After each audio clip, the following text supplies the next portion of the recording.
from Minute Maid Park in Houston, Texas, Comcast Sportsnet brings you Houston Astros baseball. Tonight, the Astros open a 10-game homestand. It's the first of a 4-game series against the defending American League champion Detroit Tigers. Good evening, everybody. Bill Brown and Alan Ashby. The roof is closed. It's going to be very chilly in Houston tonight. The Astros coming off a 1-6 road trip, really trying to get it fired up against a very good team, Ash. The Detroit Tigers, obviously the team from the American League that went to the World Series a year ago. They kind of fell apart at that point, but they are a good club. They've added Torrey Hunter this year, and on paper, maybe even look like a stronger team. And the Astros now have made a couple of roster moves to get ready for this series. In fact, one of them involving the starting pitcher who's working tonight, Jordan Lyles, recalled from AAA Oklahoma City, along with Dallas Keuchel, and optioning Brad Peacock and Reiner Cruz. Reiner Cruz goes back down. That great stuff, up to 97 on the fastball, maybe trying to be the back end of the bullpen guy down there. Perfect that. Brad Peacock has to start finding the strike zone a whole lot more, and we'll see what Jordan Lyles has to show tonight. Really, the numbers at AAA didn't validate his call-up now for today. And there you see him from last year. He has good stuff. First couple of times around in the order, pitches well, has a tendency to have a tough time that third time around, and had a bit of a tough spring this year. Some question marks about whether he was ready to really compete this spring. And now he's worked his way back, and his battery mate will be Jason Castro, part of a catching tandem which has really been productive on this last road trip. Boy, has it ever. Jason Castro has continued to swing a good bat, and on top of that, he has played well defensively, and the guys have done a great job. The thing about Castro is he's hit the ball the other way with authority and very effectively on the season. 6 doubles in recent games. In fact, leads the club with his 10 doubles. Carlos Corporon had a 4-hit game. It came against Andy Pettit in New York, and he could have had 5 hits if he hadn't kind of tweaked a muscle in that ball game. It was a terrific outing, including his first home run of the year. Carlos Corporon looked like he was saying, I need to play a little bit more in this lineup. And you can see some of the numbers on the two guys. Defensively, just a great job being done. They haven't had a whole lot of chances to throw out would-be base stealers, but the two guys doing a terrific job. It's a good combination. Now tonight against the Tigers, who have that strikeout pitching staff, the Astros hitters will try to go to work. Later on in this series, it'll be Justin Verlander, and we'll see more about this matchup in just a moment.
By Southwest Airlines. Find our fares online only at southwest.com. Well, there was a rarity in the American League last year. A Triple Crown winner, Miguel Cabrera, was that Triple Crown winner. He's here tonight after hitting .330 with 44 homers, 139 runs batted in 2012. Ash? Some kind of hitter. Probably the best hitter overall in Major League Baseball. You combine the home runs, the ability to drive in runs. He's done it year after year. And you look back, Carl Yastrzemski being the last guy to pick up a Triple Crown. And what you see with Miguel Cabrera is an ability to drive the ball out of the ballpark to any part of the ballpark and any yard. You can go to Detroit and see what they have in center field. It goes forever. And he's the one guy that can leave in that part of the yard. I think offensively, he is just a force that you have to reckon with, and most teams simply can't do it. Now for more, let's go down on the field, and here's Julia. Thanks, guys. Yeah, this Detroit Tigers starting staff came in this season as one of the best in baseball, but what's happened recently has turned the entire staff into something special. They didn't get the win yesterday, but they kept a record-breaking streak alive. Check this out. The Tigers pitching staff has put together 6 straight games with at least 10 strikeouts. The last 6 games here, most recently against the Twins, 11 yesterday. Justin Verlander fanned 8 of those on the 30th. The Atlanta series, more of the same, 18 strikeout game. You see there on the 26th kick things off. Anibal Sanchez was credited for 17 of those, which was a franchise record. Now, Astros have been on the other side of performances like that way too often. They're going to try to snap that streak. Only last year's Brewers have a longer streak, putting up double-digit strikeouts in 8 games. I got a chance to talk to Jason Castro, who's put together some great at-bats recently. He said they know it's going to be a challenge. They're just going to continue to stress the importance of situational hitting here as they prepare for this Detroit club. Guys? Thanks, Julia. Coming up from Minute Maid Park, where there's a cold front moving in. We'll have lineups in the first pitch in just a moment.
We'll show you the starting lineup for Jim Leyland's defending American League champion Detroit Tigers, beginning with Austin Jackson, the center fielder. It's Torrey Hunter in right field, Miguel Cabrera at third base, Prince Fielder, the first baseman, and you see his great career numbers.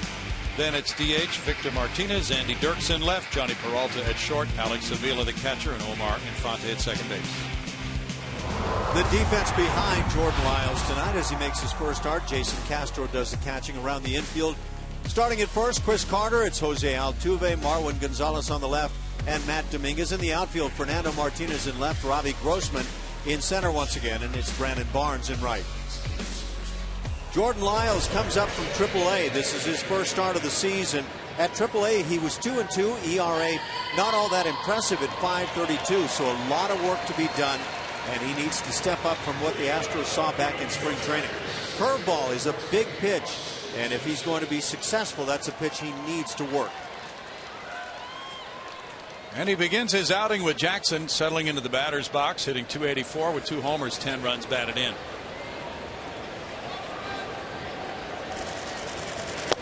First pitch is strike one. Mike Everett is calling the balls and strikes tonight. Austin Jackson, 26 years old, checks in with those numbers. He's from Denton, Texas.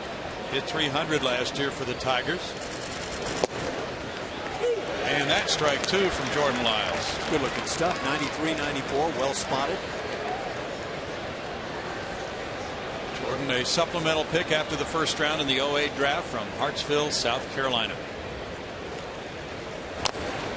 He gets a little dribbler up the first base line. It trickles foul. And as Jordan first came to the big leagues in 2011, he made 15 starts and 5 relief outings that year for the Astros after spending about that same amount of time at Oklahoma City. Last year, he was 5-12 with a 5.09 ERA, as you mentioned, Ash, and had 7 starts at Oklahoma City. Bo Porter, though, is really high and says this guy has all the skill sets to be a front of the rotation starter in this league. Watching 3 pitches, I would say his stuff is too good to fail at the level he has failed to this point. He sizzles with a K, just going right after Jackson with heaters to open this ball game. If he can throw that kind of fastball, spotting outside edge as he has here early, he should be awfully good. Now, yes, he could bring this down a little bit. He's leaving it mid-thigh and above, but again, spotted well on the outside corner.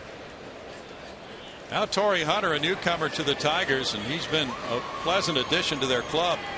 Checking in at .365 with 1 homer, 13 runs batted in. He's scored 19 runs. Hunter takes a look at the first pitch, and it's ball 1 to the native of Pine Bluff, Arkansas, who lives in Prosper, Texas, a 4-time All-Star. He's won 9 Gold Gloves. He came from the Angels. It's a 1-ball, 1-strike count. This Tiger offense for Jim Leyland has scored 127 runs. That's 4th best in the American League. And you see his career record. Tigers have won 5 of their last 6. They're just starting a road trip.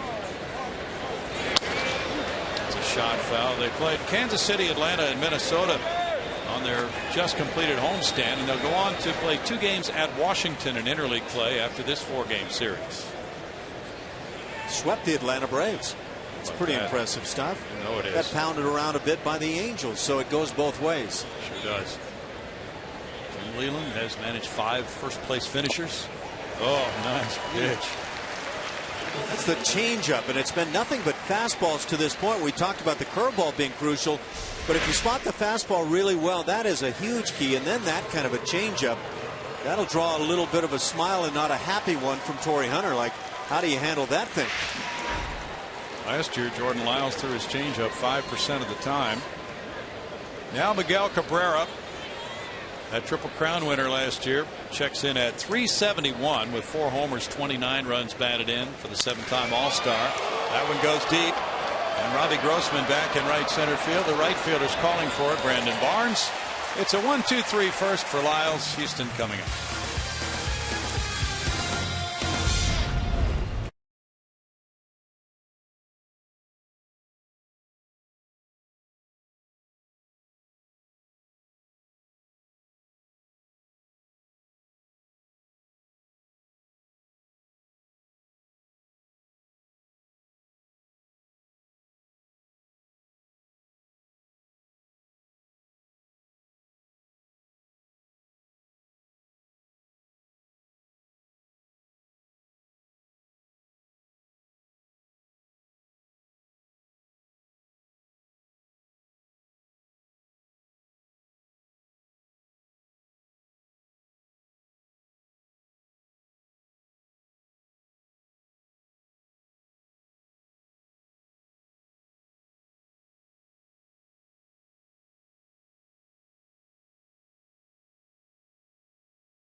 Game homestand for them begins with this kind of a lineup. For Bo Porter, Robbie Grossman in center field, Jose Altuve second base, Jason Castro catcher, Carlos Pena the DH, the cleanup man. Chris Carter's at first base. It's his first start at first base this season. It's Fernando Martinez in left field, Brandon Barnes in right, Matt Dominguez at third base, and Marwin Gonzalez at shortstop. Defensively, it'll be Alex Avila, good strong arm catcher behind the dish. Around the infield, Prince Fielder, Omar Infante, Johnny Peralta, and Miguel Cabrera. And he plays third better than most people thought he might. In center field, Austin Jackson, flanked by Torrey Hunter. A great one in right field, and Andy Dirks, who can swing the stick from the left side in left field. Rick Porcello goes to the mound, and he's been a bit of a problem. At least he's been dealing with issues. 1-2 on the season in 5 games, 4 as a starter. He's allowed 28 hits in 19 innings. Hard to figure. Not a big strikeout guy. Not one of the guys that you might at least project to keep this strikeout thing going 10 plus for the Tigers. Porcello goes to work against Robbie Grossman. And delivers strike one. Robbie at 152 has no homers and 1 RBI as he begins his major league career. He said his parents would be here tonight. He went 3 for 28 on the road trip. In tight, and it's a 1-ball, 1-strike count. Porcello is facing the Astros for the first time in his career. He had a good outing against Atlanta last time, giving up 3 runs in 6 1/3 innings. And the breaking ball dips low, and it's a 2-ball, 1-strike count. Grossman has walked 3 times. This Detroit staff, very good. 4th best ERA in the American League so far.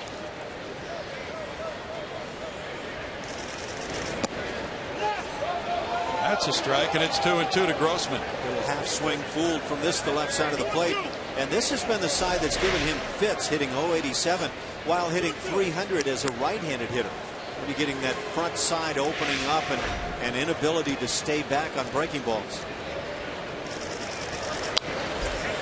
Punch foul. Altuve on deck. The Astros have won 8 and lost 20. That was an uncommitted swing.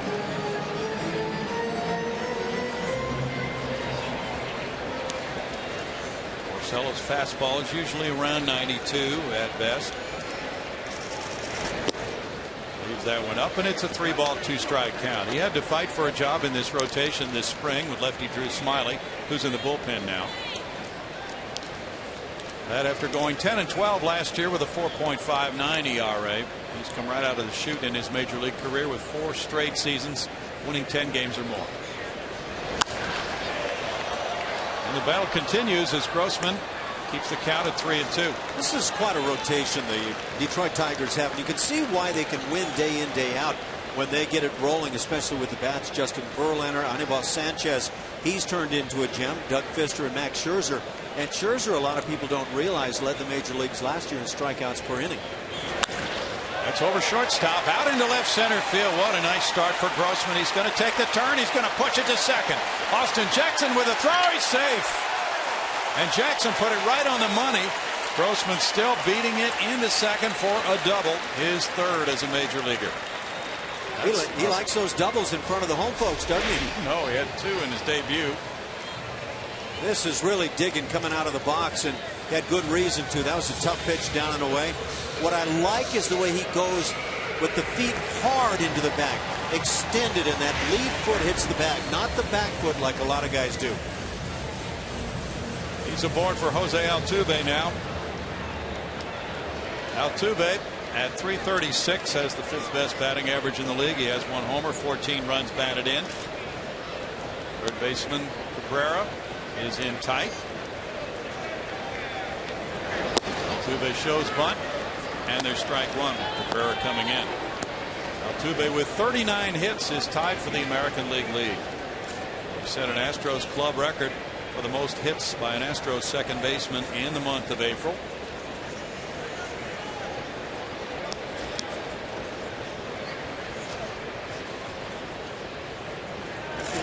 Altuve tops that one foul, and it's 0-2. There's a pretty big hole in the left side of the infield with Peralta jockeying with a base runner at second. Porcello's trying to pitch him in on the hands, preventing Altuve. At least that's the thought process from hitting the ball on the right side. Altuve has hit safely in 23 of the Astros' 28 games. Currently on a 3-game hitting streak. He's 6 for 15.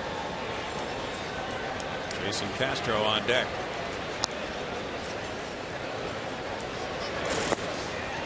In the dirt, Avila sliding to his right. It's a 1-ball, 2-strike count.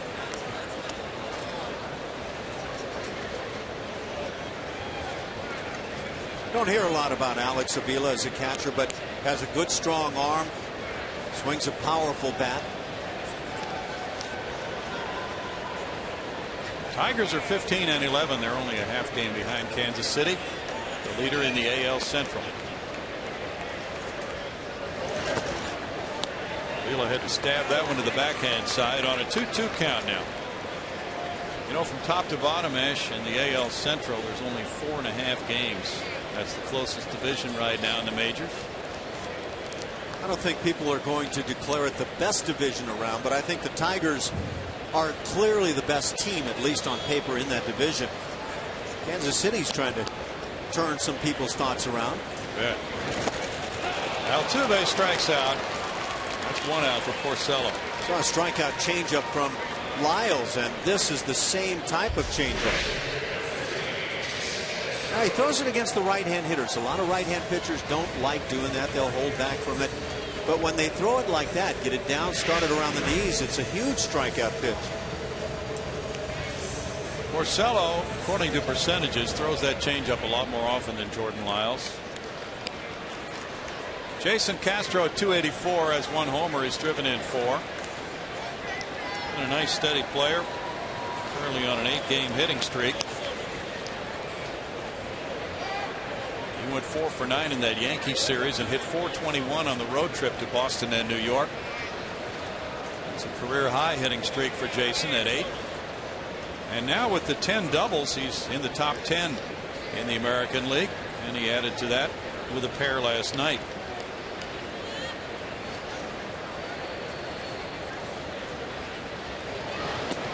This one gets by Avila, and here's the advance by Robbie Grossman. That's a classic cross-up. Avila stood up as this curveball starts up. And when you're looking fastball as a catcher, you'll stand up right into where you think it's going to come. And now look at it come back down. And that's a catcher who had no idea that hook was coming his way. Oh, boy. Hello. Yeah, that was really a hello situation. And it could be a very costly one now. The infield is coming in with a 1-0 count. Jeff Jones, the pitching coach.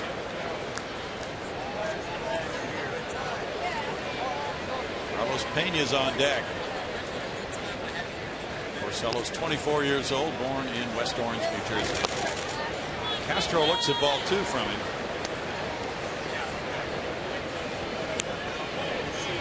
Love the way Jason Castro's been utilizing left field, not just to flip some little soft liners that way, but to drive the baseball. Hey, those girls get after it too. They'll hurt you. That's ball 3, and it's 3-0. Astros walked 5 times this season. Porcello, with that rarity, winning 10 or more in each of his first 4 major league seasons, all prior to turning 24 years old, with the 5th major league pitcher since 1900 to begin his career that way. Coming with a 3-0 pitch. And that's rocked to left field, headed for the seats. Opposite field, 2-run homer. Jason Castro, 2-0 Astros in the first. Green lighting on 3-0. He hit one into the Landry's Crawford boxes for number 2 of the season for Castro. And Jason now has 6 runs batted in and gives the Astros the early edge. If you're going to swing it on 3-0, swing it with authority. And that's what Castro does, and just goes back to his bread and butter, which is left field. You get a pitch to handle on that 3-0, you know what's coming.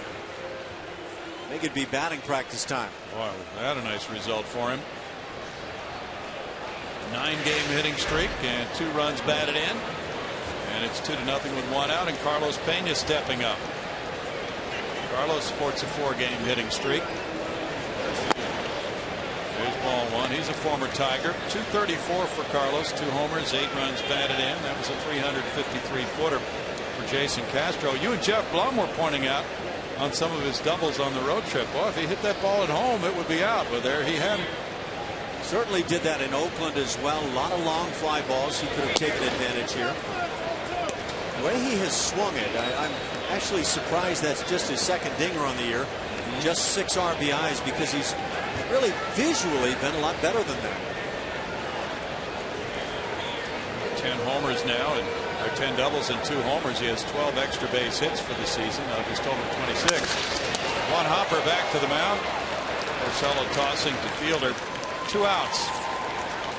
Now the Tigers have been the stingiest team in the American League on allowing homers. That's only the 14th long ball they've given up. Their ballpark is very spacious.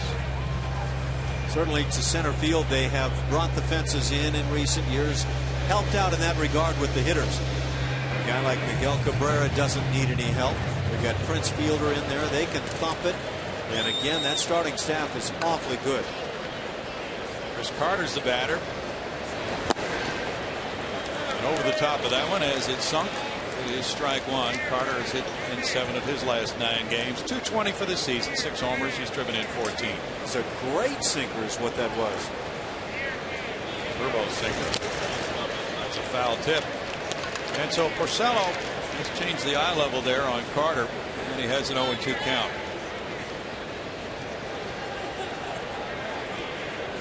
Carter just flicked that home run he hit in the 8th inning Tuesday night at Yankee Stadium to right field. Didn't that look easy? It did.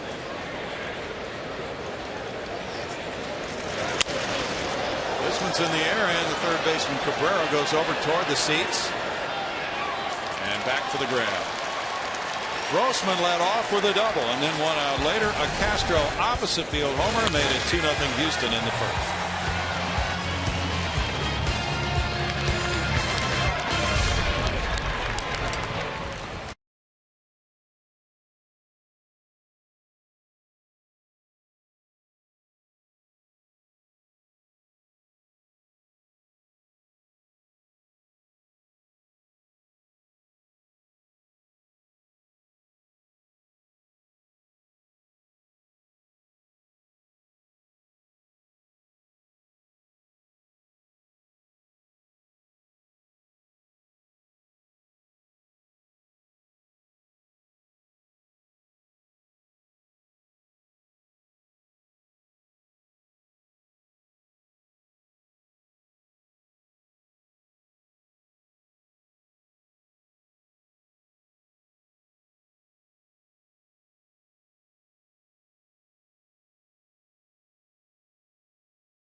We want to remind you to tune in to Chevy Hometown Kids every Saturday morning at 9:30 on CSN. Chevy Hometown Kids, where it's not about the score but the experience. Youngster wearing the big star and the H on it. He has watched the Astros take the lead 2-0. Jordan Lyles had a 1-2-3 first. Prince Fielder steps up. Ball 1 to Fielder. Fielder had 302 with 7 homers. Has driven in 27 runs. And earlier you might have noticed his excellent numbers at Minute Maid Park. 336 his lifetime average in this ballpark. 9 homers, 26 runs batted in 29 games. He shoots that line drive toward the left field line. Matt Dominguez was playing well off the line, and Fielder went the other way for a leadoff single. It's pretty impressive when you can defensively hold a guy to a single when he lines one down the left field side like that when you're playing him to pull. His job in left field.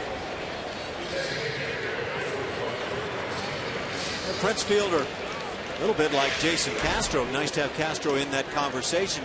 That pop going the other way. Fielders aboard, and now it's Victor Martinez. The DH with a .212 average, no homers, 9 runs batted in for Victor. Victor missed last season with an injury. He could be a big help for their offense this season. Fouls that one for strike one. Victor's 34 years old. He had microsurgery to his left knee and reconstruction of the ACL, and then after coming off a very fine season. He used to be a catcher, but now the plans are to DH him. Don't want to expose that knee to any further problems. Victor came up with the Cleveland Indians.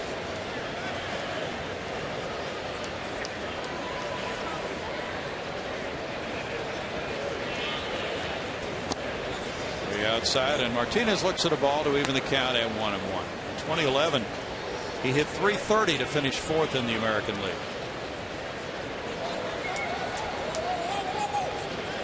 Andy Dirks is on deck. Tigers are a hard-hitting bunch.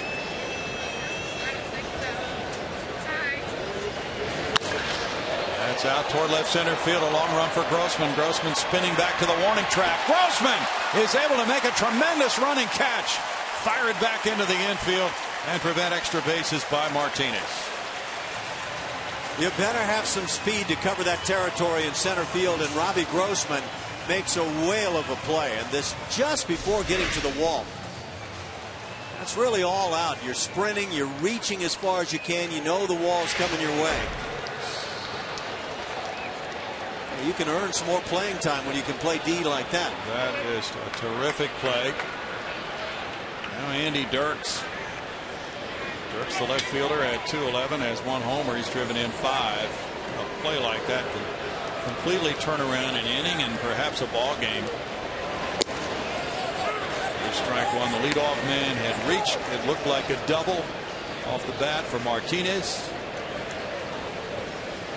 Instead, it's a runner at first and 1 out.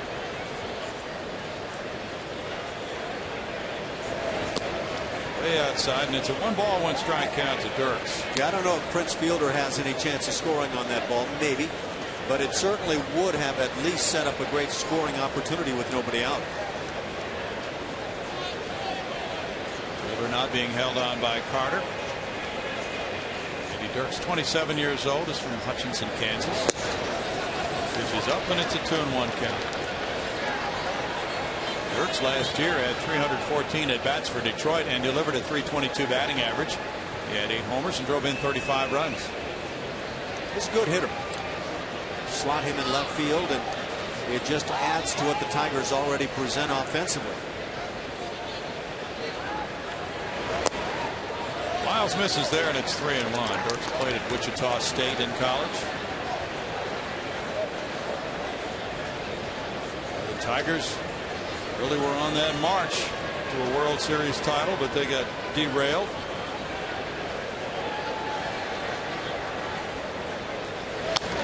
After they swept the New York Yankees to win the American League championship. It's bizarre how the postseason can go. You can look at a team like the Tigers and think, you're not going to totally shut that offense down. The pitching staff is awfully good, and then all of a sudden it just, as you say, derails. Yeah. Tigers swept the Yankees in 4, and the Giants swept the Tigers in 4. Runner going. There's a drive to right center field. Cutting across, Brandon Barnes. Barnes is there for the catch. And the outfield coverage is very good for the Astros. 2 outs. Tune in to CSN Plus on Wednesday as the Dynamo travel to the nation's capital looking for a road result against DC United. Coverage begins at 5:30 with Dynamo pregame live, followed by kickoff at 6. Dynamo DC United Wednesday on CSN Plus.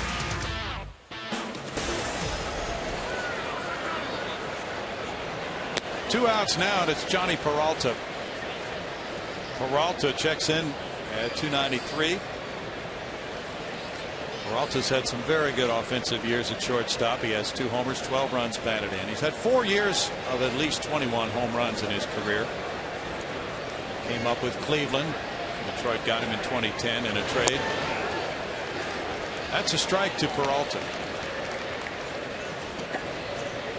The Astros are in a run of tough opponents, Ash. Boston, the Yankees, Detroit, the Angels, the Rangers coming in. Welcome to the American League, and that really is what you're going to see. It is loaded.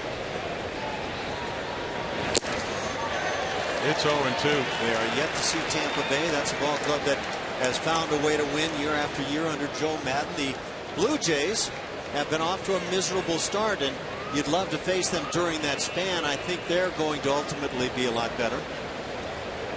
They're suffering from the loss of Alan Ashby in Toronto. Well, I don't know about that, but some strong coverage. Still 0-2 to Johnny Peralta. You're right, though. I was talking with Gene Lamont, the bench coach of the Detroit Tigers, former Astros coach, before the game about the talent level in the American League, and he quickly agreed. There are so many terrific players and terrific teams in the AL. Well, the Astros clearly got a chance to see what it's all about going into Boston and New York. You know, the Red Sox were forecast as a team that might be down again this year after a rough year last year. They're playing good baseball under John Farrell. The Yankees are beat up and yet still a formidable club. Yeah, that was impressive. The way they were able to put their wins together in April with all those banged up superstars unable to play. Swing and a miss, and how about that? Lyles is able to turn it around after a Fielder leadoff single. Martinez hits the ball to a warning track for out number 1, and it's 2-0 Houston.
By Jason Castro.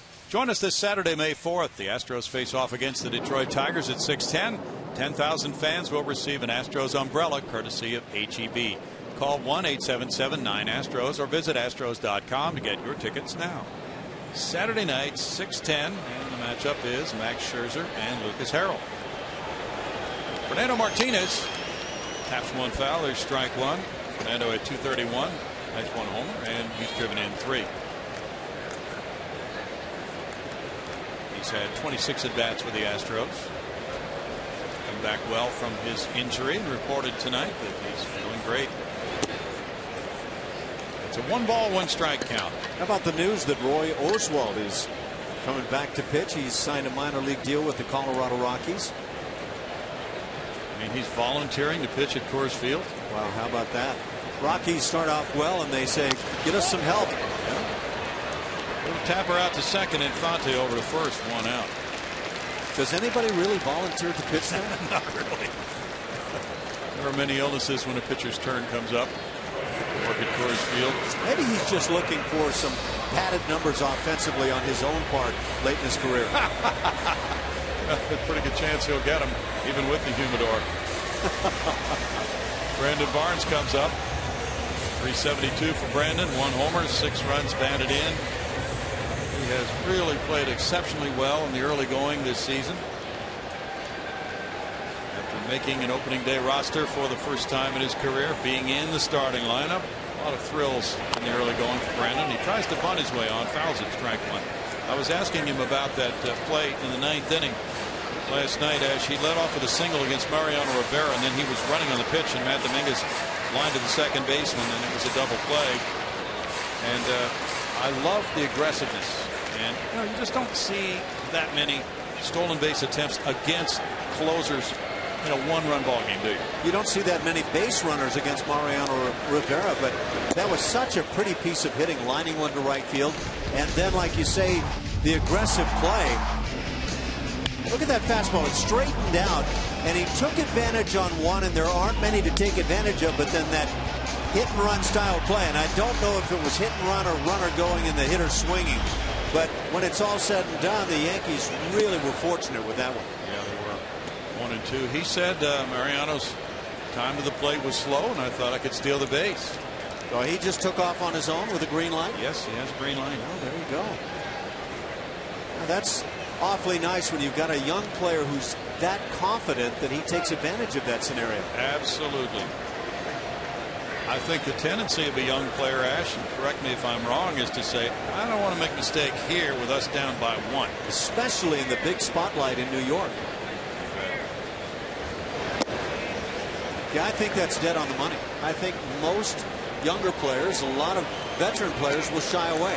You got your base hit. Okay, well, let's settle in. Let's see what the next guy can do.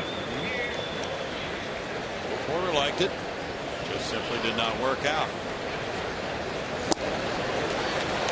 Porcello gets a strikeout. That's number 2 for him. He is a very good ground ball pitcher. He struck out 2. He's got 2 ground ball outs. He's got some pitches diving toward Mother Earth. That's that changeup again. You just get out in front. There's that very short stride, no stride kind of a approach with 2 strikes that Brandon Barnes talked about working on during his winter ball experience. Matt Dominguez comes up next. Yeah, that previous pitch was diving toward Mother Earth about the way your guys' heads were diving toward the pillow about 5 o'clock this morning, right? It was about that way. I got home a little before that, although not much, but Pilot did a great job getting us back last night. I thought we were busing momentarily down to Atlanta, the length of the bus ride to Newark, New Jersey last night. Newark. Yeah. It went on for quite a while. We got on the plane, and I think he tightened up the rubber bands to max velocity, and we got back pretty well. It's amazing how you walk around and look at these young players, you wouldn't know. No idea they're working with short rest. And that's it's a great lifestyle. There's no question about it. But it was a night game in the Bronx last night, and the guys are back and on the field and ready to go again. They took batting practice and did the usual routine tonight. I don't know about some of the broadcasters, but the players are ready. That's a strikeout looking, and Porcello has a 1-2-3 second. It's 2-0 Astros after a couple.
Just a reminder, as you enjoy a cold one, to look forward to Miller Time later in tonight's game, brought to you by Miller Lite. Now it's Alex Avila leading it off for the Detroit Tigers. On the road, they are 5-7. They've lost 4 road games in a row. They're 10-4 at home. Avila, with a 183 average, has gone deep 3 times. He has 3 runs batted in. His father, Al, is the vice president and assistant general manager of the Tigers. He's been there for 12 years. General manager Dave Dombrowski is on the road trip. There's strike 1 to Avila. Saw Dave Dombrowski down at the batting cage, batting practice time today. He was watching a young kid, Miguel Cabrera. Oh. It looked like he was considering signing the kid. Looks like he can hit a bit. Wow. Yeah, that would be worth the show, no matter how long you've been around the major leagues. When he steps in that cage. No balls, 2 strikes. It's really been amazing. Alex Avila was an all-star in 2011. Hit 19 homers, drove in 82 runs. Had to make Dad proud. Not a good thing. You want to be on a major league team that your dad is helping in the front office with. It could be good when you are a good player, but boy, that could be really tough on Dad and vice versa when things are going badly. Think he would ever demand a trade? Swing and a miss. Strikeout number 4 for Jordan Lyle. What about when you get that late night call from Dad? Hey, we'd like you to consider a trade. we know you've got a no trade clause, but you are my son. Going over the top of that one, Ash. Keep the holiday season in mind as you go about this decision. Right in on the hands, tied him up. You can see him shortening that swing, and it's an effective pitch up and in. Now there is strike 1 on Infante at 306. He has 2 homers. And Omar has driven in 9. Good player. Second base, batting 9th. Solid fundamentals. Line drive left field. And Martinez plays it off the wall, knocks it down. Infante cruises in with a double. Ball sailed to the left of Fernando as he was trying to get over. He went past him, and then he turned and played that quick carom, but he couldn't play it cleanly, so that gave Infante a chance to get in. It's a pretty sound, that baseball to wood when it's right on the money. Yeah, if he plays this immediately off the wall, he might hold that to a single. Yep.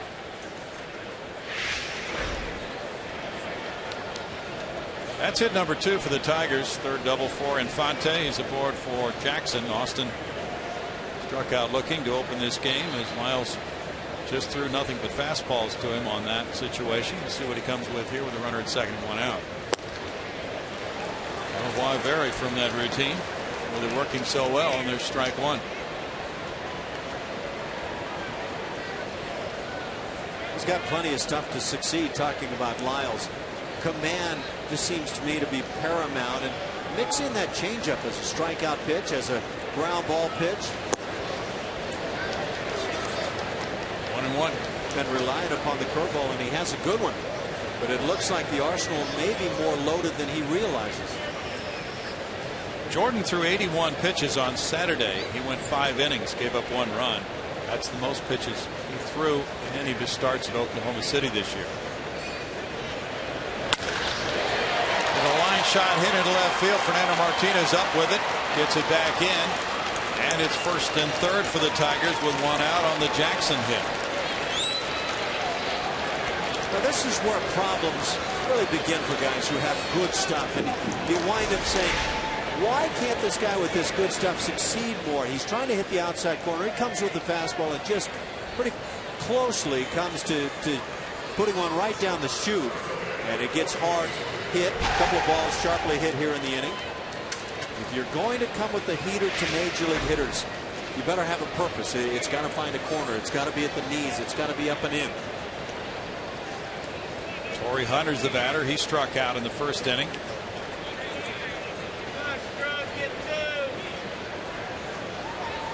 Hunter turned down a scholarship offer to play quarterback for Arkansas. First round pick of the Twins in '93. Signed a 2-year deal last November as a free agent to join this Detroit club after the Angels told him he was not in their bracket for pay. Bounces that one foul. And now many have wondered, gee, what would the Angels be doing if they had kept him right now? Because apparently sometime after they told him that, they signed Josh Hamilton to a very lucrative deal. Apparently that bracket was reevaluated. Yeah. 9 of 11 first pitch strikes for Lyles. Miguel Cabrera on deck.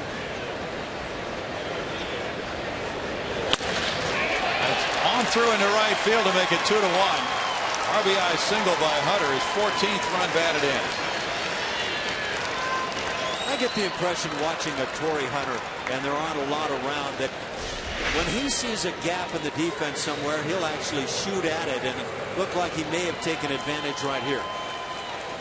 He found a clean hole.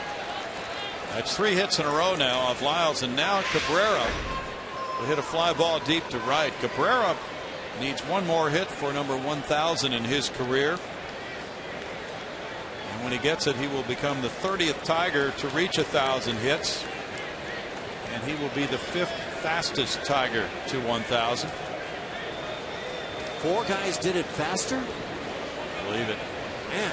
George Kell, Harvey Keene, Hank Greenberg, and Charlie Gehringer. Strike to Cabrera. Them boys must have been pretty good. They could hit. And I want to tell you, Miguel Cabrera is the guy that will make pitchers' knees quiver. As you pointed out, he hits balls hard every quadrant of the strike zone. Goes with the pitch so well and with authority. You know, during the postseason last year, we saw him exploit it a bit. Fastball in, down and in.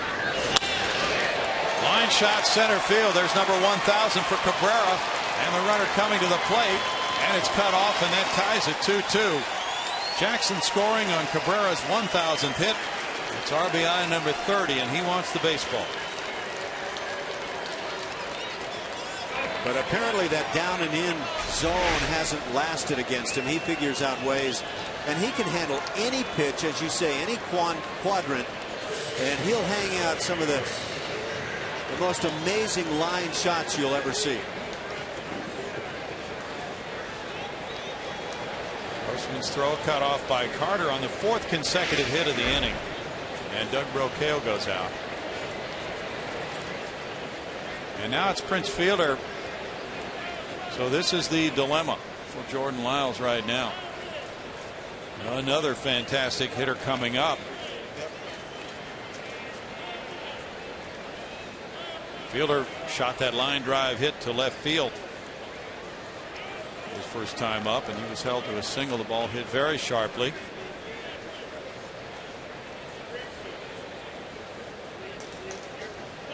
He's now 3 for 5 in his career against Lyles.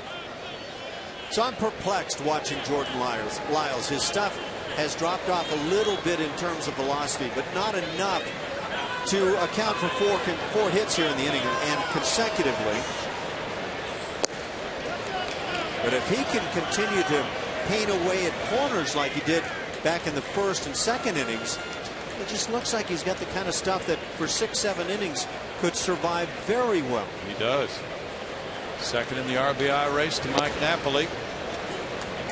Cabrera, as Fielder works the count to 2-0, and this is quite a double whammy for a pitcher. Cabrera and Fielder back to back in this lineup. Fielder drove in 108 last year.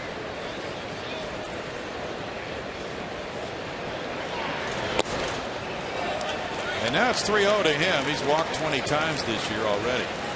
Big Jim Leyland has had some comfy night's sleep when he goes to bed thinking about his offensive order. Yeah. Especially the heart.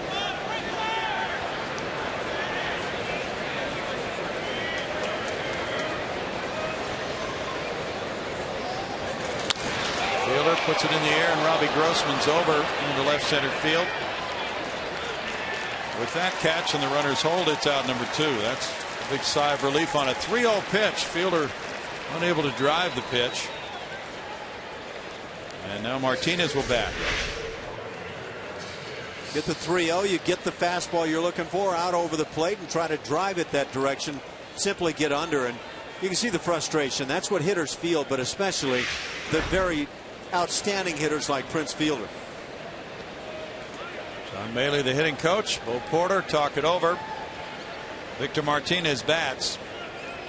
He hit that ball to left center field. That was an outstanding catch on it by Robbie Grossman, his first time up. That's strike one to Martinez. That was an interesting looking conversation between Bo Porter and, maybe I should say, monologue Bo Porter was having with John Maley. But almost as if he's saying, look at these guys, the Tigers, and the way they go after the baseball and maybe hit it back up the middle and hit it the other way and do it with authority.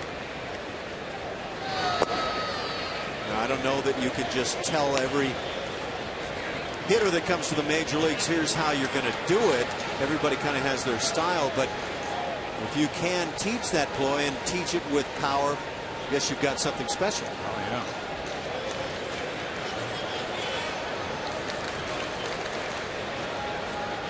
Five hits for Detroit, 2 for Houston. That's a strike, and it's 1-2. Left-handed hitters hit .314 against Lyles on his fastball last year. So he tries the breaking pitch there.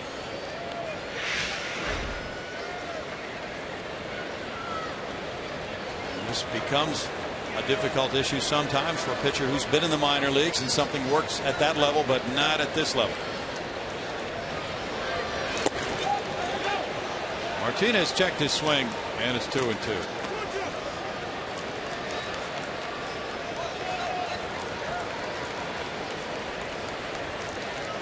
Martinez is from Venezuela.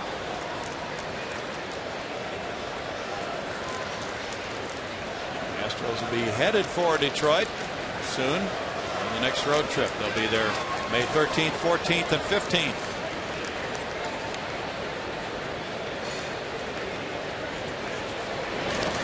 Curveball in the dirt. Makes it 3 balls, 2 strikes, and now the runners automatically go with 2 outs. It's a nicely balanced order that the Tigers put out there, and in good part because of this guy with that switch hitting ability he has, and he's good from either side of the plate, and Castro just continues to do a nice job. Had one rough night on this road trip. Big pitch coming here for Jordan Lyles on 3-2 with the runners moving.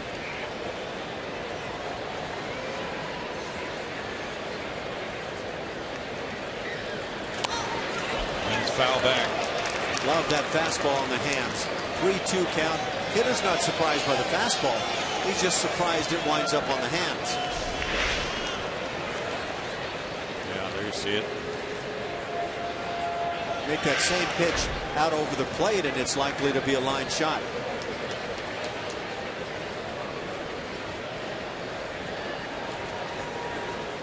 Many had Jordan Lyles figured to be the Astros' number 3 starter for that first series. Instead, he was in Oklahoma City. That's strike 3, and what a big pitch for Jordan Lyles, catching Victor Martinez, looking to end the 3rd inning for Detroit. The Tigers tie it with 2 runs, 4 hits. They leave 2. It's 2-2 in the 3rd.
Of the third.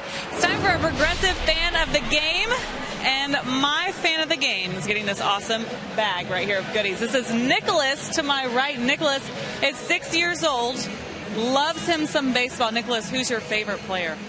Martinez. Martinez. But more importantly, he turns 7 in 2 weeks. What are you doing for your birthday? I'm having a bowling party. Am I invited? Yes, you are. Yes. That's so great. Well, congratulations. Here's your bag of goodies. And Nicholas is going to start coach pitch next year, guys. What do you think about that? He's graduating from T-ball. He looks ready. Stay away from those wicked splits. Bowling party. That's a great idea. Marwin Gonzalez leading it off in a 2-2 game. Takes ball 1. 279 for Marwin. 3 homers, 7 runs batted in.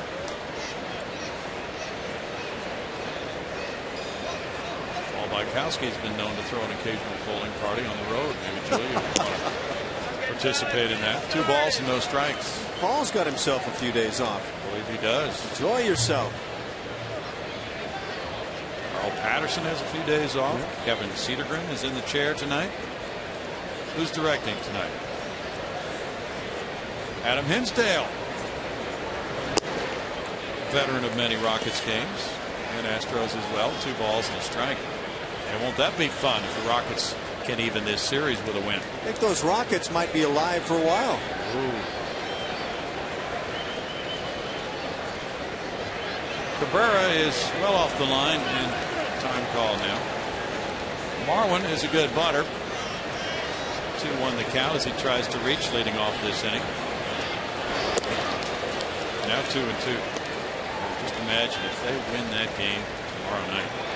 They'll be getting a little crazy around Oklahoma City now, right? It's got to be fair. They've lost a great player and it's had an impact. Do you think they'll use their hack-a-Turk tactics again? What did I hack-a-sheik? Yeah. And then Kevin was calling it hack-a-Turk as well. So whatever it is, it didn't work. Scott Brooks. No, it did not. Scott Brooks may not come back with that again. Fouled, and it's still a 3-2 count. But some guys have really been stepping it up.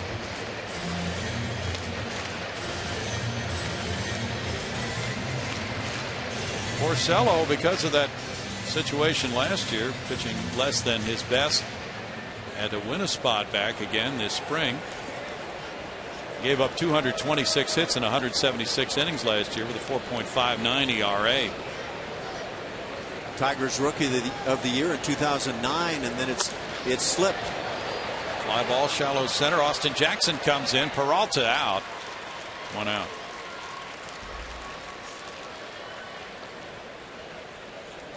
Well, not only did the Astros have their player transactions, getting Jordan Lyles up from Oklahoma City for this game, and also Dallas Keuchel promoted from Oklahoma City. He's in the bullpen tonight as a left-handed long man. But of course the corresponding moves had to be made. Brad Peacock is headed for Oklahoma City, as is Reiner Cruz. Robbie Grossman with a double scored a run on the Castro homer. Showing bunt, there's strike 1. There were other moves in the organization as well. Mike Foltynewicz has been promoted from High A Lancaster to Double A Corpus Christi. Asher Wojciechowski has been promoted from Double A Corpus Christi to Triple A Oklahoma City. 1-1, and that was just a few days after the catcher Carlos Perez went up to Oklahoma City from Corpus Christi, and also Jason Stoffel. So there you see the most recent moves. Foltynewicz, definitely a rising star on the scene, looked good in spring training. And Wojciechowski came last year in the Toronto deal, the J. Happ deal. He also is on the fast track, moving up now to AAA. Foltynewicz, major league stuff on that plus side. Definitely. He pitched in the exhibition game here at the end of spring training, and he was dazzling. Ooh, there's some movement on that changeup. 4 strikeouts now for Porcello. Robbie Grossman comes with the label of being a high on-base percentage guy in the minor leagues. And I think it's because he's been able to draw a lot of walks by taking close pitches. It's not panning out right now on the big league level. He's going to have to loosen that up a bit. There has to be an adjustment period, of course, for that, because guys in the big leagues can make pitches he has not seen made with that kind of command where he's been. Furthermore, when you get that close pitch, that kind of a coin flip area, and there are plenty of pitches in those coin flip areas, umpires are not going to lean in favor of that rookie hitter. Altuve has a 1-1 count. Yeah, that's all a part of the process of coming to the big leagues for the first time. Bobby now has struck out 10 times in 35 at bats.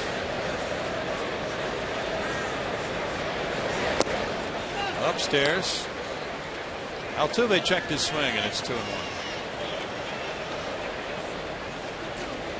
Good to see Justin Maxwell out at the ballpark tonight. Oh, it's 1-2. They said he swung, huh? Apparently they did. Plate umpire making that signal. It's 1 ball and 2 strikes. Okay, we have the count wrong. The scoreboard has it wrong. Now 2 balls, 2 strikes. I couldn't tell if he swung or not. Did you think he did? I thought it was debatable, but I didn't see any appeal down to first base. And I don't know if the home plate umpire just simply said, "I've got it myself." That's Mike Everett. Altuve hits one, and that's just foul. I think he may have taken that off that lead foot or leg. Yeah. Didn't look like rolling normally.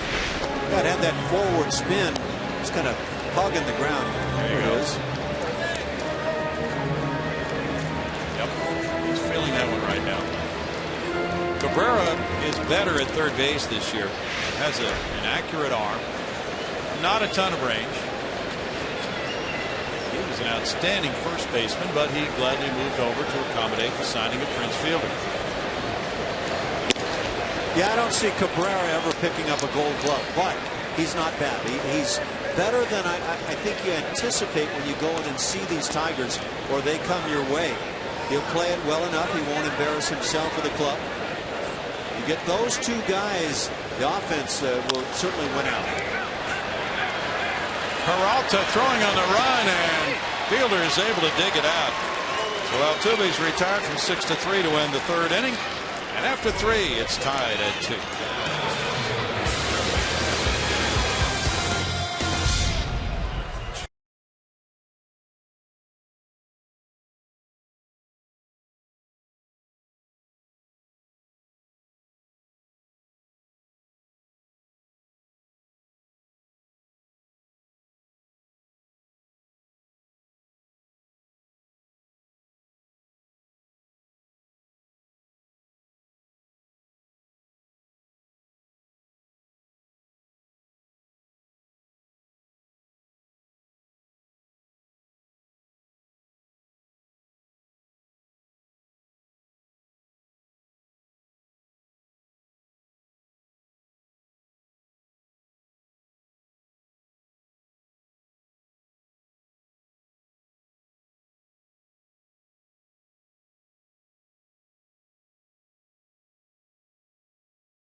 The Astros continue their series against the American League Tigers, or the American League champions, Detroit Tigers, through Sunday.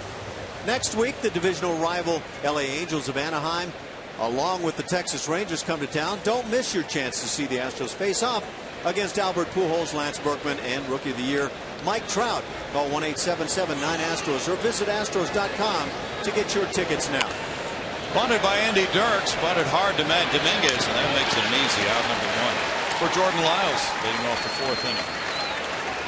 Matt Dominguez is one of those third basemen who is very comfortable using the leather.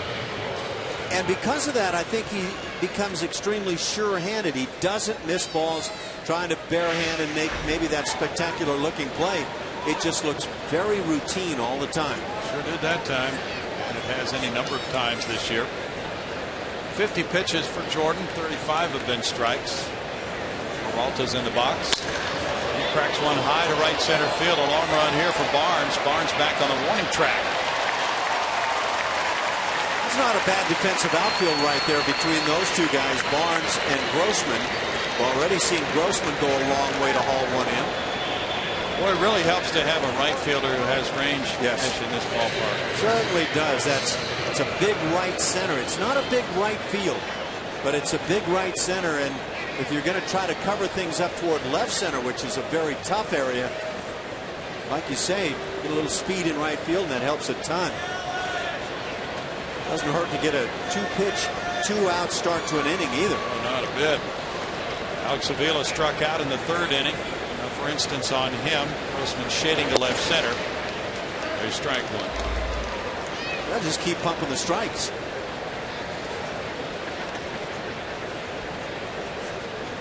Miles has not walked a man.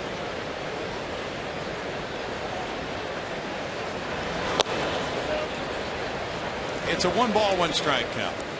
It's not an even progress for a player developing in the major leagues, especially a 22-year-old player.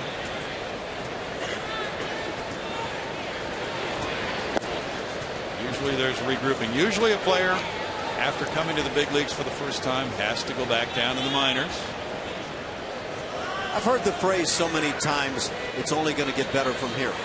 And boy, nothing could be further from the truth a lot of the time. Guy comes into the big leagues and makes a nice first impression or impression at some point, and it just doesn't mean that the steady climb now is going to take place. Right.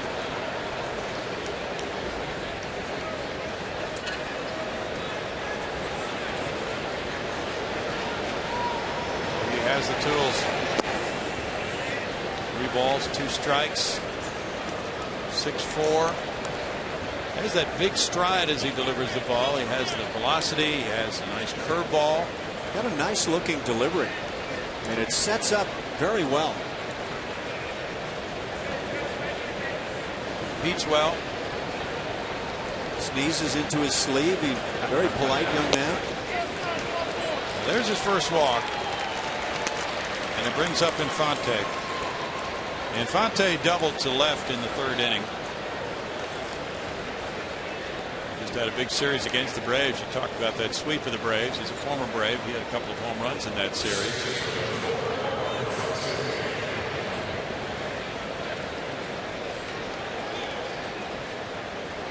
Sometimes a pitcher can command maybe a couple of pitches, but needs to go back down to the minors and earn command of that third pitch to be effective at the major league level. Curveball is in for strike one. If he can do that, it should really help that curve for strike one. Number one, spot your fastball well. And then from that point on, if you've got that kind of a natural curveball to go with a changeup we've seen, he's in great shape. He feels the comebacker and takes care of out number 3, middle of the 4th inning. Tigers 2, Astros 2.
A fourth inning like the one they had last night in New York. He got to swinging it pretty well, you might say, and started by Altuve, who dunks one into center.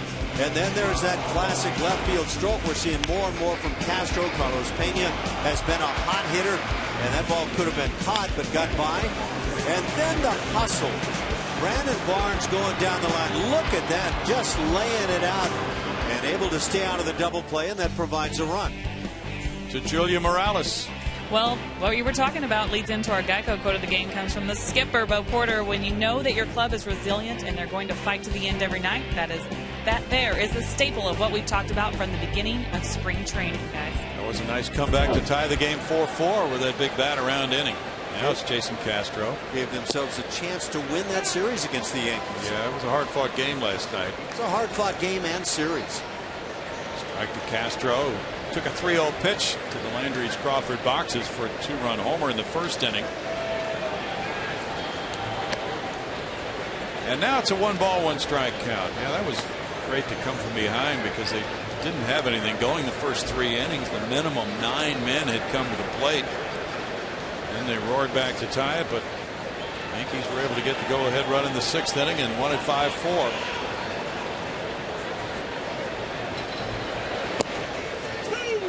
This opposite field approach that Jason Castro has been putting together has that batting average at .292, and I could see even higher averages for Castro the way he's swinging. Goes back to what we saw in spring training, doesn't it? Hit with a lot of power, used the entire field. He's staying quite consistent by hitting a lot of balls to left field. Porcello gets a strikeout. That's number 5 for him.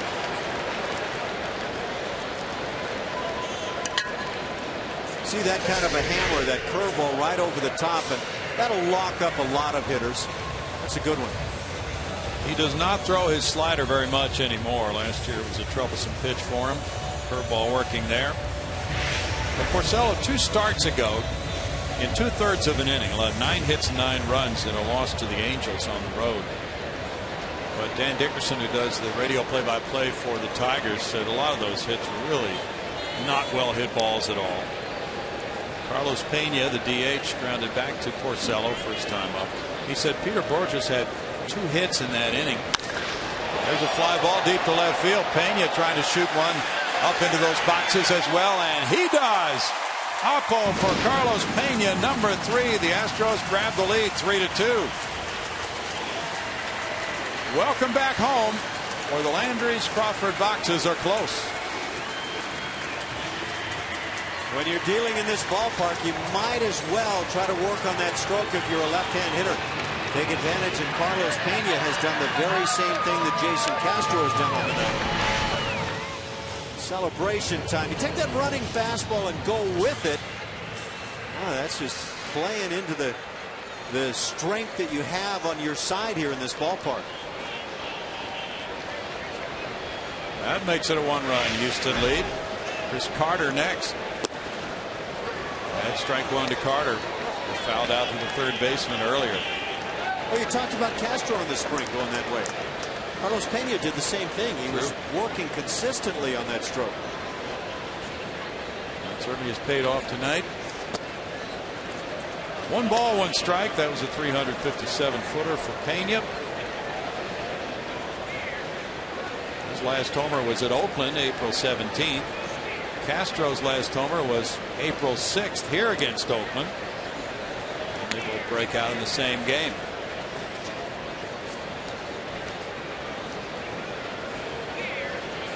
Yeah, the big fly will make you smile. Make you popular with your teammates, too. That's a shot going foul. I don't know if you caught the conversation that Jeff Blum and I had about Chris Carter and 6 home runs for the month of April. Not a great month. He struck out a ton, a lot more than he would like. The batting average not where he would like, but come the end of the season, if he continues on that type of pace and hits 35, 36 home runs, do you say he's had a very good year? Cabrera to his left. I did catch that conversation, and I was interested in what you guys had to say. You know, the other night, trailing 4-0, he flicked that homer to make it 4-2. Flicked it out to right field.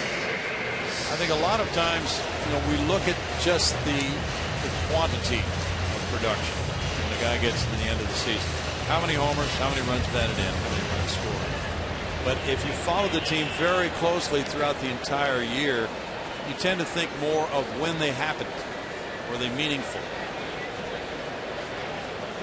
Yeah, that's a good point. Some guys will just pile up numbers in blowout games and really not produce in the tight ones. Right. So if you hit a home run in a 10-1 win, that probably was not very significant. Or a 10-1 loss. Well, unless it's one that came early and gave your team the impetus to jump ahead and pick up that victory. Right. But now if it's 4-4 in the 9th inning and you hit one, that's one that people remember. 2 balls and a strike. I don't know if Chris Carter even knows who he is right now as a major league hitter. He should know by the end of this year if he keeps getting regular playing time. This should be the year that everybody finds out about him. Out to the right side. Fielder way off the line. Now he throws back to Porcello in time. He took that ball away from his second baseman Infante for out number 3. Pena makes it 3-2 Astros.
Brought to you by Jack in the Box. The Chipotle Chicken Club Combo is back for a limited time at Jack in the Box. Try one today with fries and a drink for just $4.99 plus tax.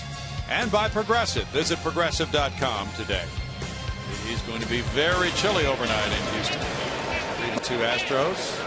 Temperature may reach the 40s, we're hearing. There's strike 1 to Austin Jackson. You could feel that weather change come in this afternoon. Jackson singled and scored in the 3rd. Yeah. Dropped considerably in the space of a couple of hours in temperature. Check swing call goes Detroit's way. That makes it 1-1. Called by Marty Foster. I don't think you're going to hear many people here in Houston complain about cool weather maybe a little late into the spring. No. In tight.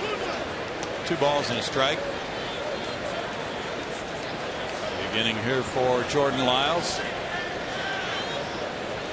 62 pitches. He's going along well after he gave up the 2 runs that tied it in the 3rd. He wants to keep that going. He got Jackson to expand his strike zone, and it's 2-2. Lyles now maintaining that velocity at 93 here in the 5th inning.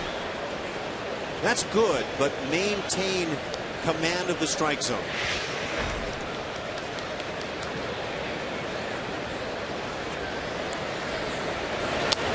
Yeah, if you can get this guy to become an effective every 5th day guy on the hill for the club, now you take some big strides forward. Of course, the same story goes for the other fellas that hit the mound. True. Doug Brookhale has the assignment.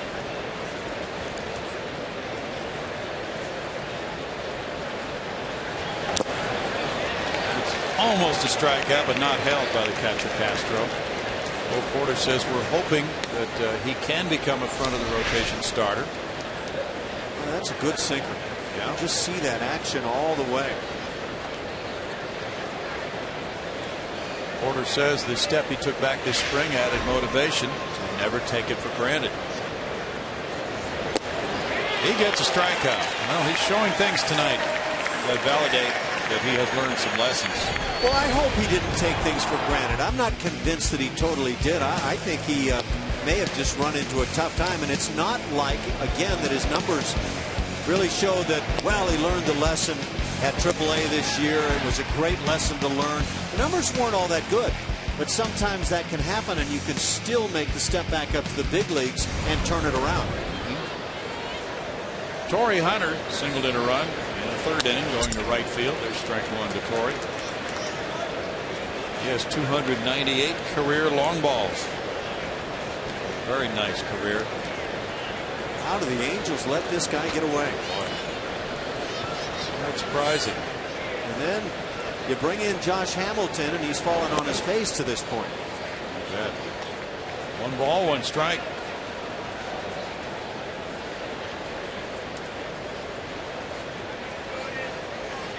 Albert Pujols is struggling. Trying to play hurt. 2 balls and strike.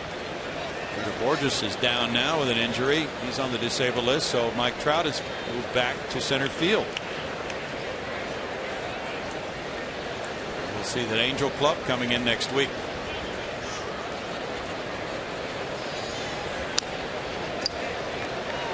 Two balls, 2 strikes to Torrey with 2 eyes. Hunter. You know, Peter Borges, who you just mentioned, has been good for the Angels this year, maybe surprisingly good. But Mike Trout's the guy they need to be great.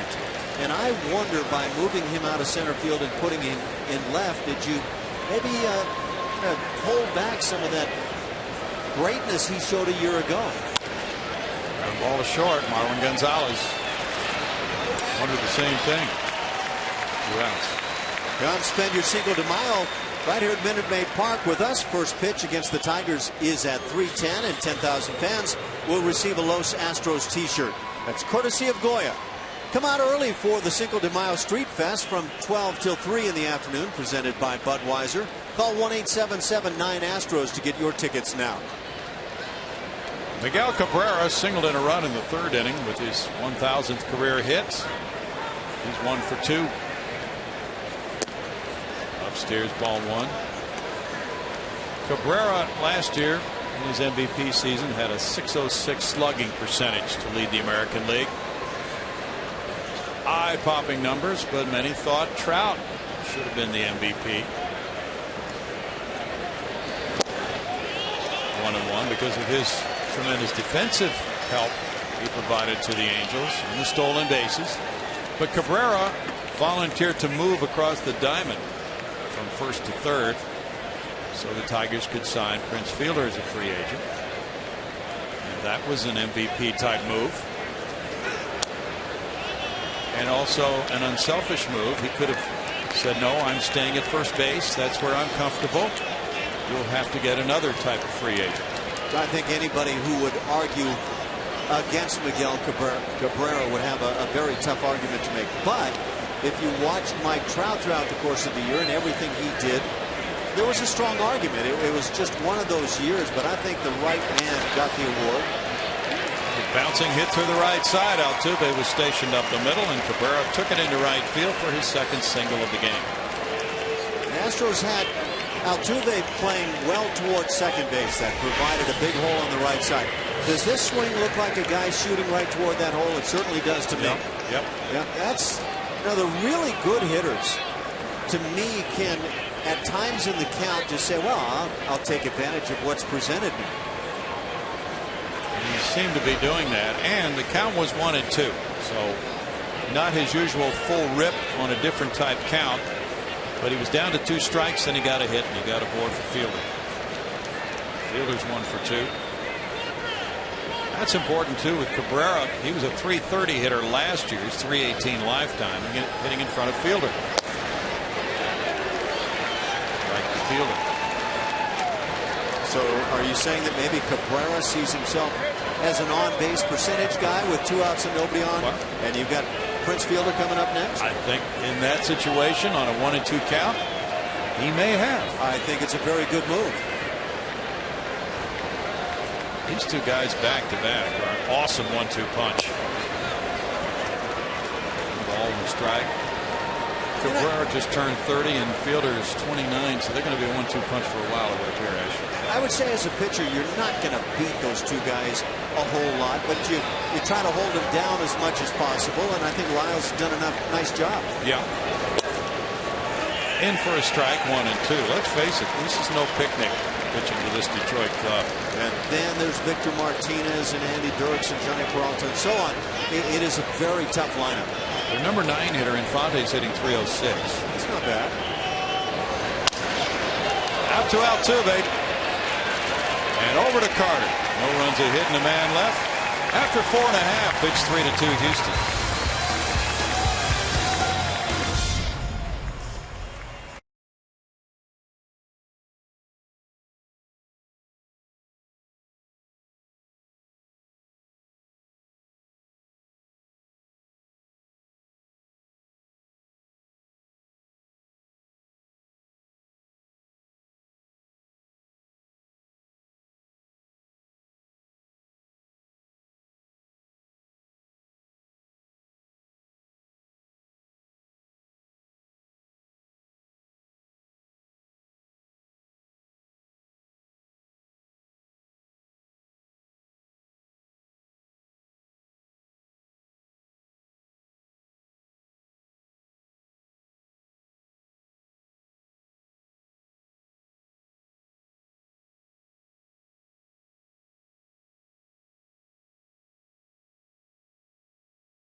For Detroit. MLB.TV is celebrating 11 years. Join the millions of fans and subscribers today. Watch every out-of-market game live online on your favorite mobile and connected devices in HD quality with MLB.TV Premium. Visit MLB.TV. Baseball everywhere. A lot of orange as folks are geared up in the new colors. Well, they're watching the Astros' 5th inning with Brandon Barnes leading it off. He struck out in the 2nd with Porcello on the mound. And there's strike 1. With Dominguez and Gonzalez to follow here in the Astros' 5th inning. Lefty Travis Blackley has begun to get loose in the Houston bullpen.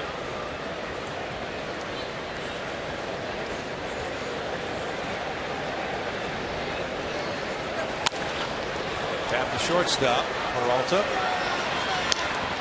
1 out. He is the sure-handed type shortstop, makes the routine plays with high frequency. There's Blackley. Guess what kind of an infielder pitcher's like? That guy who makes that routine play. Yeah. When you get a ball hit to the infield that you feel should be an out as a pitcher, you want an out. You bet. And when you can get 2 outs on that ball, you absolutely want it. And Dominguez struck out looking in the 2nd inning. Yeah, rather than a guy with tons of range who makes tons of errors, right? Spectacular plays. He's on highlight reels all over, but that routine ground ball gets hit and you don't get an out. And at crunch time, tied in the 9th inning. You don't want a ball booted. You never do, but that's the worst time. 1-1. And I think reality is that right now is always the worst time. Whatever right now happens to be, but true. Yeah, when you look back, you don't want it to be one that costs you a ball game. That's chop foul. 2 count for Porcello. Pitchers tend to like infielders to always be positioned where a ball is hit. That just seems the right place right now. Oh, you bet. Yeah, they hate to look around and see somebody on the infield not where they thought he was when they went into their windup. Dominguez strikes out. It's number 6. What do you mean? When I saw that ball hit on the ground, I thought it was right where I had my man. What happened? Boy, that pitch is very effective. You could see his hand roll over the baseball and create a lot of spin. You know, he's a ground ball pitcher, Ash. He has 6 ground ball outs tonight, but he has 6 strikeouts. Sometimes that sinker can be one with such movement that you don't get any contact at all. No ground ball, it's a strikeout. It's never bad. Gonzalez popped it short earlier. There's strike 1 to Marvel. Porcello's got a lot of pressure on him tonight. Trying to get those 10+ strikeouts. Oh, you're right. Yeah, they have set an American League record, the Tigers have, with 6 consecutive games with 10 strikeouts or more.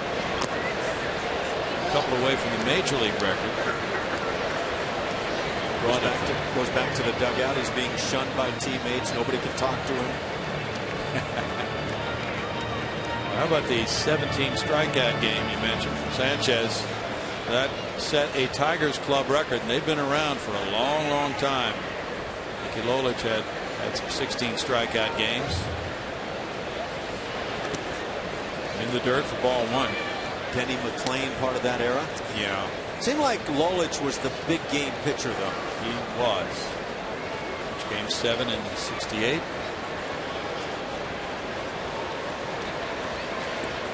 Playing a 30-game winner.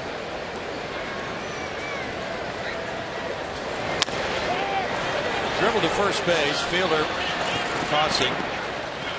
And in the 5th inning, it goes quickly for Porcello. He keeps it at a 1-run ball game. Astros 3, Tigers 2.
Made a move to the bullpen. Jordan Lyles leaving after 5 innings, allowing 6 hits, 2 runs with 1 walk, 6 strikeouts. Just an excellent night for Jordan as he returns to the Astros starting rotation. Solid night. You bet it was. 5 innings of good work, and I don't think that Bo Porter or anybody involved with the organization would tell you anything other. This was promising, not only for right now, but for this immediate future for the ball club. Travis Blackley brings it from the other side, the left-hander. Worked just 7 2/3 innings to this point. Opponents hitting just .222, so he's got some good numbers, especially against left-hand hitters. Travis from Melbourne, Australia. Waits for Victor Martinez to step up. Martinez, a switch hitter, 0 for 2 batting left-handed against Lyles. Lyles threw 73 pitches, 49 for strikes tonight. Martinez has hit a ball a long way to left center, caught by Grossman, and strikeout looking. for Blackley. Blackley on the road trip had a total of 4 2/3 scoreless innings in 3 appearances. 2 in Boston, 1 in New York.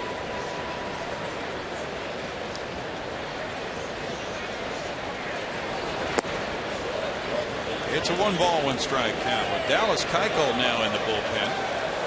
If the Astros keep him there, they would have 3 lefty relievers: Blackley, Keuchel, and Wesley Wright. There's Paul Clemens, one of the right-handed relievers, to go with Jose Cisnero, Hector Ambriz, and Jose Veras.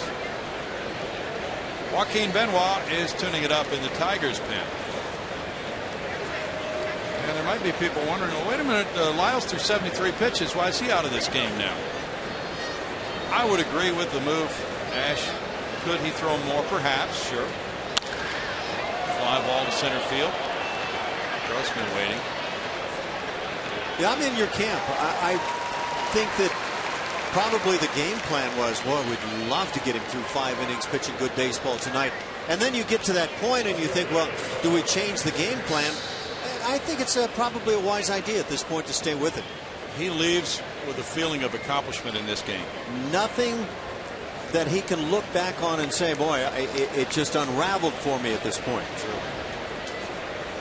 It still leaves 4 innings, presumably for the bullpen, but nonetheless, this has been the difficult part of the game for the Astros, getting through the first 5 with a manageable run total allowed. Andy Dirks with a bouncer to the right side, backhanded. Here's Carter tossing, and Blackley there. Well coordinated for out number 2. If your TV provider does not yet carry CSN, call them and tell them you want CSN. To get the facts and learn how you can help, go to iwantcsnhouston.com. We're working diligently to get CSN on all TV providers. 2 outs, and it's Johnny Peralta batting. Peralta has struck out and flied to right. Blackley's had some outstanding appearances for the Astros.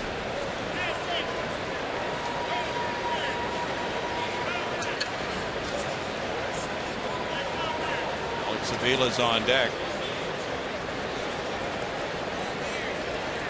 Last night's starter, Eric Bedard, went 4 against the Yankees. Clemens, Wright, and Ambriz worked in relief, a total of 4 innings.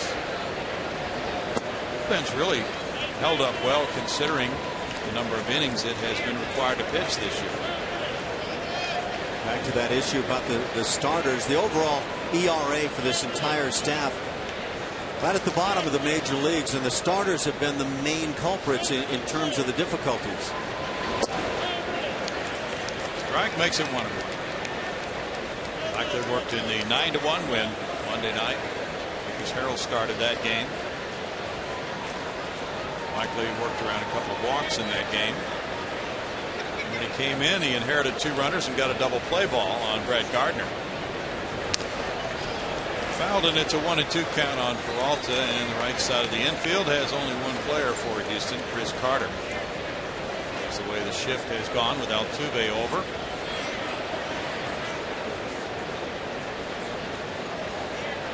Blackley sets a nice tone. Aggressive. Really attacks that strike zone.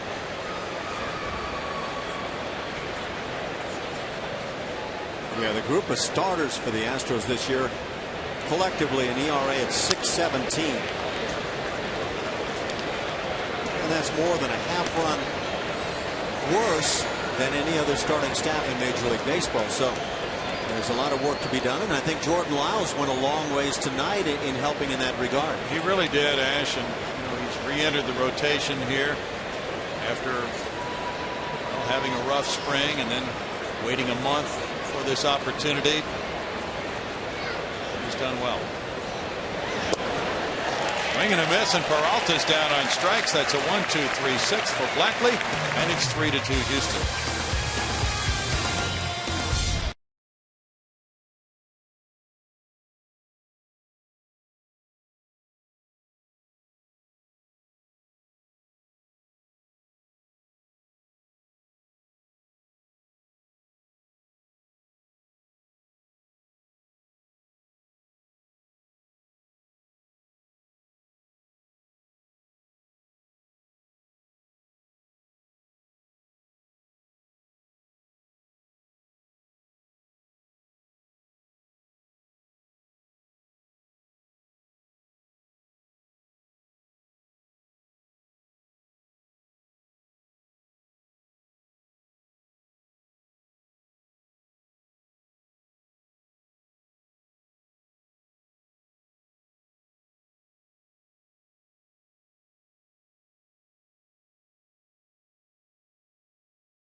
Round of the NBA playoffs continues Friday. James Harden and the Rockets look to force a deciding 7th game. Rockets Thunder Game 6. Coverage begins at 7:30 with Rockets pregame live. Hopefully James and company will be on the way they were in Game 5. Now Robbie Grossman leads it off. Bottom of the 6th inning. He doubled and scored in the first. He struck out looking. Now he lines one over shortstop. And Robbie gets his second hit of this game. Well, he loves hitting in this ballpark. Julia Morales, down to you. Well, you were talking about the Rockets, and I'm going to jump in with this. Justin Maxwell's our AT&T tweet of the game. He obviously didn't make the trip, so he got to watch the Rockets. He says, she should be the player of the game. The Rockets brought it back to Houston. Big win for the Rockets. Well, yeah, he clogs up the middle very well, as we've been seeing, and well, they've just really played as a team. Now Jose Altuve, who is struck out and grounded out, tries to get something working in this 6th inning. Is that what a guy wants to hear about himself, is that he clogs up the middle really well? Yeah. I used to clog the bases, and I never really enjoyed that when I heard about it. Well, clogging in baseball is not a complimentary term the way it is in basketball. Clogging in Ireland is generally considered a good thing. Yes, it is. Grossman has not attempted a stolen base with the Astros. Fielder playing a step off the base. Way outside, ball 1.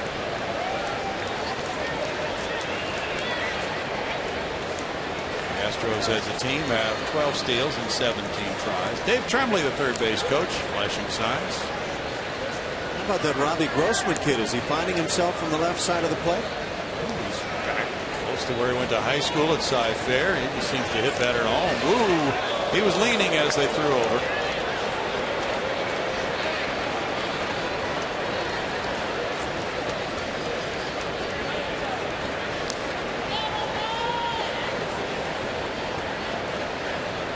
J.D. Martinez has had a couple of games in on his rehab assignment in the minor leagues at Corpus Christi, by the way.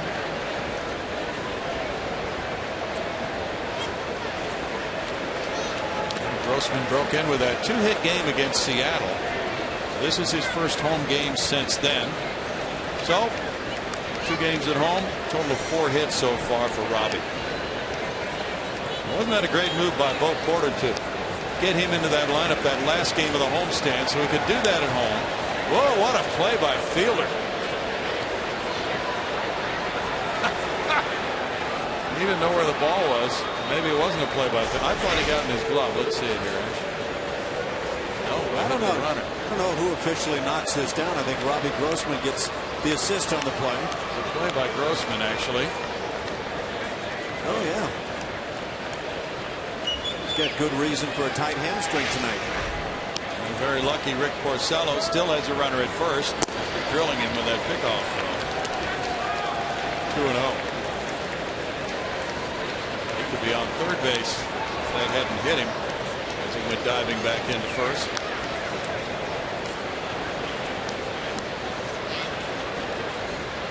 Jason Castro on deck. The stars are aligned for the Astros here in the 6th inning. 1, 2, 3 hitters due up. Fouled away by Altuve, and the count goes to 2-1 on Jose. What a steady hitter this guy has been all season. Of course, he had a terrific year last year, but I just don't see a prolonged slump in Jose Altuve. The way he uses the entire field, the way he is comfortable apparently hitting with 2 strikes, does it all well.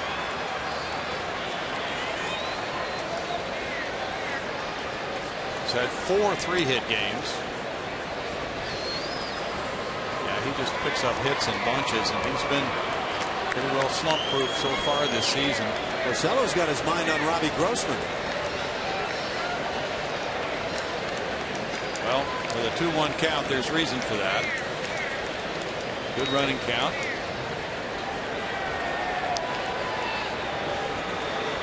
He's running.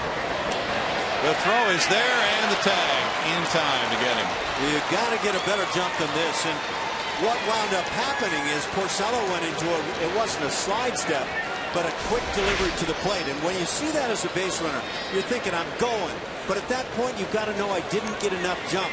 And I mentioned up top that Avila can really throw well. That's not the greatest tag, reaching out as the feet start getting close into the bag. That ball beats him a ton, though. It's stealing 2-4. Pitch was ball 3. On the 3-1, it's grounded to shortstop Peralta.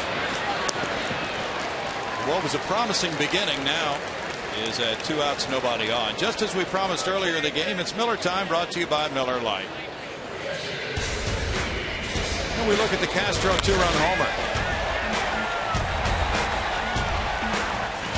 That's pretty nice when you can hit it the other way and drive it out.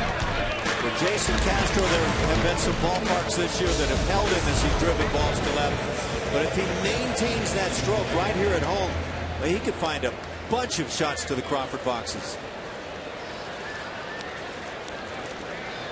Well, Homer takes his hitting streak to 9 games. Earlier, Altuve had a 9-game streak in April. Ball 1 to Castro. Castro's settling right into this number 3 spot in the order. It wouldn't have been something that many Astros fans would have thought would be happening, probably, but he's making it work. Second sacker Infante gets it over first. No runs, a hit, nobody left after 6. 3-2 Houston.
Lone Star Series showdown.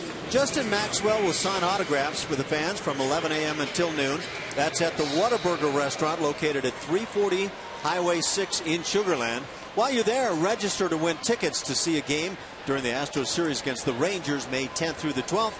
Players subject to change and autographs will be limited. Well, we have an entirely new outfield alignment now with the Astros leading at 3-2. We go to the 7th inning, and it's Alex Avila to lead it off. New right fielder is Rick Ankiel. Fernando Martinez comes out of the game after going 0 for 2. And the other outfielders move over a notch. Brandon Barnes has moved from right to center. Bobby Grossman has moved from center to left as the Astros try to protect this 1-run lead.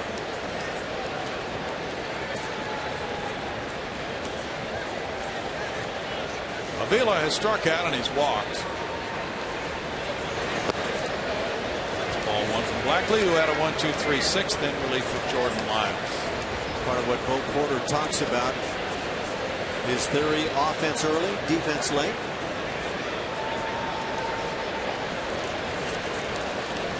Infante's on deck. Jackson's due up 3rd in the inning.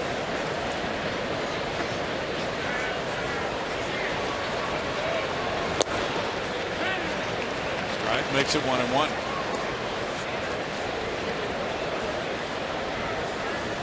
Clemens continues to work in the bullpen. Paul last night worked an inning and a third, giving up 1 hit, 1 run, and took the loss.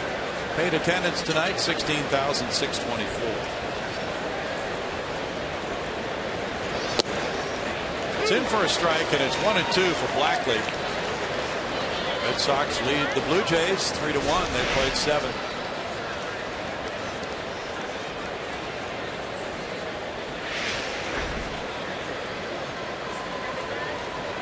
Laurie hit number 3 for Toronto. Blue Jays are 10-16. The Red Sox 19-8 record. Ooh, swing and a miss for a strikeout. That's number 2. That is totally putting away a guy who's been a pretty tough out in the past this year, struggling on his start. Slider down and away will put away many a left-hand hitter.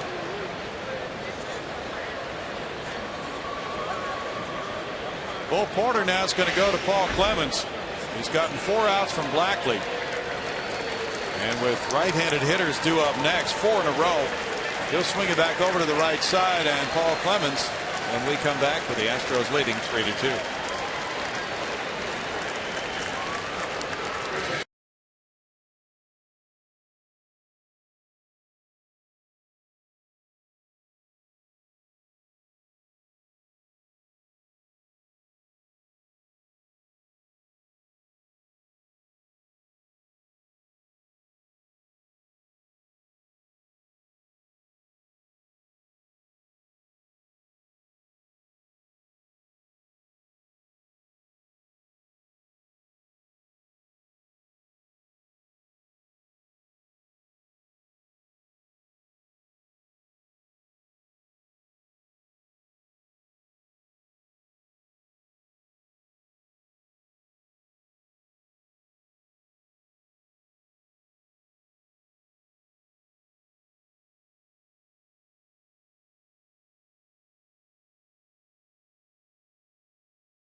They've changed their outfield alignment, and they now change the pitcher after Travis Blackley worked very well through 4 outs and turns it over to Paul Clemens.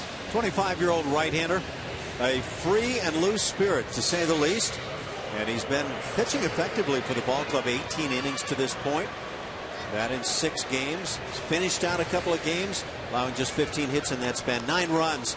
Obviously he'd like to cut that down. 5 home runs, a big part of what he has allowed. He'll be working to the number 9 hitter, Omar Infante. We'll get to Julia in a moment. Infante's 1 for 2. And let's go to her right now, Julia. Yeah, guys, Clemens took last night's loss very hard. You were talking about his emotion and things like that. He gave up that leadoff double after having a nice inning, 1-2-3 inning right before that. But he took it really hard. He came, he said, I'm going to sit on this one for a while. I don't enjoy letting my team down, and then I'm going to get back out there. Hopefully he doesn't hold on to it too long, as he's already back out there. Probably the best thing for him, actually. He gets strike 2 rather than dwell on that 1-run loss, which he absorbed last night. In relief of Eric Bedard. If you're ever going to succeed in this game, you have to have that short memory, especially if you wind up being a back end of the bullpen pitcher. He had a 1-2-3 inning when he started last night. And he gets a strikeout here on Infante, carving him up on 3 pitches, much to the displeasure of the number 9 hitter.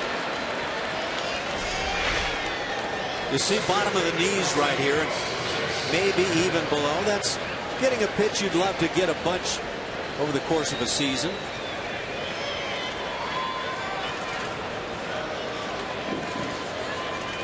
Shortens up the ball game. That does.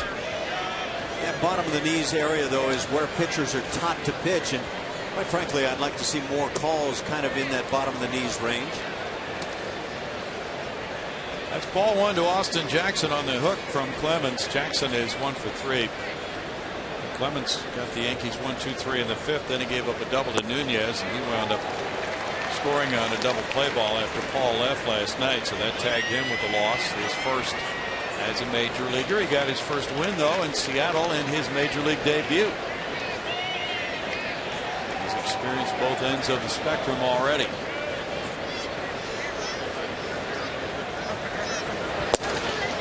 And then we'll have a guy go through an entire season with maybe 50 or 60 appearances in relief without a decision.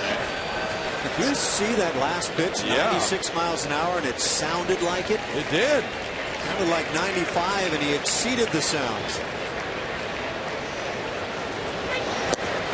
Oh, that is a very nice version of Paul Clemens. He and Blackley have gone through the Tigers 1-2-3, 1-2-3 in the 6th and 7th.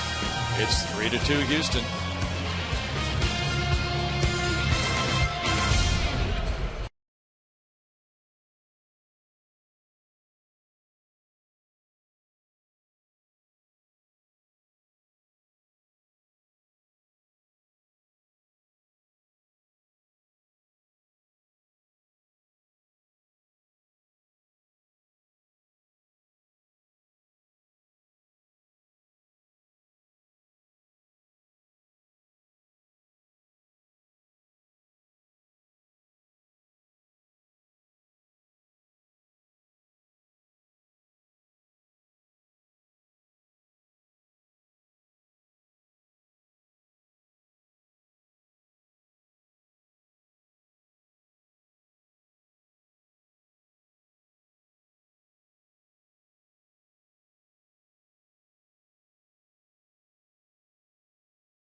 Seventh inning stretch.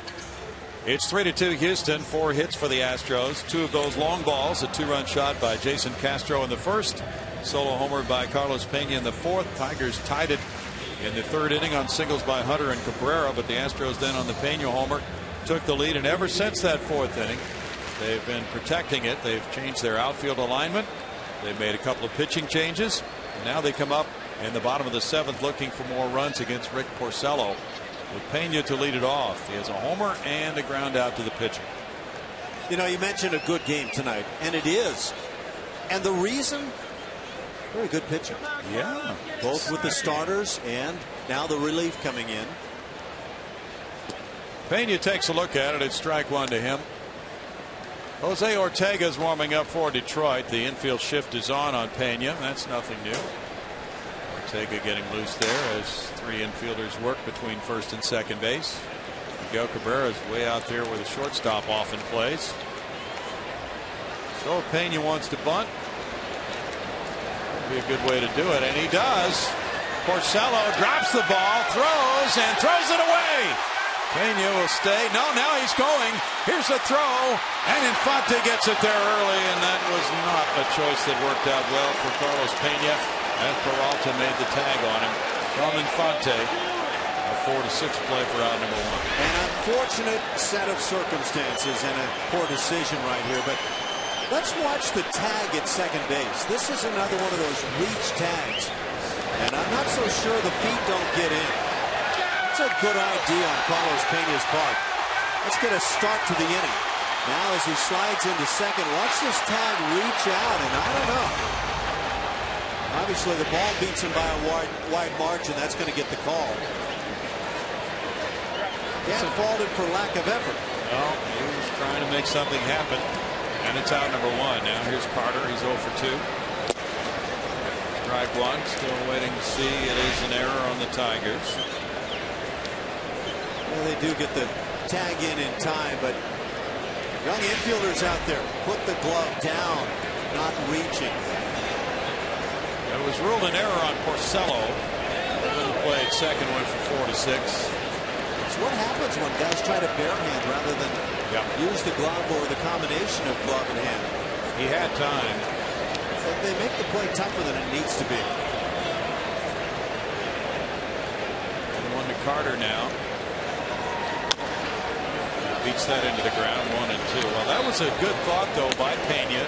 They were giving him the bunt, and he was trying to take advantage of that, and would have been at first base had he not tried to stretch it when the throw got away. So leading off an inning, it's a time to think seriously about that one try. It's a shot foul. Upper deck foul.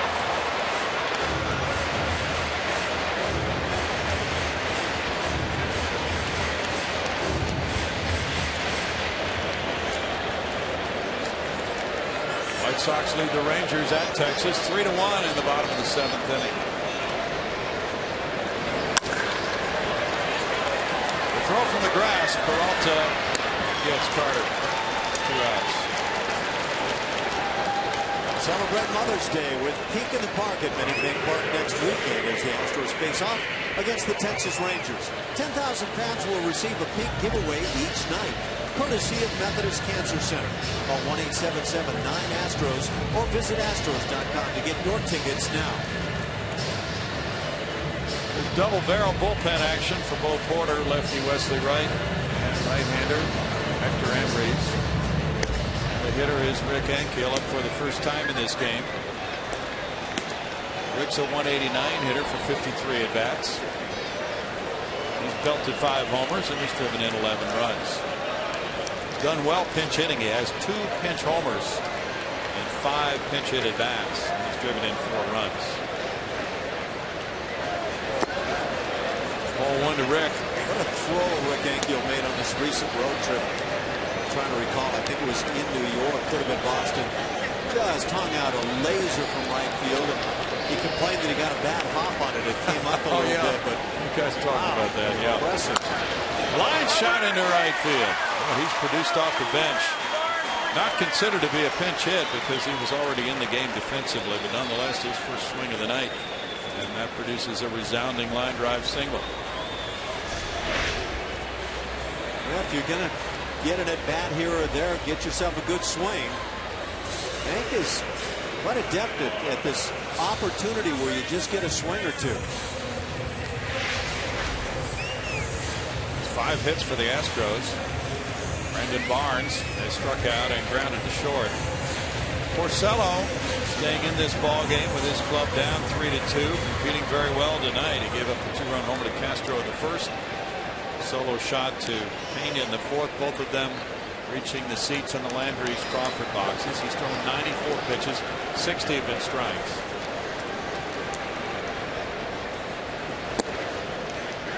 Strike.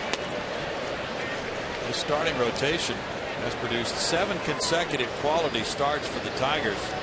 This would be number 8 unless something blows up here on Porcello in this inning. And their starters have won 14 games. That's the 2nd best victory total by a starting staff in the American League, with the 2nd best ERA as well, 3.23 for Detroit starters.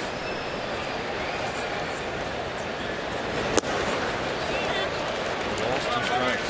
But the Tigers are very happy with what they're seeing from Porcello tonight, a guy who they have counted on in the past in their starting rotation. He's had his struggles, but pitched very well here this evening. They have a pitcher who's 4-0 going tomorrow night. Doug Fister, his ERA is 2.38. Then Max Scherzer, he's 3-0. He's set to go Saturday, and Justin Verlander with a 1.83 ERA Sunday. Barnes strikes out to end the Astros 7th with no runs, 1 hit, 1 error, 1 left. 3-2 Houston after 7.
Astros. Make sure to tune in to CSN Plus tomorrow for Game 2 of this 4-game series with the Tigers. Coverage begins with Astros pregame live at 6:30, followed by the game at 7. That's on CSN Plus tomorrow. And here is tomorrow's pitching matchup, brought to you by Chevron. Care for your car. We've been talking about these Detroit starters. Here's a guy, Doug Fister, with an outstanding changeup and great numbers. And Bud Norris, 3-3 with a 4.20. His turn rolls around again against the hard-hitting Tigers from Motor City. Opponent's batting average against on Bud Norris at .295, much higher than Bud would like to see it. He's a guy with a lot of pride, and I anticipate seeing Bud get this game really kind of turned back in the right direction despite everything. 3-3 mark. Hector Ambriz is pitcher number 4 in this game. The relief corps has been airtight so far. Hector Ambriz, you can see the ERA up over the 5 mark as he's 0-1. 20 hits allowed in 14 in the 3rd innings. Far too high for the stuff he possesses. Reiner Cruz, the other guy, and we've talked a lot about it. His stuff is just exceptional, and he should be a back end of the bullpen kind of an excelling pitcher. And I hope he's able to get that back together as he goes back to the minor leagues. That's the plan. Ambriz works to Torrey Hunter, who's 1 for 3 with an RBI single. That was in the 3rd inning. And strike 1 for Ambriz, who worked a hitless inning in New York last night. He walked 2 and fanned 2 with the Astros trailing by 1 in the 8th inning, 5-4.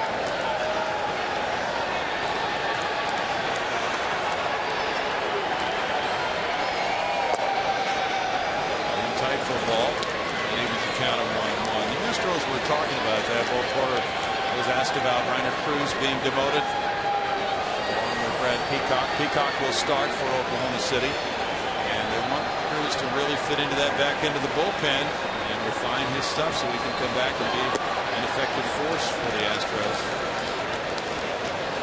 I think sometimes on the big league level, when you start to scuffle, it makes it tough to go out there the next time and the next time, and you feel like you're just starting to snowball in a bad way. And so if Reiner can get that turn back around and regain the confidence in the strike zone, the sky's the limit with his stuff. He is the power arm in the bullpen. Top foul, third base side, 2 balls, 2 strikes. But the numbers for Reiner Cruz are an ERA of 4.40 for 14 appearances. Batting average against .357, 9 walks in 14 and a 3rd innings. So if the Astros can see some improvement in Reiner Cruz, I would imagine he could be back fairly quickly, Ash, depending upon what's happening with this player. 26 years of age. His stuff is exceptional. He's giving up far more hits than innings pitched. Makes no sense to me, but the walks. 9 walks in those 14 innings for Reiner Cruz, an area that he does have control of, and he needs to improve there vastly. Jose Veras is warming up now for Houston, with the count reaching 3-2 on Hunter.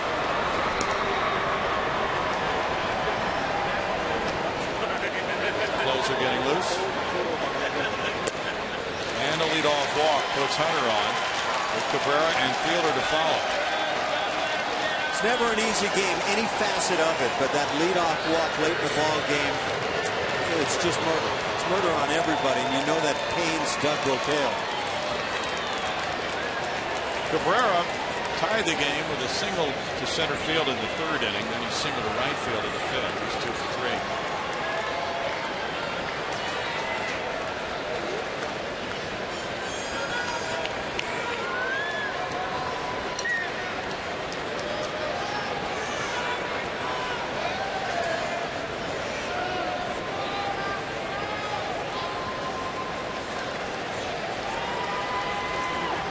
Cabrera, for all his abilities as a hitter, does not run well, but he's only grounded into 2 double plays so far. It's in 108 at bats. As if he knows how to guide the baseball. No.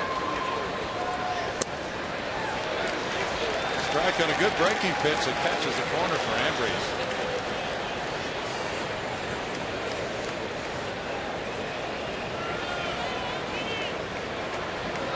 Tigers come into play tonight, 6th best in the major leagues in terms of scoring runs. The Oakland A's continue to be a dynamic club offensively as they lead in runs.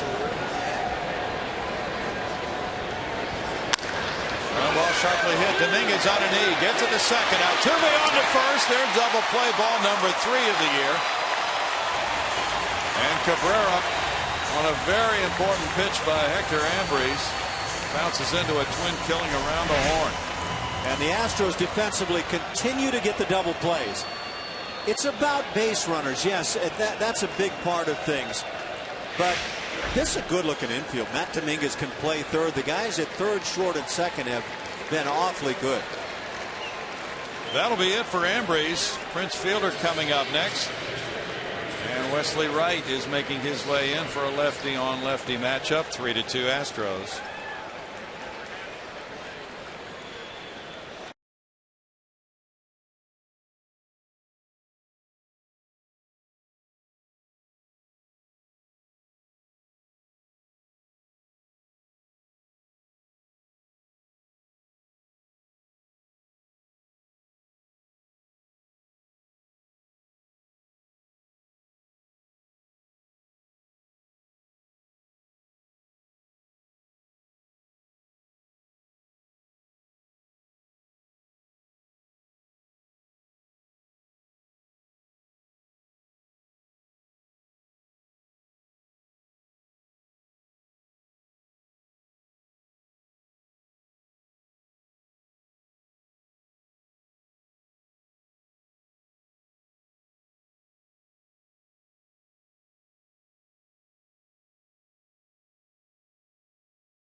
And that continues now. It's been Blackley, Clemens, Ambriz, and now Wesley Wright, as Bo Porter has alternated his relievers left, right, and then now right, left. And it's Wright coming in with no decisions and a 2.57 ERA. And one thing Wesley Wright has done well all season long is get left-handed batters. Although batters are having a little success of late, they're hitting .250 against him. But the assignment right now is get that one left-handed bat, and it's a tough one in Prince Fielder. Not as if lefties slow him down a whole lot. Fielder in this game is 1 for 3. But you'll take any advantage you can get. That one hit him. So Fielder drops the bat and slowly makes his way up the line. The switch hitting Victor Martinez due up next. That is not the way you go about that lefty versus lefty if you're Wesley Wright. Got to look at these guys as they're never going to get on base on me.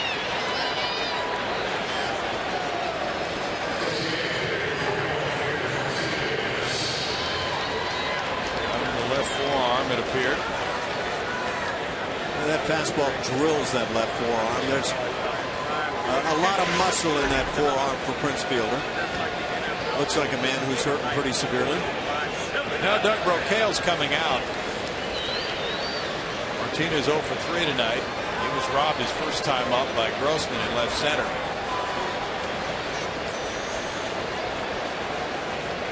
Porter could opt for a 4-out save by Jose Veras. But that is not the move. Luis Martinez, the switch hitter, would be hitting left-handed in that case.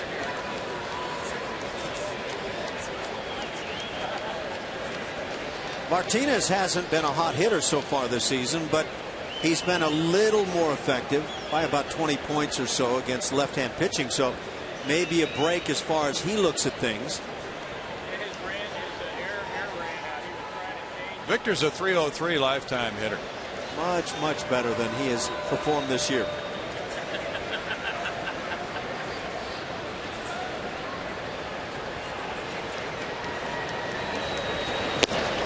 Ball 1.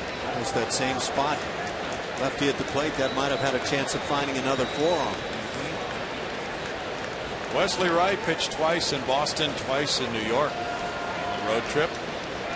Good scoreless ball each time. He's had 7 straight scoreless appearances in relief.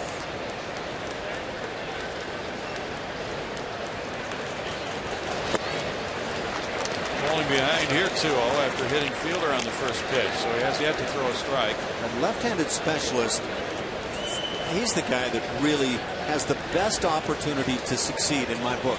Comes in to get 1 or 2, sometimes a little more left-handed bats. And left-hand hitters historically struggle against left-hand pitching. But get yourself ahead and give them a tough night.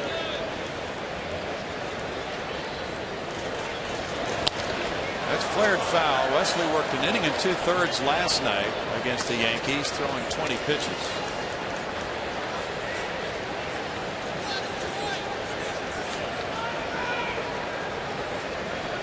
Been very dependable down through the years. Astros skippers, no matter who they were. And right in a tight spot here tonight with a 1-run lead and a runner at first. He made 77 appearances last year.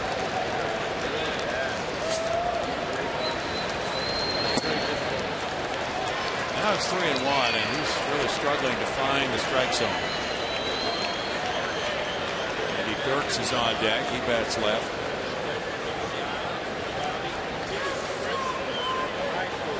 You certainly don't want to move on to the left-handed Dirks just because in the process, if you do, you've got that tying run at second base.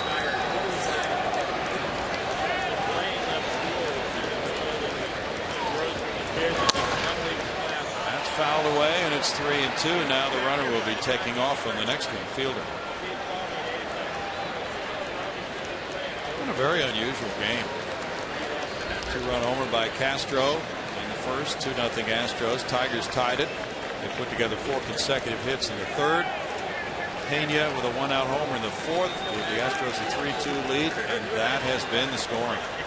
So it's been unusual for both ball clubs in terms of the starting pitcher. When you talk about Porcello for the Tigers, he's had his struggles, and for the Astros, just simply getting those good starts, and they're starting to happen a little bit more of late. Into right field. Enke was very deep. That'll flare in for a hit in front of him. And now the ball gets away from him. Fielder's going to be sent home by Tom Brookins.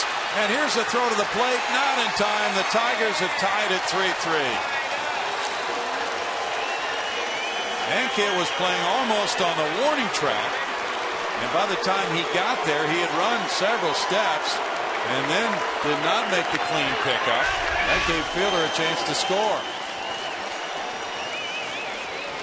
Yeah, this was a combination of mistakes. Just getting to Martinez, bringing that right-handed bat to the plate, a big mistake. And Rick Ankiel was having a tough time. The skates were sliding all over the ice.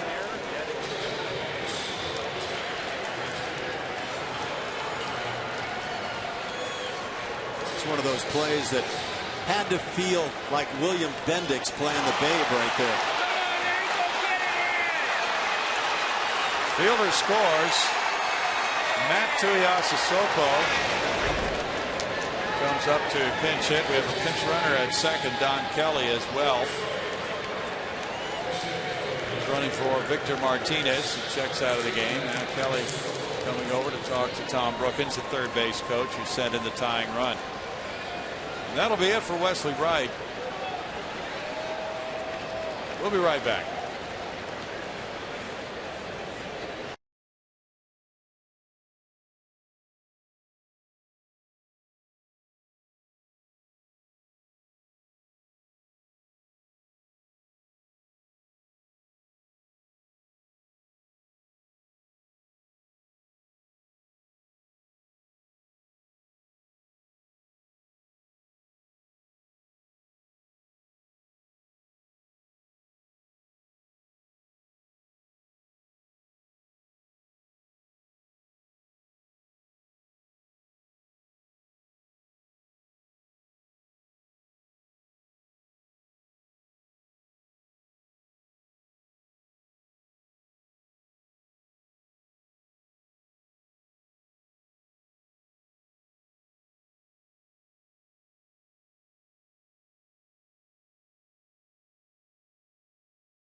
That tying run with double by Martinez and then the error on Ankiel. Watch how difficult this play became. Once the bobble was made, feet are sliding all over the place. Sometimes that gravel can be loose on the warning track, and you see the reaction of Prince Fielder, a very excited guy tying the ball game. Yeah, for me, hitting Prince Fielder was kind of the key that set it up, but that was a rugged play defensively for Hank. Second error for Rick. Jose Veras takes over on the mound. He's pitcher number 6 for the Astros. The pinch hitter is Matt Tuiasosopo, right-handed batter. Pinch hitting for Andy Dirks. Veras is 2 for 3 in save opportunities. Don Kelly, the pinch runner, in a tie game here. No RBI in the double by Martinez. At strike 1 to Tuiasosopo. A 5 RBI game on Friday against the Braves. 300, 1 homer. He's driven in 6. Matt turns 27 next week. Bellevue, Washington. Sharp breaking ball outside. Makes the count 1-1. Matt was a 3rd-round draft choice by Seattle in 2004, and he has a Seattle background. He was born in Bellevue, Washington. His father Manu was the Seattle Seahawks defensive lineman, and his brother Marcus was a quarterback in the NFL with both the Raiders and the Jets. He went against the grain and didn't play football. Tigers signed him as a free agent last November. Line left field corner, that's foul.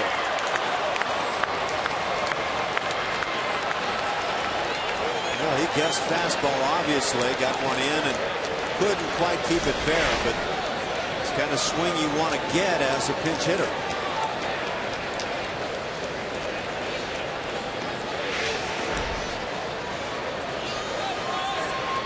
Tuiasosopo was with the Mariners from 2008 through 2010. Didn't have many at-bats in any of those seasons. He spent each of the last 2 seasons at AAA, Tacoma in 2011 and in Buffalo last year. Wasn't his brother the quarterback known as the throwing Samoan? I think so.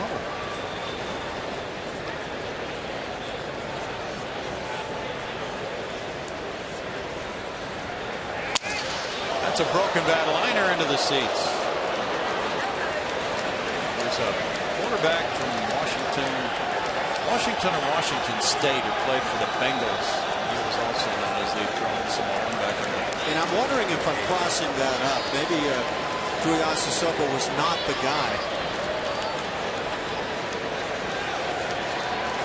I'm trying to remember the QB's name who played for the Bengals, Jack something. I can't remember his last name. Who was prolific in his passing yardage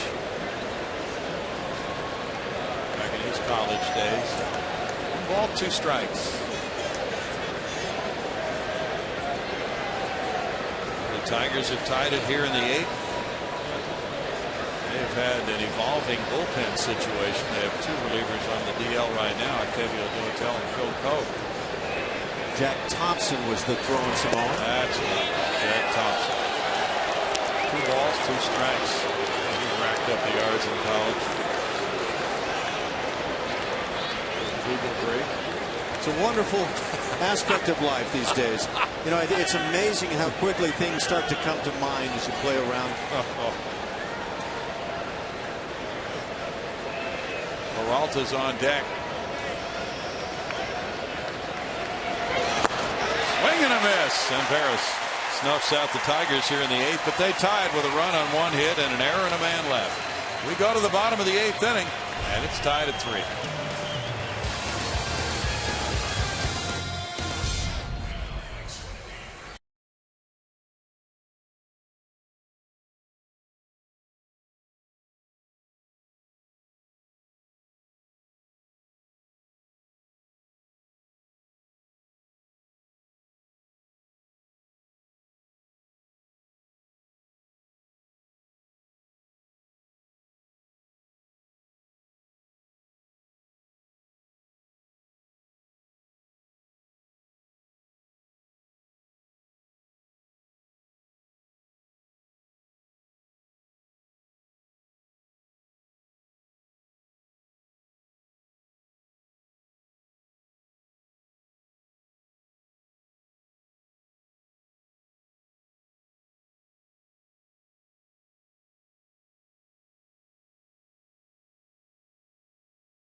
Airlines. Find our fares online only at southwest.com. It's 3-3 now here at Minute Maid Park in downtown Houston. Colorful guy there watching things unfold as we go to the bottom of the 8th inning. Definitely looks like a power hitter. We might need him here in this inning. Well, now it's going to be the bullpen coming into play for the Tigers. And Jose Ortega, Rick Porcello in 7 innings, allowed 5 hits, 3 runs, didn't walk anybody, fans 7. Ortega comes in to face Matt Dominguez, who struck out twice tonight. Backtracking to the top of the inning, that was ruled a single by Victor Martinez, not a double. Single and an E9, allowing him to get the second. And off the end of the bat, there's strike 1 to Dominguez. Matt Tuiasosopo stays in to play left field.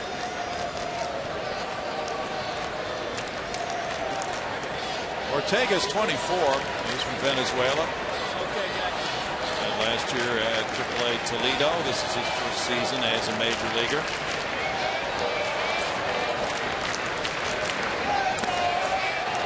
He gets strike 2 on Dominguez. Octavio Dotel is on the disabled list with an arm problem. And Phil Koch also is there. The Tigers bullpen has gone through several stages here in the early season, including the return of their closer Jose Valverde.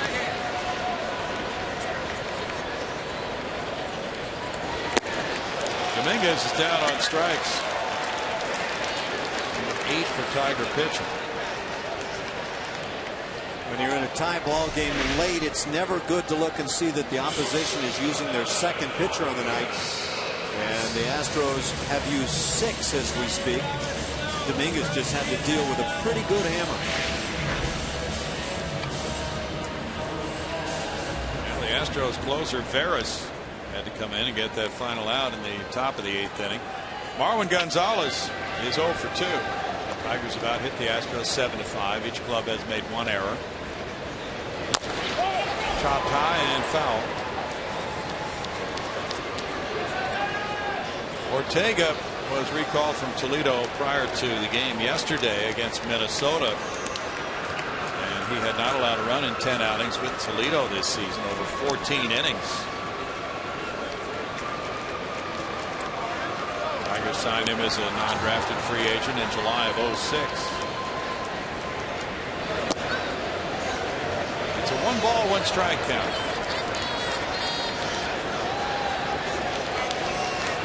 Ortega had 2 major league appearances last year.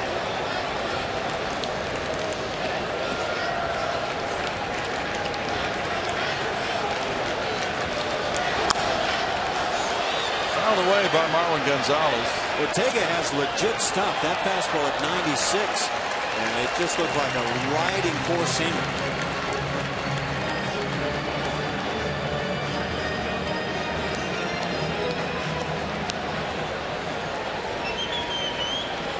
Porcello through 97 pitches, 63 strikes.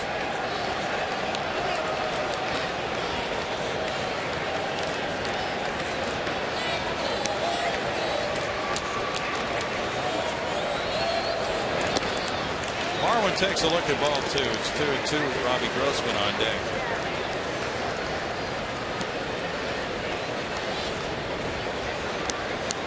Ortega shooting that high velocity stuff early in his career, working in this tie ball game in the 8th. And he gets a strikeout.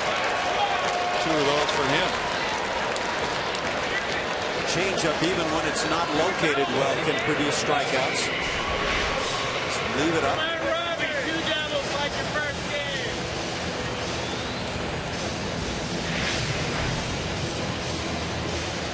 Tigers have their 7, 8, 9 batters due up in the 9th. Peralta, Avila, and Infante. Robbie Grossman has a pair of hits tonight. A double and a single.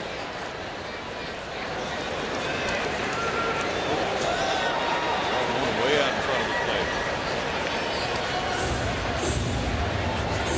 It'd be a nice video for young catchers to learn how to block a pitch. That was how not to block a pitch, I guess. Mark Sevilla is saying, look, there's nobody on base. I don't need to get down and block that, but that's not your standard effort. No. Cardinals got 6 in the third. They lead Milwaukee 6-2 in the bottom of the 7th now. Pass to second, Infante. And we go to the 9th inning with the score: Detroit 3, Houston 3.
And here in Houston at Minute Maid Park, a 10-game homestand. It's an interesting ball game tonight. Tied 3-3 now after the Tigers got their run in the 8th inning with the Victor Martinez single to right and the help of an error by Rick Ankiel. Detroit got that tying run home. Now we move to the 9th inning. The Astros brought in their closer, Jose Veras. He struck out Tuiasa Sopo to end the Tiger threat in the 8th. Now he's in for Peralta, Avila, and Infante in the 9th. 10 games in 11 days on this homestand for the Astros. Good giveaways every game this series. Tonight it was gym bags. Tomorrow it's t-shirts. Saturday umbrellas. Sunday the Los Astros t-shirt. Fireworks after tomorrow night's game as part of Big and Bright Friday nights. There's strike one. And Sunday before the game, celebration of Cinco de Mayo. That celebration is from 12 to 3 on the plaza on Crawford Street.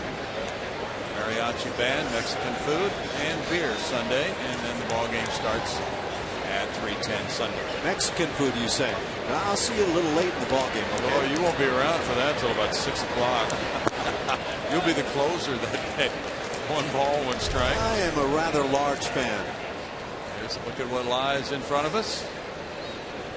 This weekend the Tigers, and a break Monday, and the Angels for 3 next week, followed by another weekend date.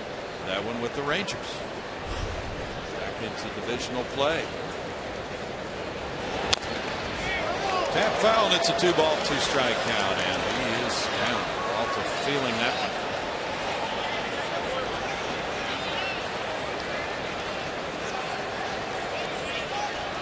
What do you say?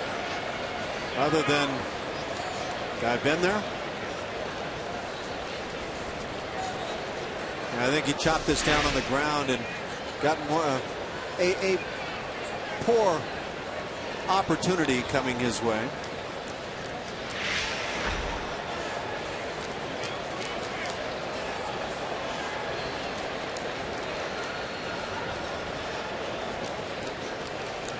Every catcher has had to deal with such pain, and so go out to the mound and try to provide a little time.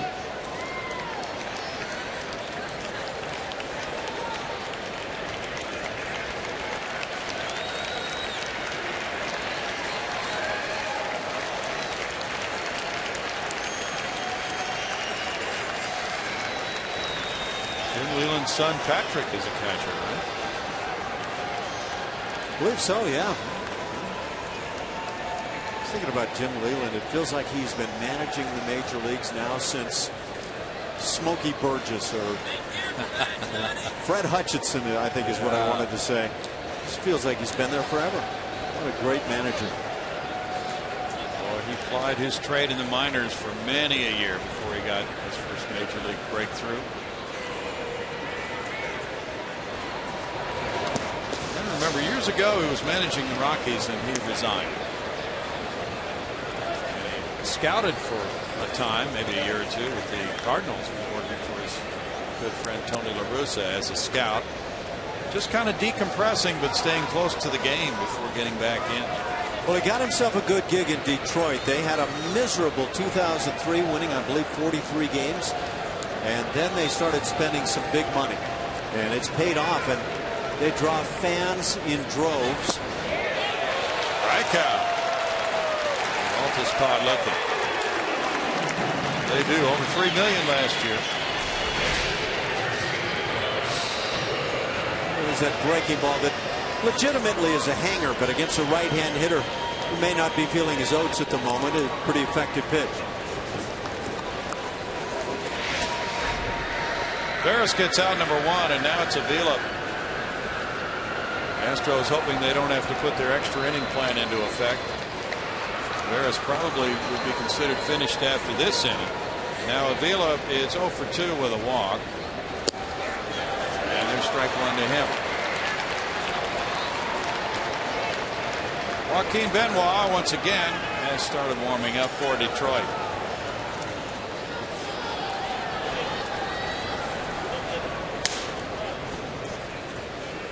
Astros have their 2, 3, 4 hitters due up in the bottom of the ninth. Altuve, Castro, Pena. It's a 1-ball, 1-strike count for Jose Veras. There are balls flying all over back there for the hitter, catcher, and umpire.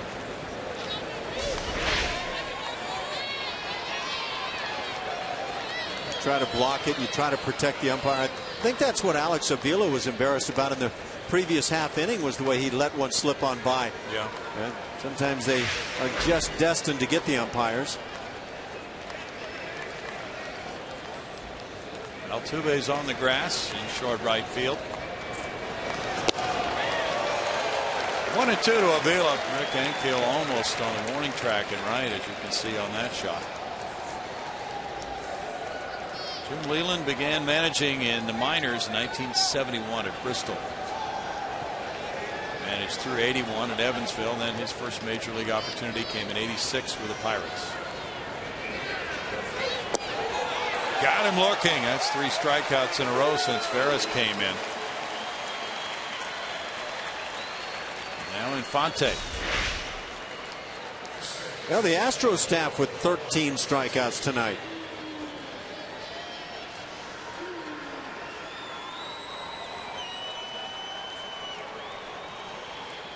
Infante doubled to start that game-tying rally at the time in the 3rd inning. 4 straight hits off Jordan Lyles. He's 1 for 3.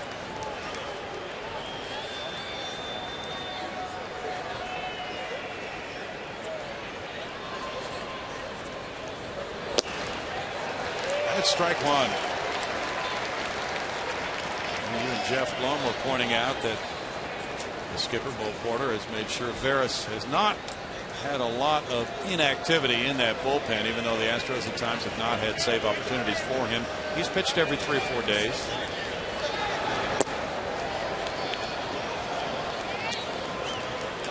Yeah, that bullpen is becoming a little lean right now. Again, this is the 5th member of the bullpen on the hill tonight. 6 pitchers overall for the Astros. Veras has 5 straight scoreless outings. Well back. 1-2. Fastball went up at 93 miles per hour from Jose. You see, this is a strikeout high for the Astros in a game this season. It's tough if you're looking at your closer on the hill.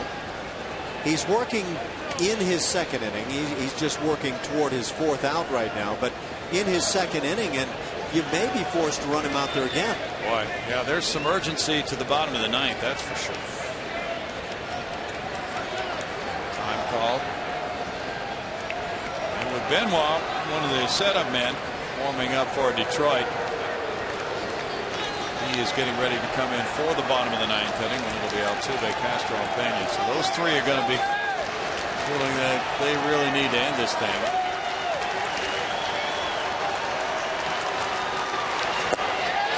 And a strikeout, and that's 4 for Veras. 4 batters, 4 strikeouts. We go to the bottom of the ninth inning. Altuve leads it off in just a moment.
And for the Astros, their 2, 3, 4 hitters will be due up and try to win this, as Jose Veras has been magnificent.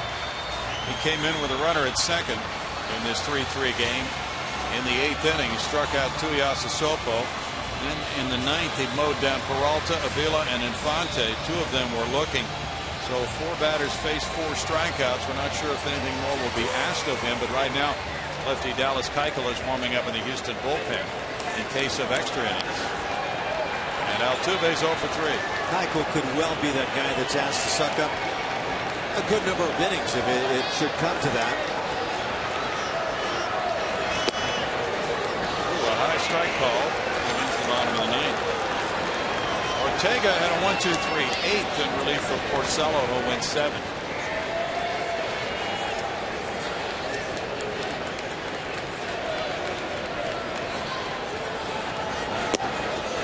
Up and it's 1-1. Rangers are batting in the bottom of the ninth, trailing the White Sox 3-1. Addison Reed in the game to try to close it out for the White Sox. They have a homer from Tyler Flowers, his 4th. Adrian Beltre hit his 6th for the Rangers.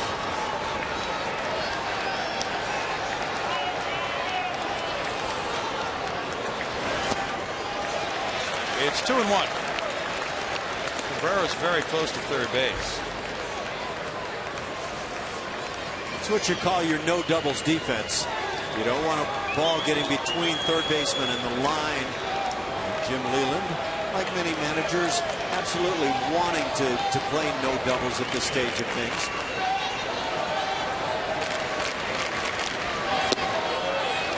Strike evens the count at 2-2 to Altuve.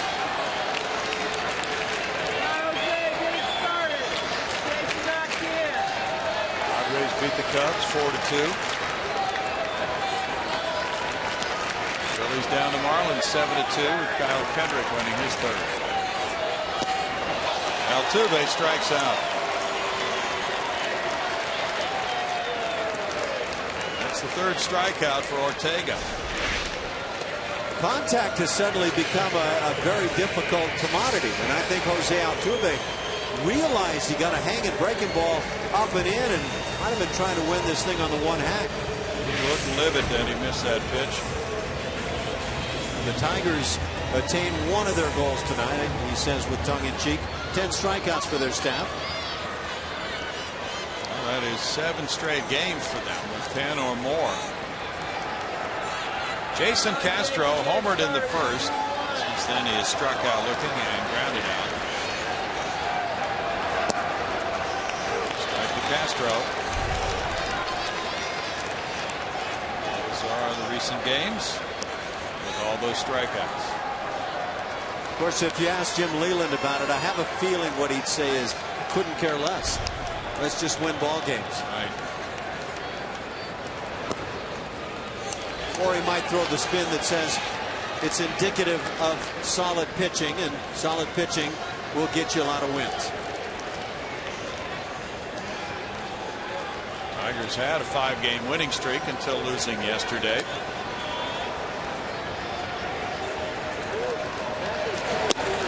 Right there for Castro, and it's 1-2.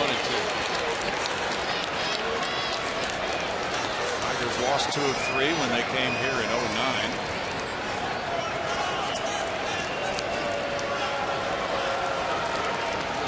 Astros are 5-1 overall at Houston against Detroit, 9-6 here and in Detroit.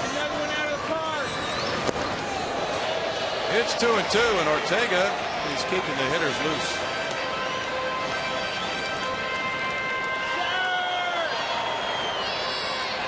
Ryan Dexter pitched another beauty. The Red Sox down the Blue Jays 3-1. They beat Jay Happ. Can a manager, John Farrell, make that much difference for a ball club, the Red Sox? Well, you know him. What do you think? He's a bright guy, and I think he tries to cover all the bases. It didn't work out in Toronto. That's all I can say. 3-2. It sounds as if what's going on in that clubhouse with the players and all the changes that have been made, they are meshing together a lot better than last year's Boston players did. I think that's the biggest thing that I would probably point to is I think under a different manager a year ago it was an unhappy club, and I think they played like a team that was unhappy.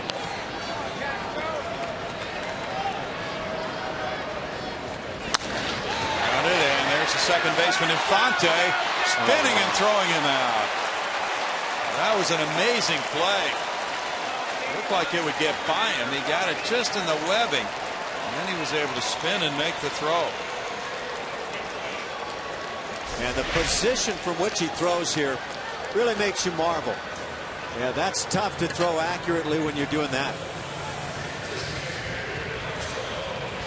Let's see if we can get Baryshnikov to throw from one of his spins. Good way to sprain an ankle.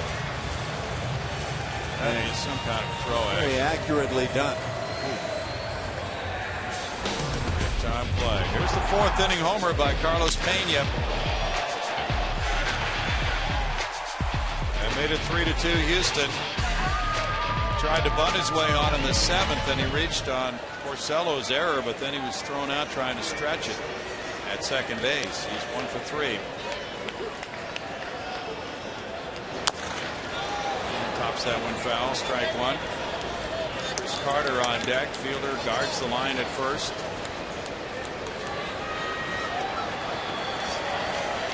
Of course, when Carlos tried to bunt and did bunt in the 7th inning, he was leading off that inning. Now 2 outs, nobody on.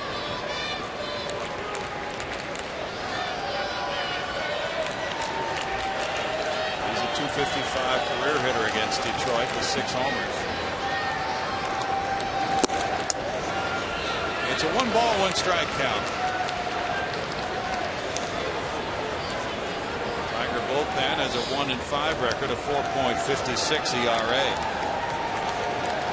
Well, they've done well at retiring the first batter. They've gotten the first batter by a reliever 51 times in 72 tries.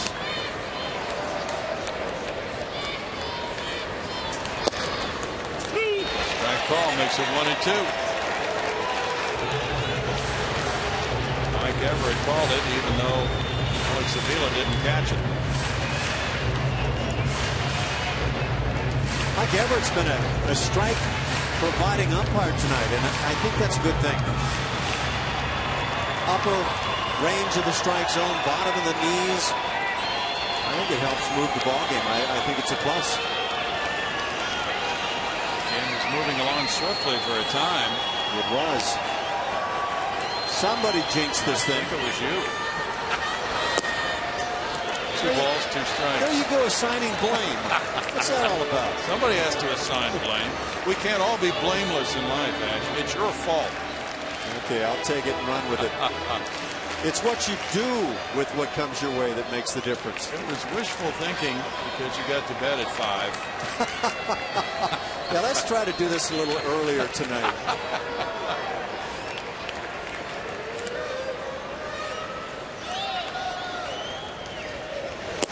Mania looks at it. Now it's a full count. You, on the other hand, with that cushy studio job.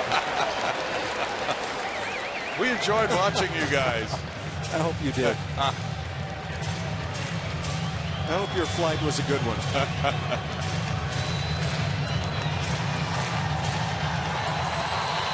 Now Pena steps up, ready to look over a 3-2 pitch. Carter on deck.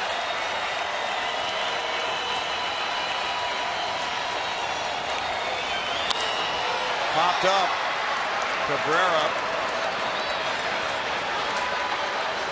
to send the game to extra innings. It's 3-3 through 9.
Jack Link's beef jerky. Feed your wild side. Here at Minute Maid Park, extra innings come with Dallas Keuchel taking the mound. He'll be pitcher number 7 for the Astros. The Tigers have used only a couple of hurlers to this point. Keuchel just arrived back in an Astros uniform today, making the trip from Oklahoma City to Houston to now pitch in this tie ball game. The Tigers had the edge in hits 7-5, each club with an error. The Tigers tying it in the 8th as Wesley Wright was charged with an unearned run.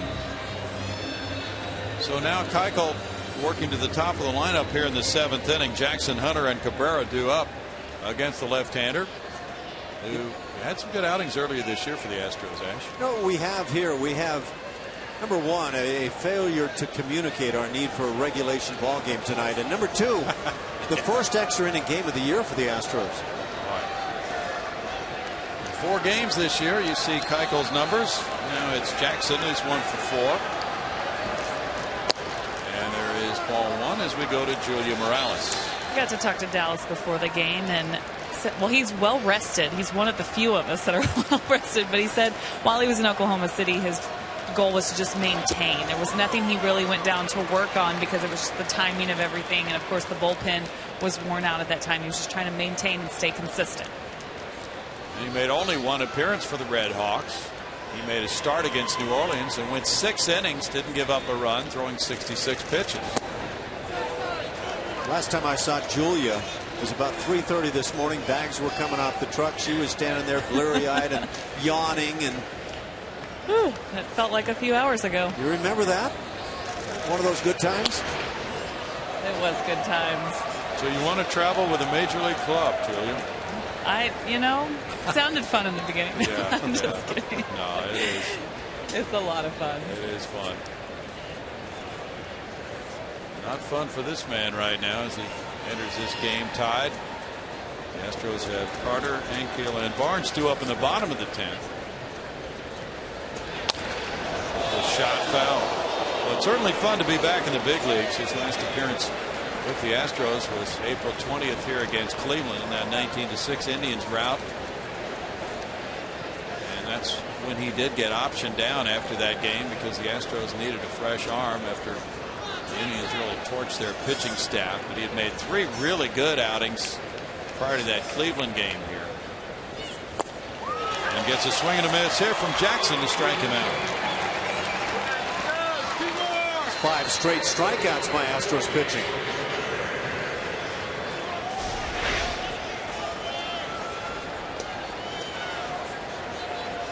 I think you get to this stage of a ball game at times, hitters one by one take it upon themselves to be the guy that's going to hit the home run that wins it for their club. 15 strikeouts tonight. It's a ground ball to Dominguez. And he takes care of Torrey Hunter's grounder for out number 2. And Matt Dominguez playing that no doubles positioning near the line. Now it's Cabrera. That's the way to do it. Get that glove down on the ground. You can always bring it up, Ash, if ball comes, takes a bad hop. See him take his time and set that 4-seam throw. That's crucial. Infielders want to make sure that you can get that ball that you know where it's going to wind up. Cabrera takes ball 1.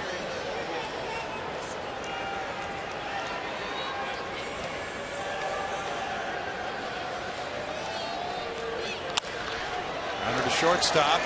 Marwin takes care of the Tigers' 10th. Carter, Ankiel, and Barnes due up in the bottom half. It's still tied at 3.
Middle of the 10th inning, first extra inning game for the Astros this year. The Tigers already have played 4 extra inning games. They are 1-3. Astros fans hoping that they will have something to stand and cheer about very soon. Joaquin Benoit, who's warming up for the bottom of the 10th inning, has other ideas. He's 2 for 2 in saves, and he's walked 6 and allowed 8 hits in 12 1/3 innings. Big right-hander, and another one of the reasons the Tigers were able to move on to the World Series a year ago. Back into the bullpen had been strong at one point. They had some issues, but Jim Leyland finally has his bullpen back together. Strong starting staff and a very good looking offense. I would say the Tigers are one of my favorites probably to head back toward postseason play again this year. In fact, I would probably say they're as close to a lock as anybody that I might point at. They appear to be primed with that strong starting rotation. Excellent lineup. Bullpen you talked about. Benoit had an ERA of 0 in the league championship series and 0 in the World Series for Detroit. Chris Carter first to face him. He's 0 for 3. Rick Ankiel is on deck. Brandon Barnes due up third in the Astros 10th. Benoit pitched against Minnesota on April 30th. That was his last outing. And goes foul, strike one. See the story out of Toronto yesterday as Clay Buchholz picked up another win, and it might have been misreported to begin with, or this one may be the misreported job. But Jack Morris, who's now a radio broadcaster up there, claims that Clay Buchholz was cheating throwing a spitball. Oh, really? Whoa, the bat takes off. Cabrera didn't move, and that almost hit him in the head. That didn't go that far over his head. And he didn't even move on that thing. This guy must have known exactly how far that bat was. This is professional quality bat tossing right there. And he kept it fair, too. Not easy to do. Well, he knew exactly where it was going to land, and he put his glove up, having some fun. Looked to me like Cabrera called it. Yeah. No balls, 2 strikes to Carter. No, I didn't see Mr. Morris's charges. Clay Buchholz is indignant.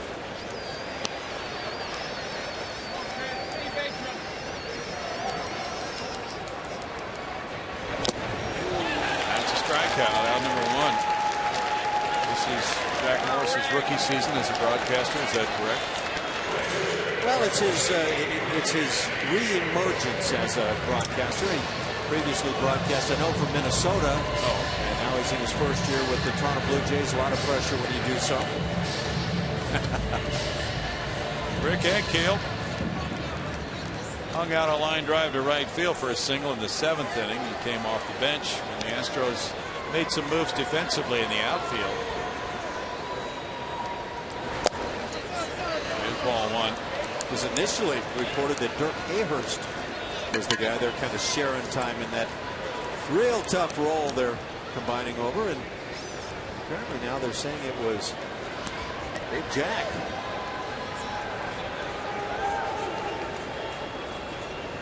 Have you ever been able to impersonate another broadcaster you worked with? No, I can't say that I have. Okay. Good way to get somebody in trouble, though. 2 balls, no strikes.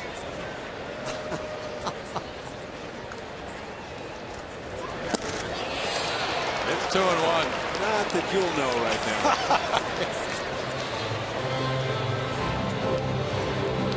Benoit, with those 2 saves, had his turn in the closer's spot before Valverde was re-signed. And Phil Koch. So they've taken a look at some different people in the late innings. 2 balls, 2 strikes. The Astros got several looks at Benoit when he pitched for the Texas Rangers. Then he moved along to Tampa Bay before signing with Detroit. Last year he had 73 appearances for the Tigers, had 30 holds and 2 saves. Good strikeout numbers, 84 and 71 innings last year for Benoit. It's time for Rick Ankiel to get the head on one right here. Time for Alan Ashby to go home and go to bed. If you can provide me with a note.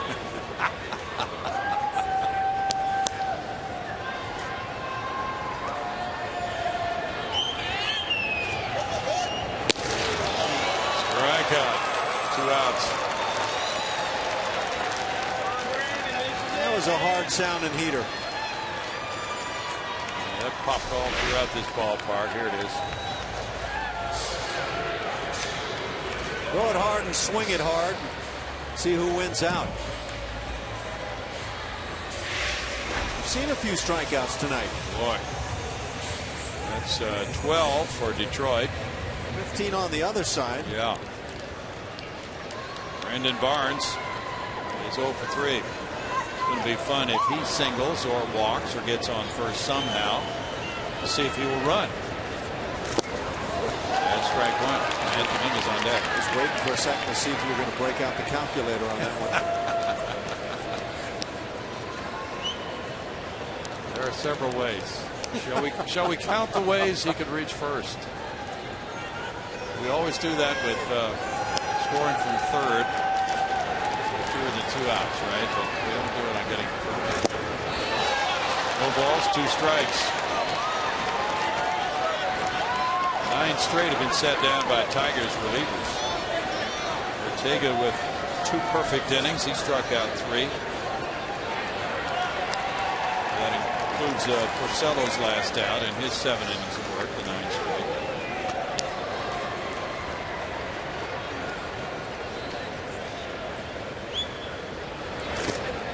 In the dirt for ball 1.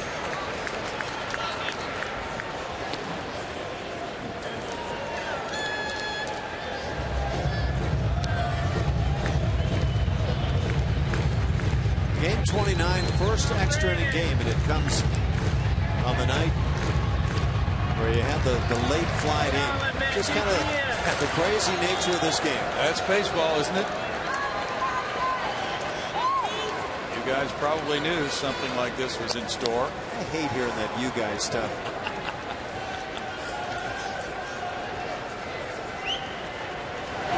Way outside, and it's 2 balls, 2 strikes. Benoit, here's a note about him, Ash. Back in 02, he had a major league record of 7 innings pitched to get a save. I don't even know how that's possible to you. I thought they had the rule book. If you pitch 6, you automatically get a save, no matter what happens.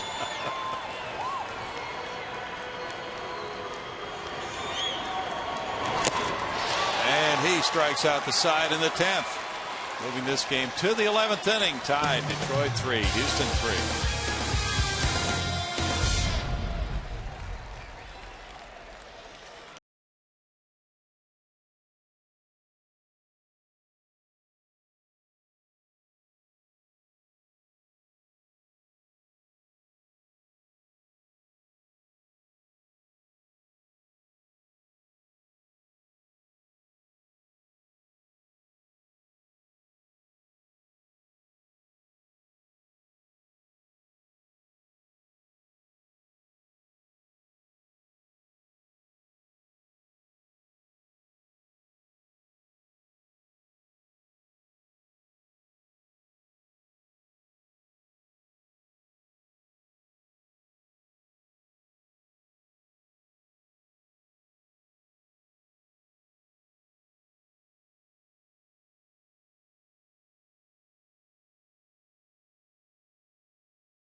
Season long, Jack Link's beef jerky. Feed your wild side.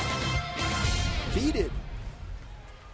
You're about ready to be fed right now, aren't you? It's mealtime again after. It gets that way. Yeah, after 10 innings.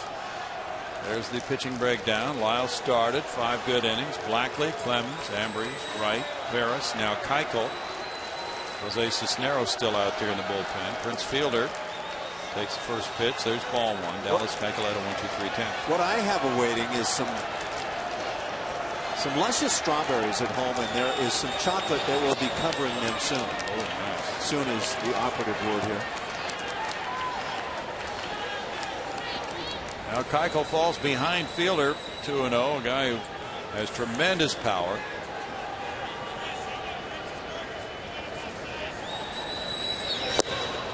Fielder looks at it, and it's a 2-ball, 1-strike count.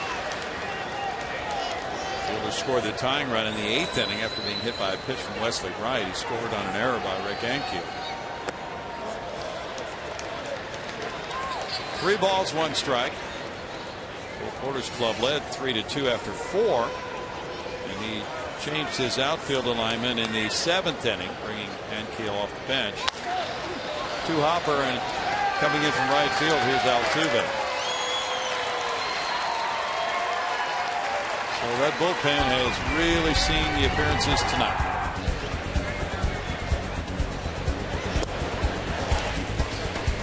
Well, it's been effective other than that one unfortunate stretch in the 8th inning. Defense for the Astros can flat turn a double play. Brocail's pitching staff hanging right in there. And now Don Kelly, a 3-game hitting streak, faking bunt, takes a strike. Brownie, you think you're going to be watching the Cubs in the future playing somewhere at home other than Wrigley? No? What do you think? There's no way. Somebody had a good line about that. See if you agree with this. Without Wrigley Field, the Cubs are the White Sox. Well, they might hope to be that. Kelly strikes out, 2 down. You know, minus Wrigley and everything that kind of somehow combines there, you're probably not looking at your basic 37,000, 38,000 fans every day for a game. Right. Probably somewhere well shy. No doubt. Tuiasosopo comes up. He struck out in the 8th inning. Die-hard fans sticking around to see what happens here in the 11th inning. Keuchel is doing well. There's strike 1. Tigers haven't had a hit since that Victor Martinez looping single over by the line.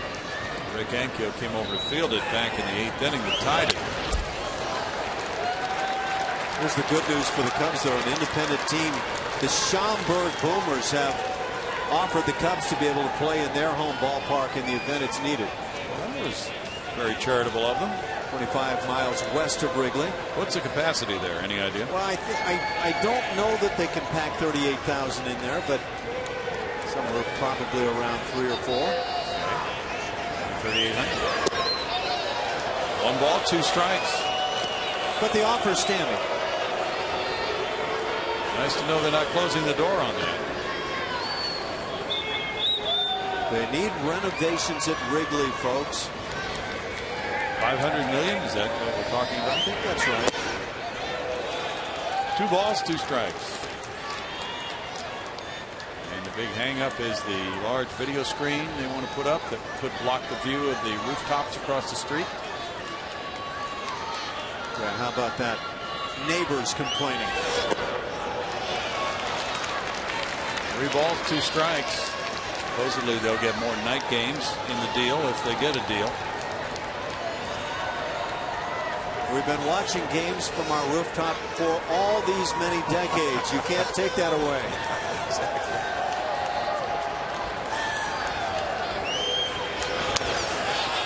Keuchel's maintaining a nice tempo. That could be important because the guys behind him could be zombie-like. Have not had a whole lot of sleep.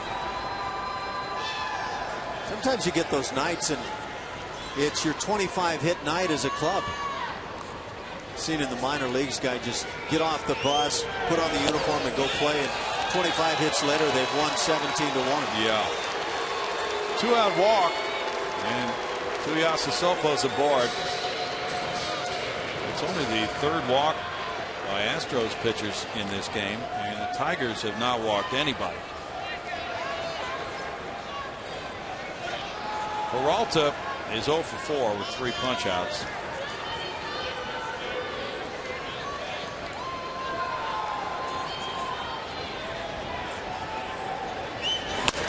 There's a shot into right field.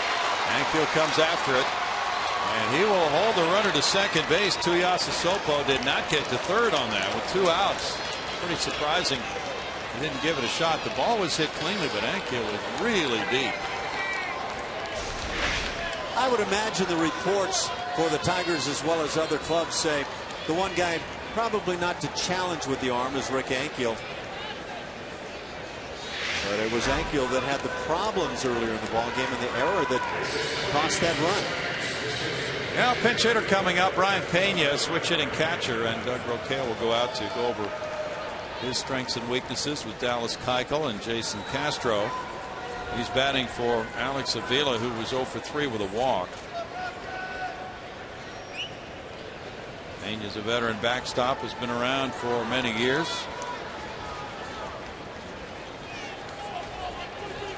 Ramon Santiago, another switch hitter, is available on the bench.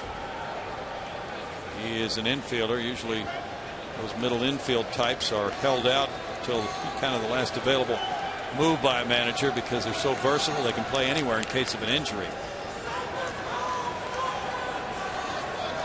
Dave Clark positioning his outfielders. Pena's ready to go.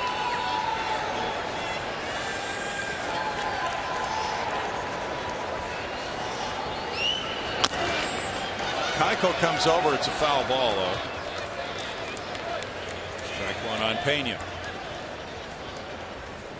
8 hits for the Tigers, 5 for the Astros, each club with 1 error.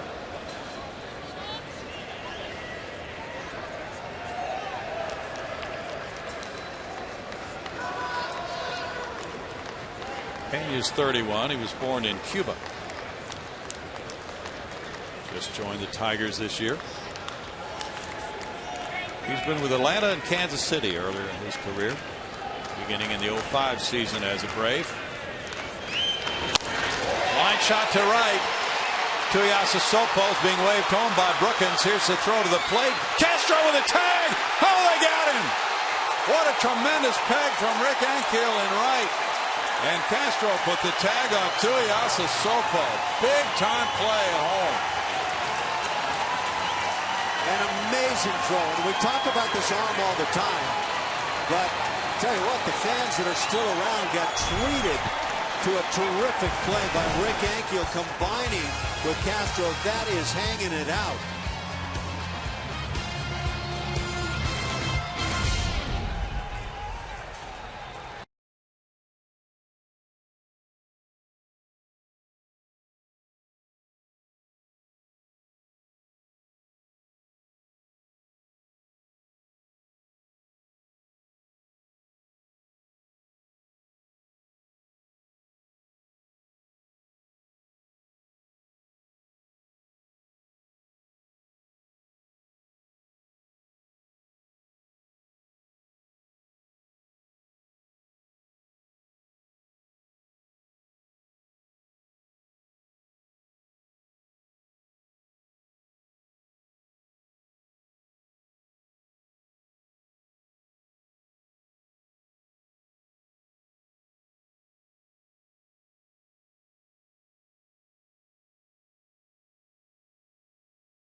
Tigers were attempting to grab the lead.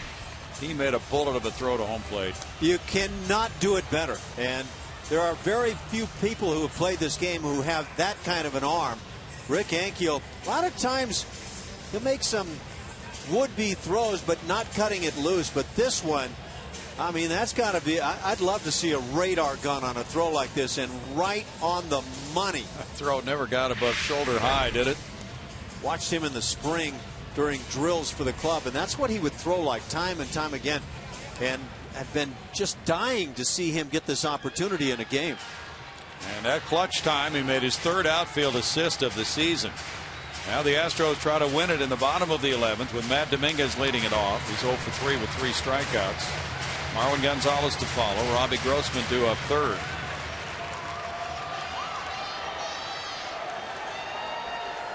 Big night in strikeouts again for these Tiger pitchers. Even bigger for these Astros pitchers. So how far could Rick Ankiel with that arm throw a football? Oh boy. We'll have to ask him. I would love to see that.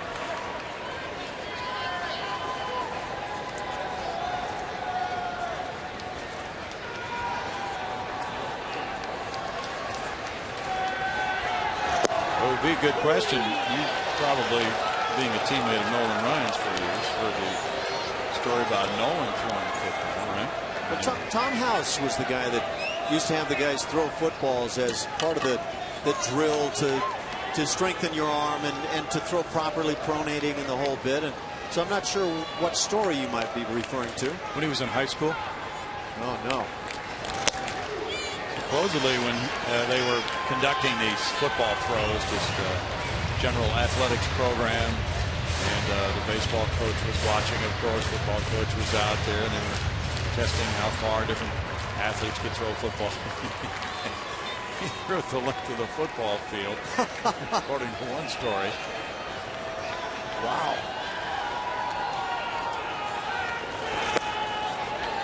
Two balls, two strikes. Now, wouldn't you like to see that play? You're down on your own one. Go deep. Well, how far are you talking about? Just go deep. So that's one measure of arm strength.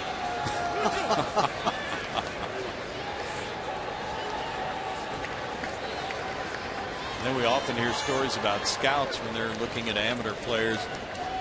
One thing they judge power by is the height of the fly balls they hit. So if you hit a pop-up on the infield, there's a height at which... Yeah. Cabrera comes over into foul territory. One out. So if you hit a fly ball, it's caught, say 280-foot fly ball. They'll look at how high it is as a possible measure of power. Oh. Have you heard that one? No, I hadn't, but I had hit in my career many a pop-up that might have qualified me as a bonus baby. Marwin Gonzalez is 0 for 3. The Astros have been out hit now 9-5. Detroit has stranded 8. Houston has left 1.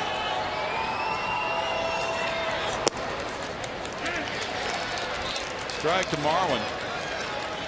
The Astros had that 3-2 lead in the 4th on Pena's home run. And then they started making moves. Jordan Lyles coming out after 5, and the outfield alignment shifting in the 7th. 4 balls, 2 strikes. But the tying run scored in the Tiger 8th inning, an unearned run. And that's the way it's been ever since then. And since their 8th inning hit, there hasn't been a hit by either team until the top of the 11th here. There are many strikeouts so far in Major League Baseball this season. Strikeouts are happening at a crazy rate.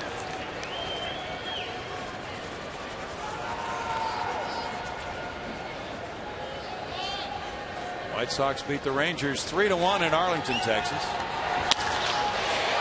Backhanded Peralta. He throws accurately to fielder. 2 outs.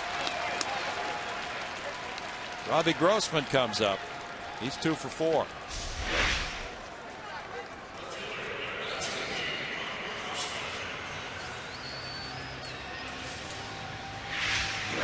Cardinals held off the Brewers in Milwaukee 6-5. Jake Westbrook goes to 2-1, and his ERA is 1.07. Redbirds are now 17-11. How do the Cardinals do it year after year? Well, their bullpen has been subject to that question, certainly with the injury issues they've had this year. Jason Mott's been down, and they've lost some other guys in their bullpen too.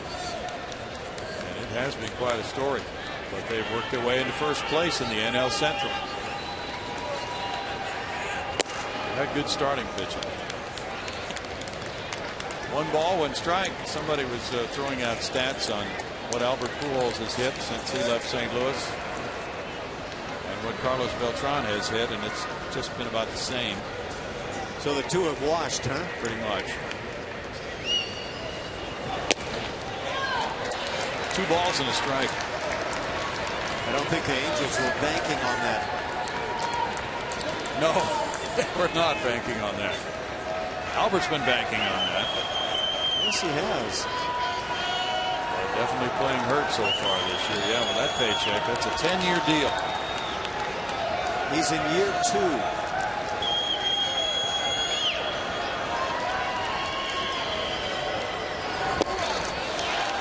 2 of 2 to Robbie Grossman. Healthy swing by Robbie. Jose Altuve's on deck. Is it getting cold in here? Yes. It's supposed to be, what, in the mid-40s, I believe, tonight, Ash, for a low. I was concerned about my blood pressure there for a second. Maybe lack of sleep. I thought you were going to say your petunias. 3 balls, 2 strikes. You wouldn't be the type of guy who would be concerned about petunias, though, would you? I've never considered that. Although now that you put it in my head. Good fielder guarding the line at first. 3-2 coming to Robbie Grossman.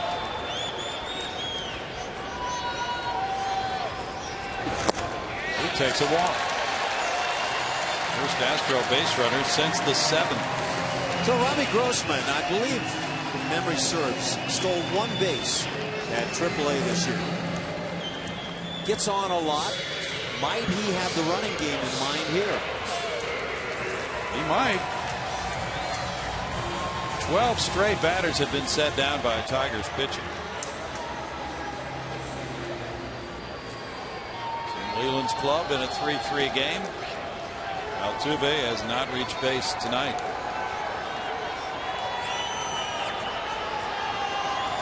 Grossman not going anywhere there, and it's ball 1. Jason Castro's on deck.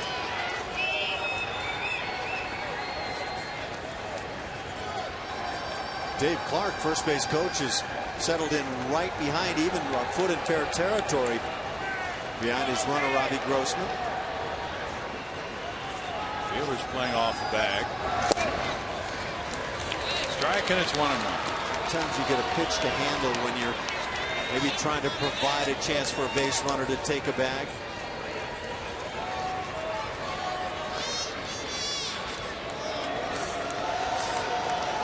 Corey Hunter very deep in right field.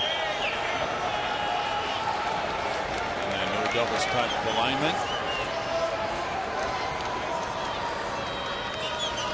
Grossman takes off, and it's foul. Oh boy, that could have gotten interesting.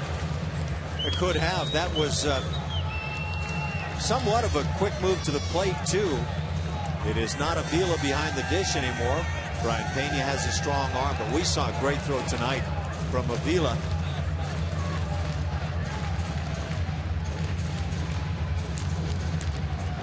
That was on Grossman back in the 6th inning.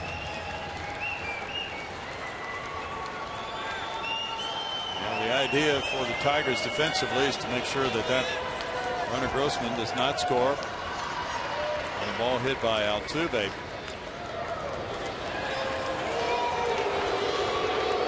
Now the reason he can bluff to first base there is right foot off the rubber. At that point you can do anything you want.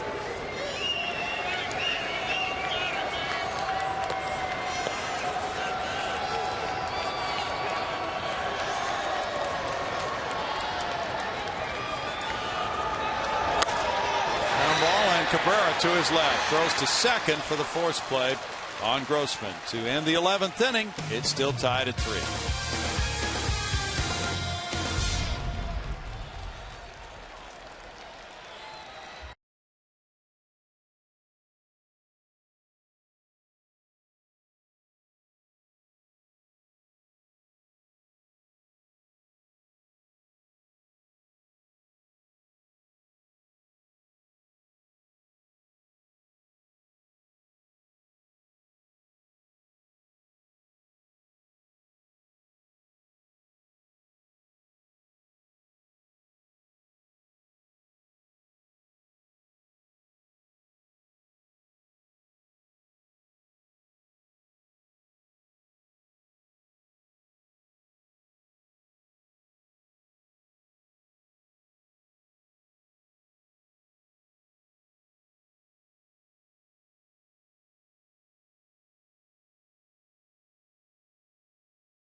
This game tonight from Minute Maid Park in that 8th inning.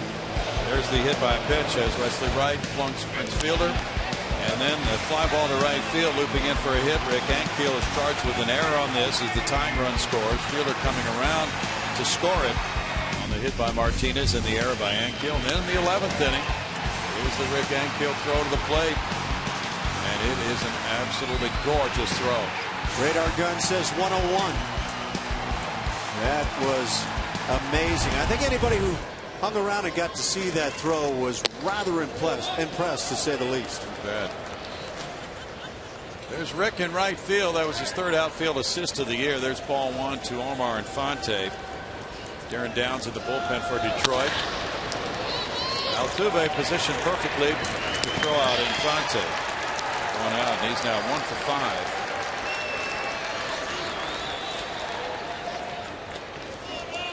Now the incentive, of course, for Keuchel is to get Jackson and Hunter. That way Cabrera doesn't come up here in the 12th. Jackson singled and scored in the 3rd, and he has punched out 4 times in this game.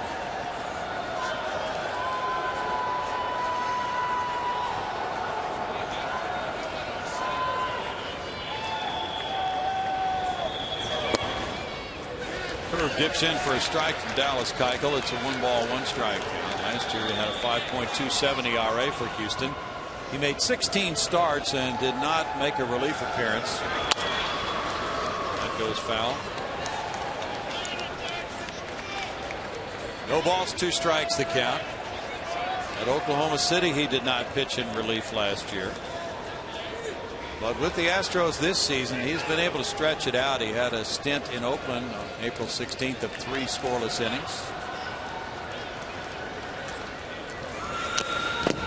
Foul ball back. Still an 0-2 count. So Dallas has taken well to this role. It's not an easy one. Long relief. A lot of unpredictability to those long relief roles. Sometimes many days in between relief performances, but he has excelled in these situations. I think there's the tendency to think of a long reliever as the guy who comes in mop-up roles, but this type of game comes along and you realize how valuable that long guy can be. Boy, you're right about that.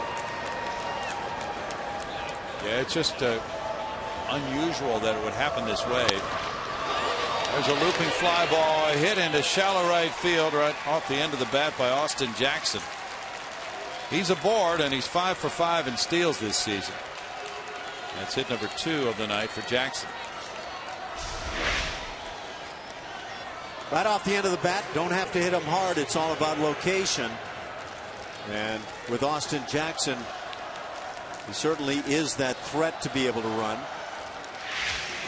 Can Dallas Keuchel speed things up enough to keep Jackson aboard at first? Well, it helps that he's left-handed. I've talked to some good base stealers through the years who would comment and say, you know, I have an easier time against left-handers. But true. That, I think, at times can be a rarity. Torrey Hunter had an RBI single in the 3rd. He also has a walk tonight. That's the move right there, Brownie. That little slide step from the lefty, from the righty, doesn't really matter. Once you do that, first base coach says, well, if that's what he's going to do, the timing element says we can't make it. You're right. And that is so important to base stealers. Boy, he has a wide stance. Fly ball right field toward the line. Long run here for Rick Ankiel. He gets back there and makes the catch. Now he slips. He's thinking about throwing back to first. 2 outs. He slipped on that other play earlier in the game. That ice along the glass is just unpredictable. Yeah. We need to sharpen his skates for tomorrow night. 2 down, and now here's the big man, Miguel Cabrera. He has 2 hits and an RBI tonight. Will Porter comes out. Next fielder on deck.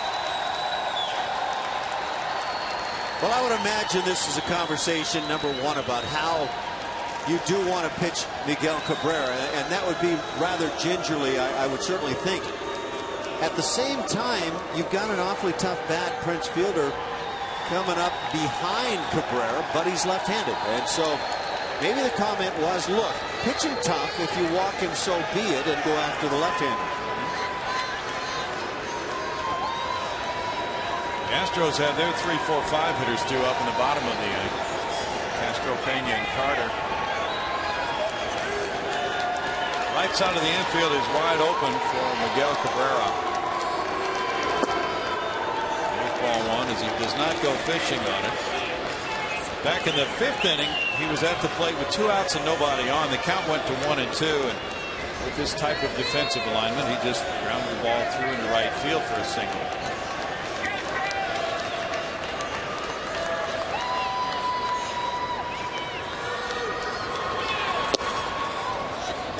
Apparently he's not going to see anything here. It's 2 balls, no strikes.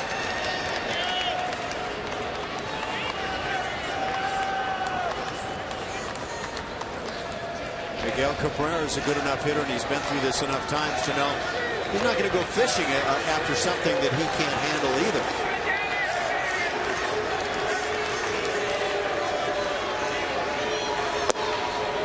3-0.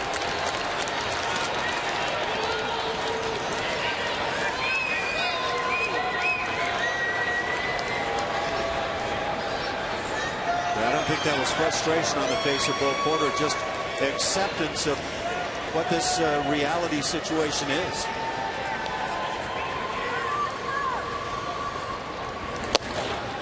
He did not see a pitch to swing at. He took a 4-pitch walk. Now 2 on, 2 outs for Prince Fielder. Fielder is 1 for 4. He was hit by a pitch and scored that tying run in the 8th. That was as close to intentional as you'll see when it's not intentional. Yeah. Pretty rare to see an intentional walk with a runner at first base. Barry Bonds saw one with the bases loaded once. True.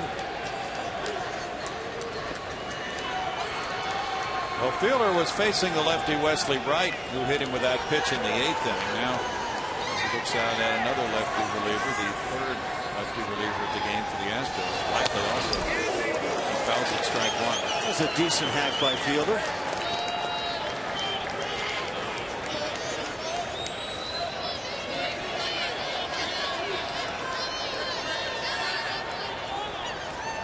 Keuchel's thrown 41 pitches.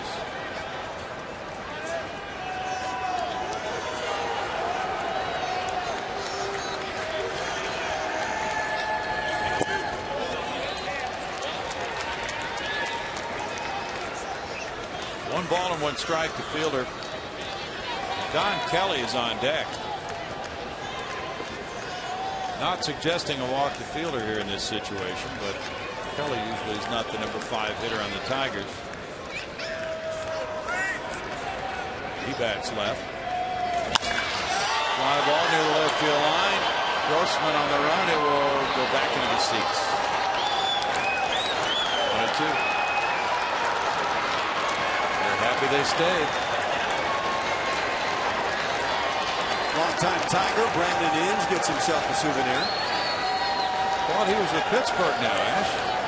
He loves to take in ball games when he's not playing. Okay. There's one happy family.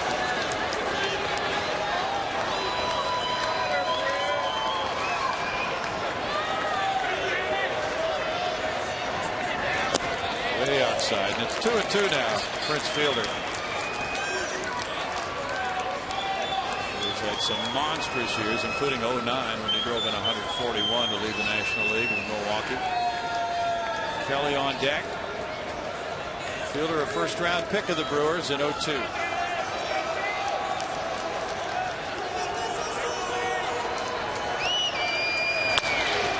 ball, Altuve. Tossing to Gonzalez for the force play on Cabrera. And it's no runs, a hit, 2 men left for the Astros. We go to the bottom of the 12th inning. It's tied at 3.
Number 4 is on the mound warming up. He is Darren Downs, a lefty, 28 years old, from Southfield, Michigan.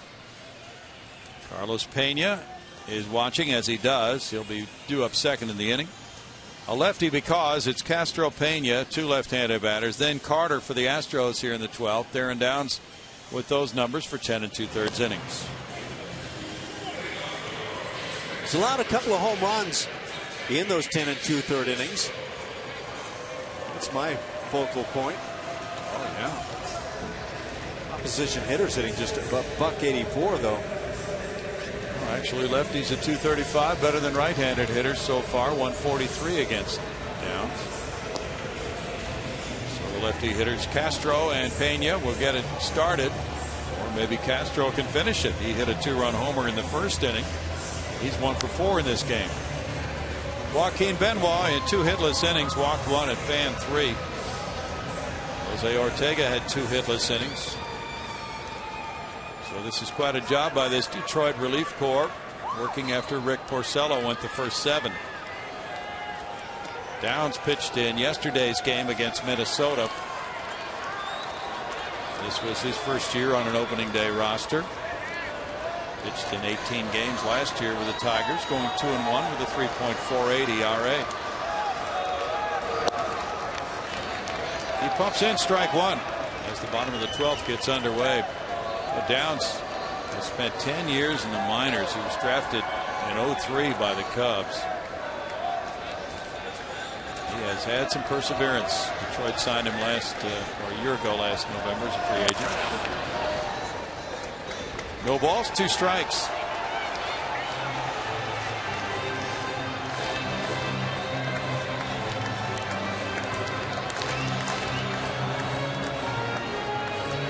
Tigers have out-hit the Astros 10-5. Each club has 1 error. Detroit has stranded 10. Houston has left 2.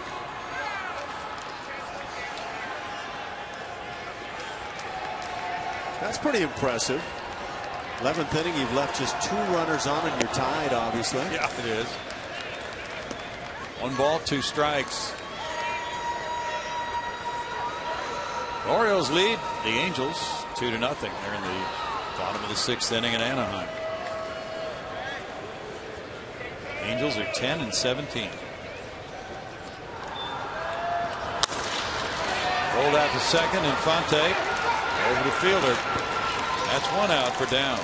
Everybody talked back in the spring about the Angels pitching staff and that it was going to be problematic, but in no way did I imagine the Angels with Josh Hamilton now, along with Albert Pujols, and a lineup that looked like it was going to thump, that they would have this kind of a slow start. True. It's been pretty shocking. Carlos Pena reached the seats in left field with home run number 3 of the year. That was in the 4th inning. He's 1 for 4.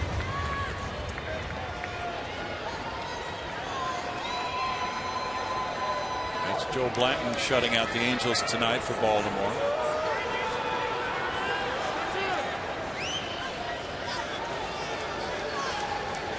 Nationals down the Braves 3-1 in Atlanta. Dan Herron squaring his record at 3-3. He beat Chris Medlin.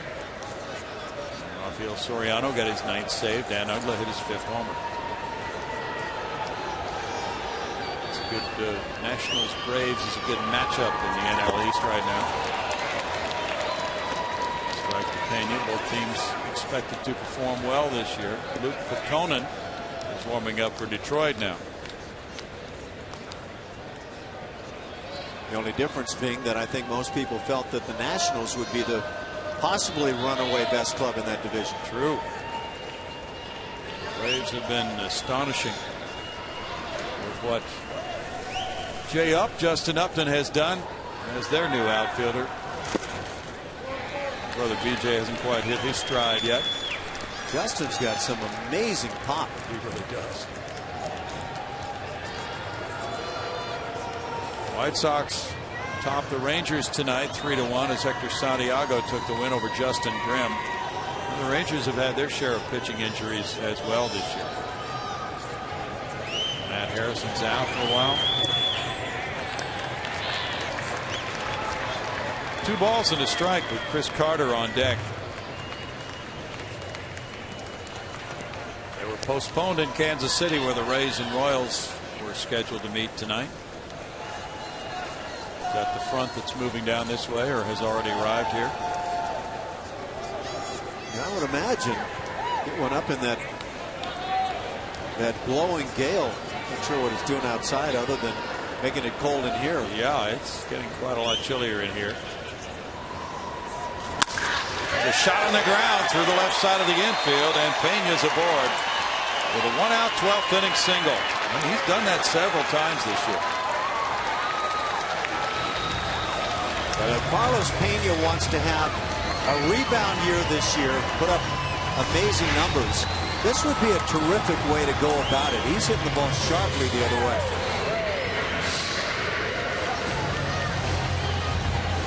You've seen a lot of shifts put on against Carlos. This will turn that shift around very quickly. Chris Carter is 0 for 4. He's not been able to get the ball out of the infield tonight.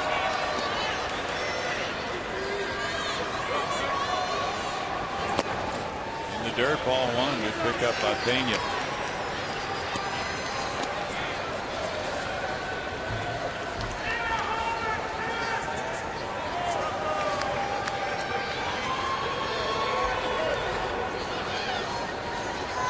Ankiel is on deck. Carter's hitting .200 against lefties. This one goes foul. It's a ball and a strike to Chris.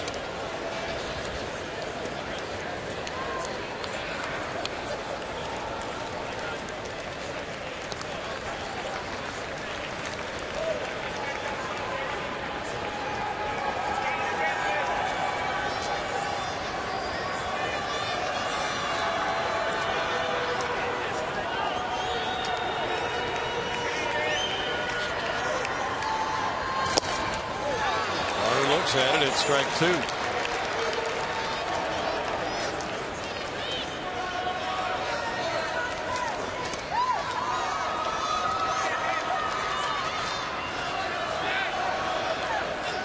First extra inning game for Bo Porter's club this season.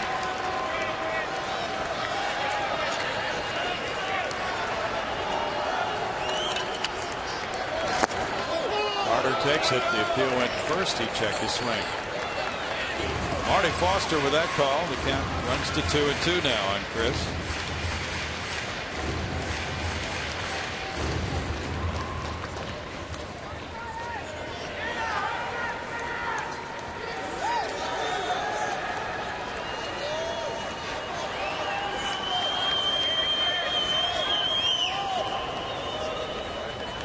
Now Brandon Laird has come out to the on-deck circle to replace Rick Ankiel.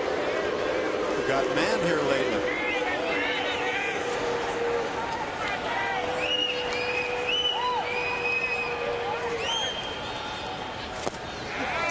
Carter looks at it, and it's a full count now. Well, you put your runner in motion. Looks like Jim Leland is going to keep Prince Fielder right at the bag to cut down on that lead and jump. Now with 1 out, I may be stretching the point right there. Because Carter has struck out 48 times. I just wonder, is this a time where you throw caution to the wind? No, he doesn't go. That's strike 3. 2 outs.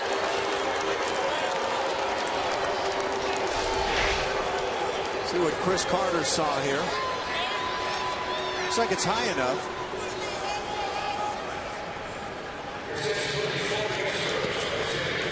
Now the pinch hitter is Brandon Laird, batting for Rick Ankiel.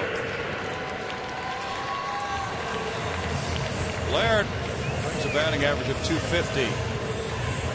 2 homers, 5 runs batted into this confrontation.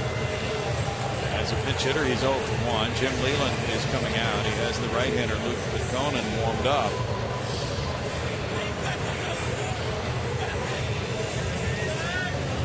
He's going to go to Pitconen. And it's tied 3-3 in the 12th. Back in a moment.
Bottom of the 12th inning, 2 outs. And the Astros now have been watching as the pitching change has been made by Jim Leyland, bringing in this 26-year-old right-hander, Luke Pitconen. 1-0 at Toledo. 16 2/3 innings there. Just recalled today with a 2.16 ERA. Last year he was in 12 games for the Tigers. Last year being his first year in the big leagues, made his major league debut with Detroit. He's from Wheaton, Illinois. Went to the University of North Carolina. 3rd round pick in 07 by the Tigers. And it's Brandon Laird as the pinch hitter now for Rick Ankiel. Fernando Martinez started the game in this number 6 spot in the order. He had 2 at-bats. Then the Astros had a lead and made some defensive moves. Ankiel went into that spot. And strike 1 to Laird. So now Laird is the 3rd guy to play in this spot in the order for the Astros tonight. Brandon was 2 for 11 on the road trip.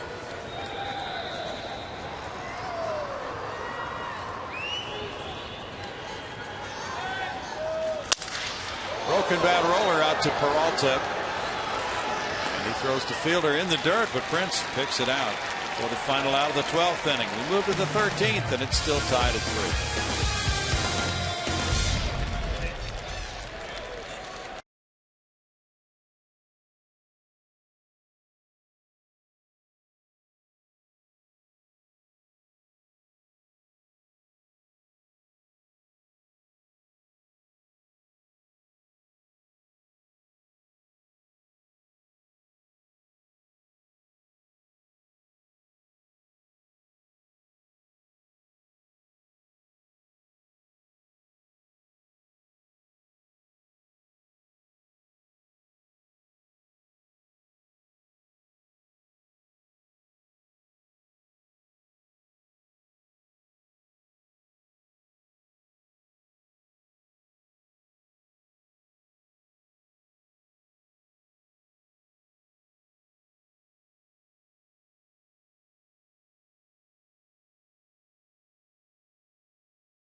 With Brandon Laird staying in the game to play first base after pinch hitting for Rick Ankiel, and we have other changes as well. Chris Carter has moved from first base to left field. So there's Laird at first. Carter, who was the first baseman, is now in left. Bobby Grossman, who was in left, has moved over to center. And Brandon Barnes is in right.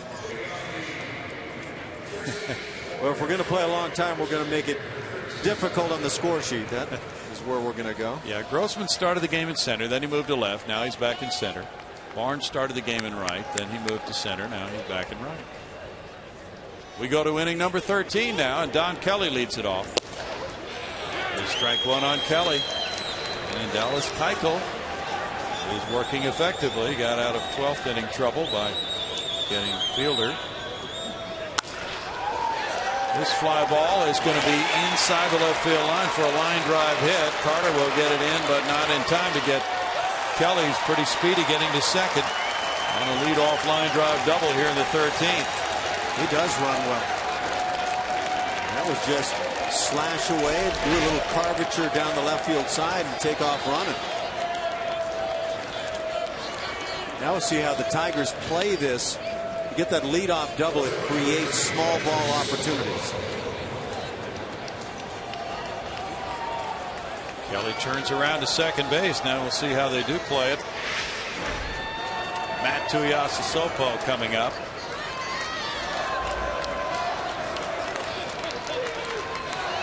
He's 0 for 1 with a walk. The corner infielders are pinching in. Dominguez and Laird.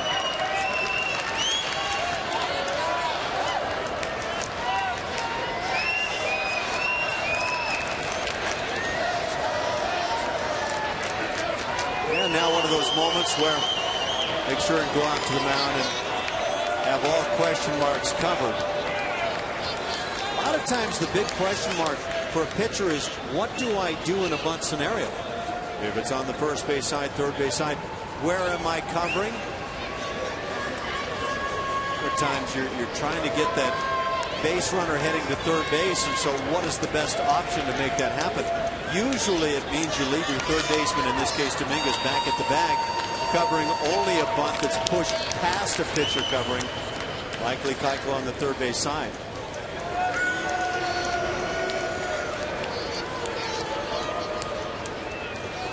Kelly's hit was the 11th by a Tiger tonight.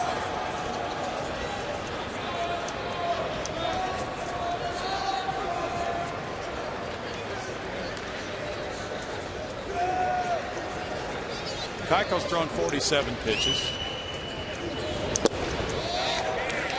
There's a strike there to Tuiasosopo.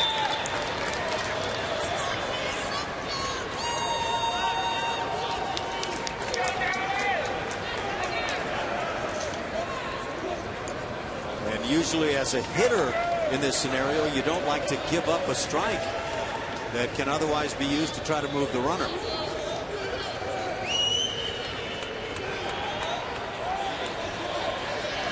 You can see just about any version of that move towards second base. Seems anymore the lead foot doesn't have to really stride towards second. If the eyes eventually look in that direction, it's a legal move.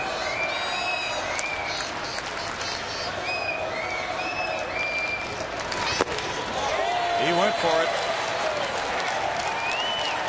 No balls and 2 strikes to Tuiasosopo.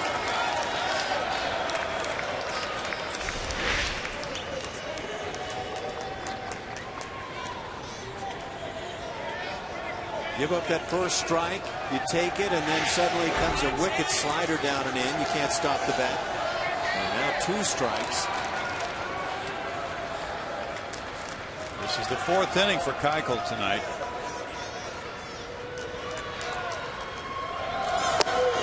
And he breaks one off and gets it. Big strikeout as the runner does not advance. Yeah, if you're an Astros fan, that's underlined, bold print, italicized, big out. Strikeout number 17 for Astros pitchers.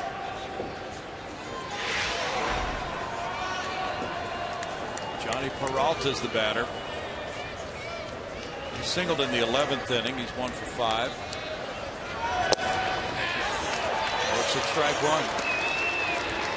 Roger Clemens got 20 strikeouts in 9 innings. Amazing, isn't it? Rocket. I was just going to say, Rocket, you got to be kidding me. Yeah. Keuchel is pitcher number 7 for Houston. Detroit has used 5. That's well spotted. 1-1. The inside corner is the tough one to get. Well, Bo Porter has used long relievers in long distance outings this year. It's happened several times.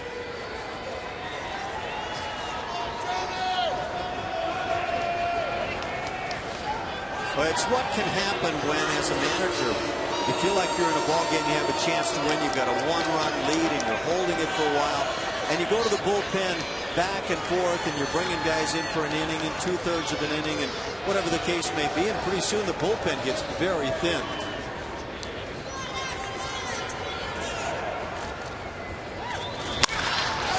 The ground ball hit. Kelly to third. Brookins is stopping him there as Carter comes up with it and gets it in. And it's first and third, 1 out for Detroit on the single by Peralta. With that ground ball on the left side in front of Kelly, he had to freeze ever so briefly, but that moment of freezing left him unable to score. For Peralta, you're thinking, well, I knew that ball was in the hole all the way, but if you're Donnie Kelly, you can't quite tell initially, and you can see the hesitation.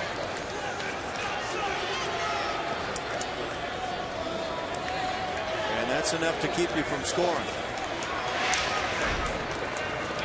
Now with runners at first and third and one out, it's catcher Brian Pena. Double play possibility here.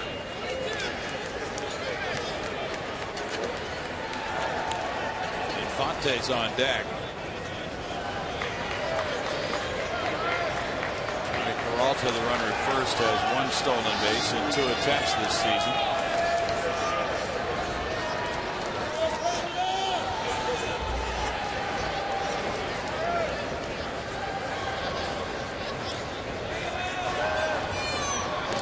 Checks him with a throw. Tigers coming into this game had 10 stolen bases in 12 tries.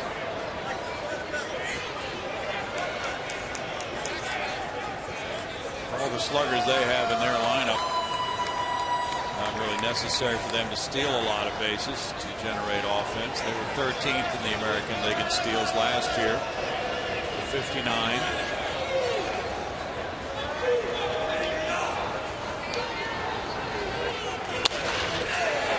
Play, there's strike one.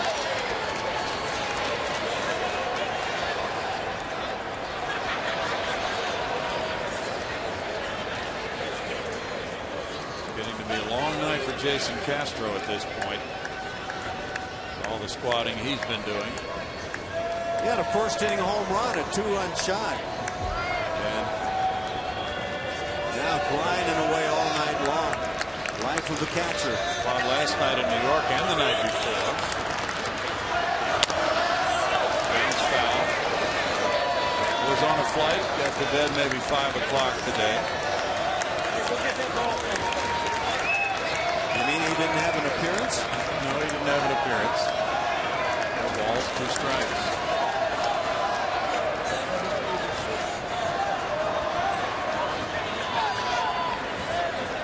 Don Kelly's the runner there, and Johnny Peralta there.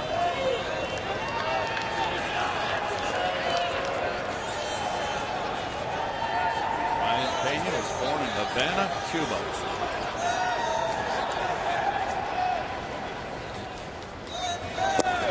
In tight. 1-2, Brian Pena. Been a typical backup catcher throughout his career. The most at bats he's ever had in a season. 2011 with Kansas City, he had 222.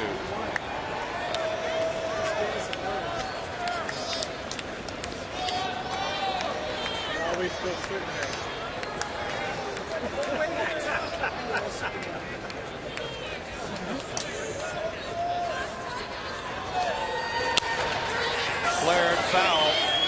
And that will be dropping and bouncing into the seats. Still a 1-ball, 2-strike count. Right in the cap.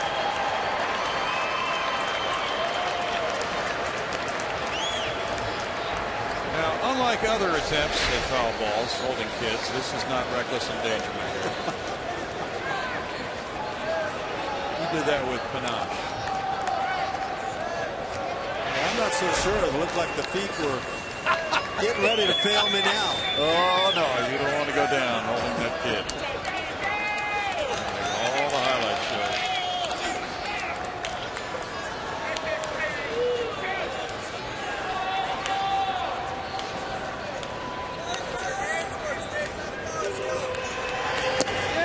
That one again inside. Makes it 2 balls, 2 strikes now to Pena. Nobody warming up for the Astros.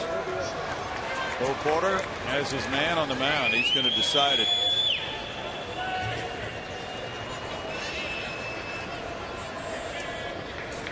He has Jose Cisnero if this game should really wear on longer term.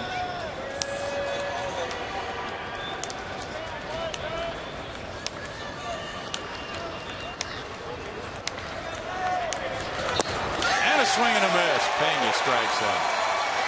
2 down. Now you want to talk about big outs. I can't say which one is bigger, the strikeout of Tuiasosopo or this one right here of Pena, but just enormous from Keuchel. That's some pressure work for Dallas Keuchel. And now he'll try to put up a 0 by getting Infante. Omar doubled and scored in the 3rd inning.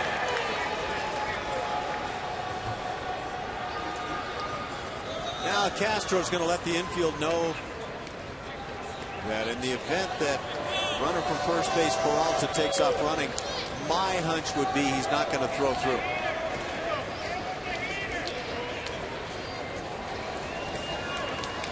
Seen teams that have that play where the throw looks like it's going to go to second, but the pitcher cuts it. Ball one to Infante. I once took Dennis Eckersley right out of a ball game with that play. He didn't realize the play was on. I fired it back, hit him in the head. He had to be carted off. Right after he'd struck out his 200th man, I believe in his rookie season. Yankee players up on the top step were high-fiving each other and cheering me on because I had gotten their least favorite player out of the game. Wow. I believe it was the final day of the season, too. Now, if you're the runner at third and you want to break on that throw to second, what is your cue to break? The ball leaves the catcher's hand? Well, yeah, you're probably edging. And it depends on the speed and instincts of the runner. That's such a big part. But as soon as you see it leave the catcher's hand and it looks like a real throw, that's when you're gone. And that's why that play can be so effective. Right. 1-1. You cut it loose, looking like you're firing to second base, and it's a pitcher cut it off play. Don't see any teams doing that sort of thing anymore. No. We even had, and this was back in the mid-70s, we had a play where the shortstop would break toward second and then break straight in toward the mound, and you'd throw in that direction. Yep. Kelly's dancing off third. Fly ball left field. Carter coming in. What a job by Dallas Keuchel in his fourth relief inning. Leadoff double, and then first and third one out, and he puts up a 0 in the 13th.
What unfolds here. It was good pitching by Dallas Keuchel in the top of the 13th to give these fans a chance to see perhaps a game-winning hit. Dallas Keuchel just keeps battling, and he's given his Astros teammates a chance to win this ball game. And coming out of an inning, that half inning looked like the Tigers were certainly going to get on the board with at least one. Chris Carter caught that fly ball, and now it's Dallas Keuchel with that pitching line. 4 innings, 5 hits, no runs, 2 walks, 4 strikeouts. Here's Brandon Barnes leading it off in the home 13. Fly ball left field. Let's see if Brandon Barnes might be able to get one up into the seats. Not quite. Blocked by Tuiasa Sopo. 1 out. Fans were hopeful. Broadcasters were hopeful. And now it's Matt Dominguez. By the way, is Julia still here? Do you know? Yeah, well, if she's not, she's going to get a call from one of us. I know that. Guys, I'm down here. I am on standby down here, ready to go in case something happens. Was it you, Julia, begging for a quick game before the game started tonight? Don't put that on me. I wasn't the only one saying that. We're reminded that it was probably your fault. I think some of the guys were even saying that too. Like, let's get this one. Let's get out of here. Meaning they probably got home a lot later than that plane landed. Yeah. Well, this is kind of the that's baseball saying when you get into this type of scenario. 1 ball, 1 strike to Matt Dominguez. He's 0 for 4 with 3 punch outs. Marwin Gonzalez next.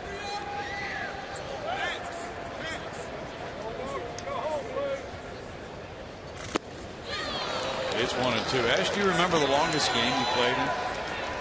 Wow. I would probably put it in the neighborhood of 16, 17 innings. I remember it used to occur to me, oh, please don't let this be one of those 25-inning games.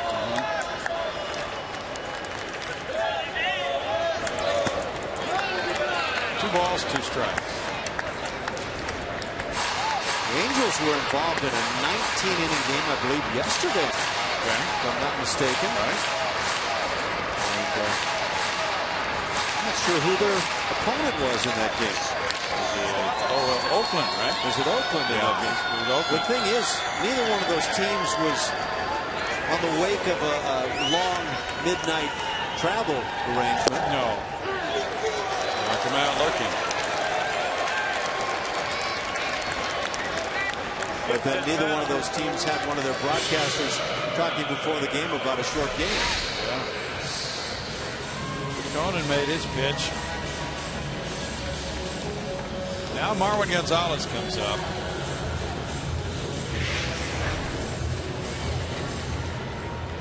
Marwin looking for his first hit. He's 0 for 5. 0 for 4 right now. Shoots that one foul and strike 1. Well, Porter has 2 position players available still. Ronnie Cedeno and Corcoran. Jim Leland has Santiago on his bench.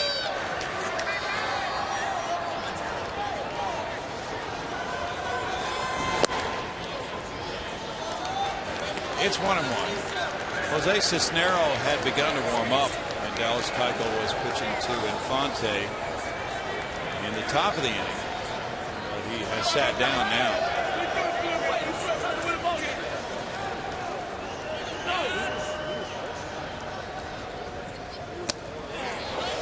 In for a strike, and it's 1-2. The Astros and Dodgers played a 22-inning game back in June of '89.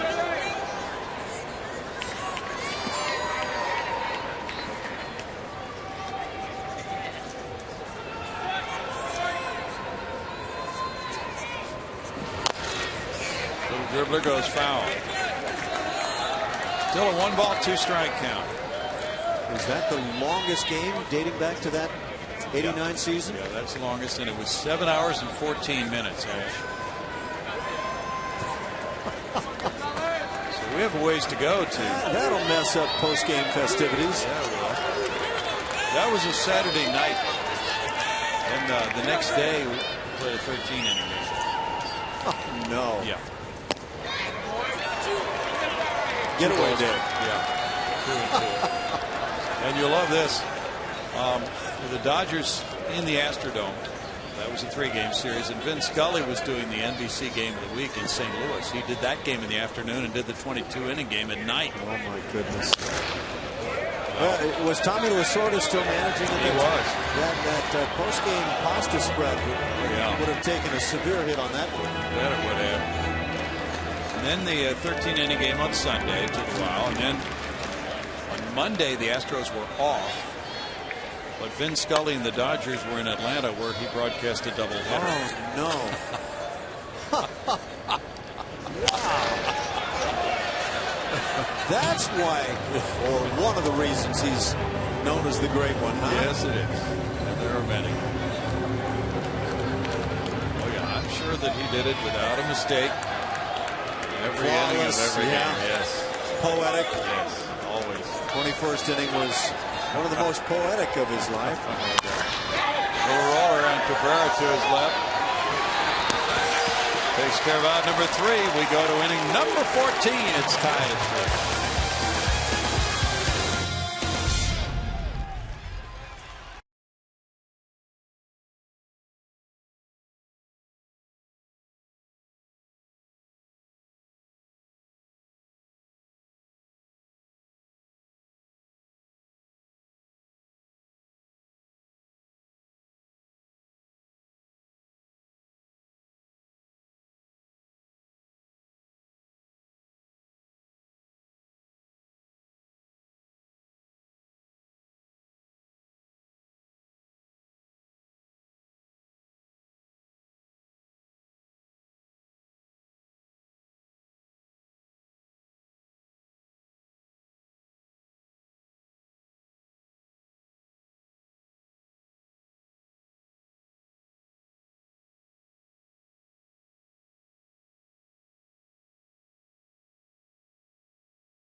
Inning number 14 is next here from Minute Maid Park. Tigers 3, Astros 3, 12 hits to 6 in favor of Detroit, each club with 1 error. And Dallas Keuchel has really been standing tall for the Astros since coming in relief with 4 shutout innings of relief work as the 7th pitcher in this game for Bull Porter. Jose Cisnero, right-handers, warming up now. But Dallas really had a superb 13th inning. He gave up a leadoff double. And then after a strikeout, a single, he had first and third 1 out, struck out Pena, got Infante. And now to the top of the order, and Austin Jackson. He shoots one toward the right field corner, a slicing fly ball that is fair. And now it kicks out of play for an opposite field double for Jackson. His 3rd hit of the game. And 2nd straight inning for the Tigers where they get a leadoff double, and they failed to score the previous time. Just slice it down that right field line. Inside out swing. Austin Jackson is a heck of a young player. He's at second base now for Torrey Hunter. Hunter singled in a run in the 3rd. He walked in the 8th. Gonzalez tries to keep the runner close. Hunter showing signs of push bunting, and he takes ball 1. This is where Matui Asisopo struck out in the 13th inning after that leadoff double. And so we'll see how Torrey Hunter tries to play this. Cabrera's on deck. So Torrey Hunter wants to get Jackson to 3rd for Cabrera.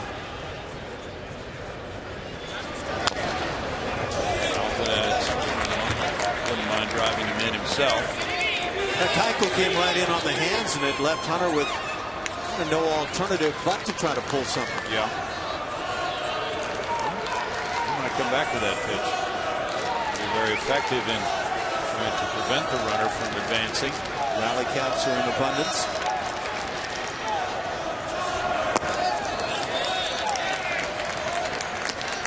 Two balls and a strike to Torrey Hunter, with Jackson, the speedy one there.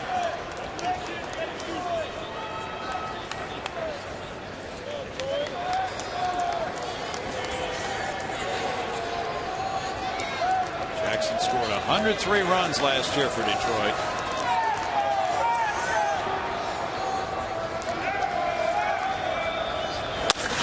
Grounded, and that'll get him to 3rd. Altuve over to Laird. Hunter does his job. That's out number 1. That is how you play this game professionally. don't think Cabrera is going to get a chance to put the Tigers on top. Nope.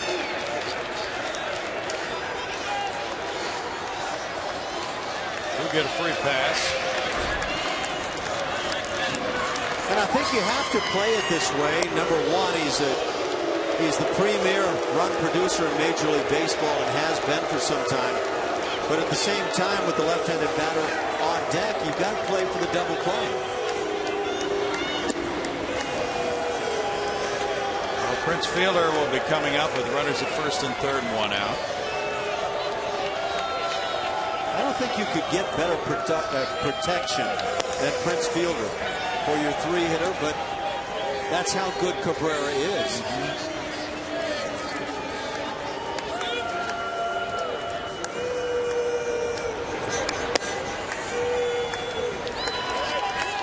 Cabrera takes the stroll. And Fielder, who came up after Cabrera walked in the 12th inning, it was not intentional, but Cabrera didn't see anything good at all to swing at. Then bounced into a play to end it. And the Astros love to have him bounce into a twin killing ride here. Prince finds a little humor in this. They're going to walk him intentionally. Bring up Don Kelly. And the base is loaded, one out for Kelly. And then Tuiasosopo follows him.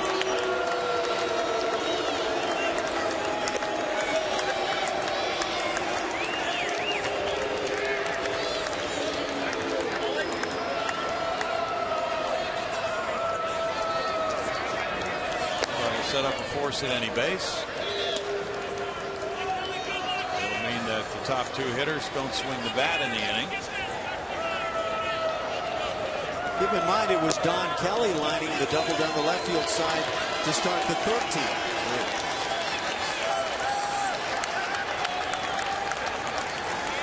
Base is loaded, one out. Don Kelly has some very skewed numbers this year. Limited opportunities, but tearing up left-hand pitching and getting abused by right-handers. Bo Porter comes out.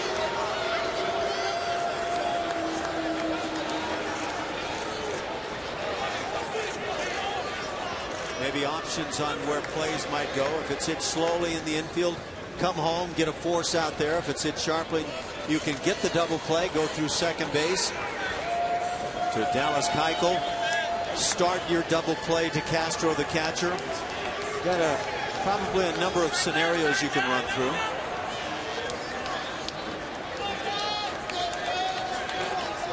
Well, there was one of those last night, and the eventual winning run scored on it in New York. But Bo talked about it after the game on Ichiro's double play ball. They had talked it over, but he thought Jose Altuve made the right decision.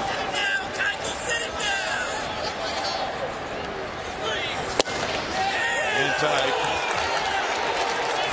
Kelly looks at that one. Yeah, the Astros got a double play on that play, but it was the non-forced double play in the end, and because of that, the run was coming in from third base, did score. Yeah. Nunez scored what proved to be the winning run. The ball just wasn't hit hard enough for the Astros' liking anyway.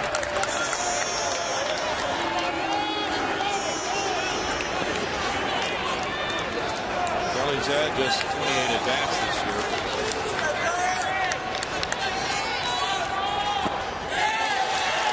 Now it's 2-0 to him. After the two intentional walks, Keuchel trying to target that strike zone now.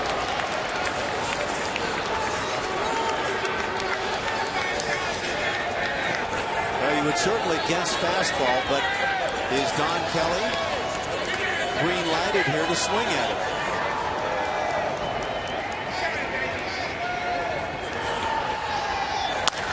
He does. He bounces one into right field. They'll score Jackson and give the Tigers the lead 4-3. Don Kelly has come off the bench in this game to become a major factor now as he gives Detroit the lead. And You have to watch out now because sometimes that one can break the dike wide open. In fact, I'm surprised that 2 runs didn't score on this ground ball that sneaks through the right side. Now Bo Porter, Tuiasa Sopo coming up. He's going to go to his right-hander. That's tough for Dallas Keuchel. He just rejoined the Astros. He's thrown 78 pitches.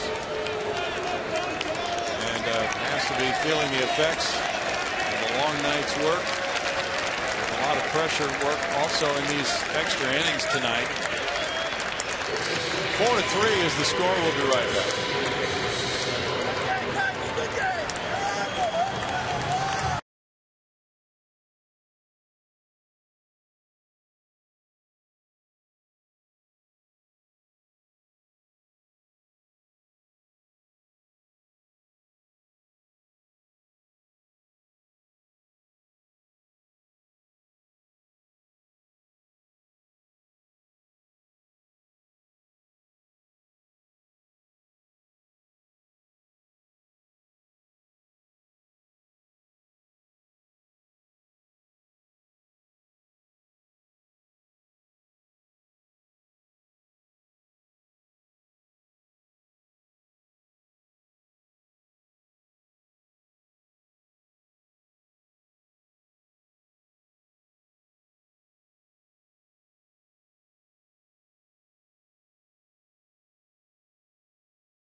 Their first lead of the night, and now it's Jose Cisnero coming in, and he will be pitcher number 8 for the Astros.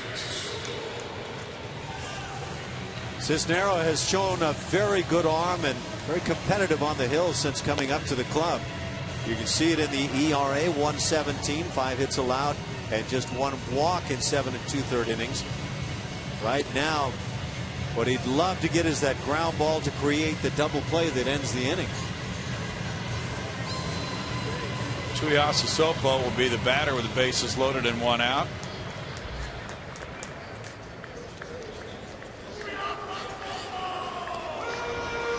Cisnero coming in for his 4th major league appearance. The first one went well here against Seattle. 3 2/3 innings of 2-hit shutout baseball. Then he had a 2-inning scoreless stint at Boston. And there it is for a strike. Ball 1. Okay. Pretty good. Apparently it must have bent a bit low. Evidently so. Tuiasa Sopo hitless in this game.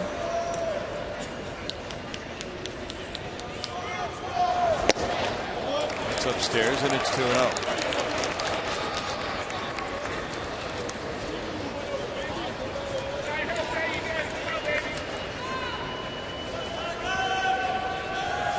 Think Jason Castro earns a night off tomorrow? Oh, he should. Bud Norris will be pitching. Right. 2-1. Castro might have that ability to say, Skip, I'm fine. He might. Well, everybody in the bullpen has worked now.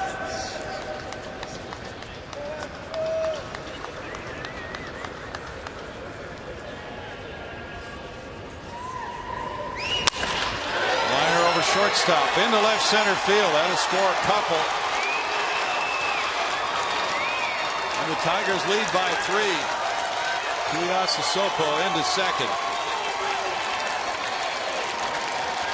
2-run double for him. Segura coming in and fielder behind him.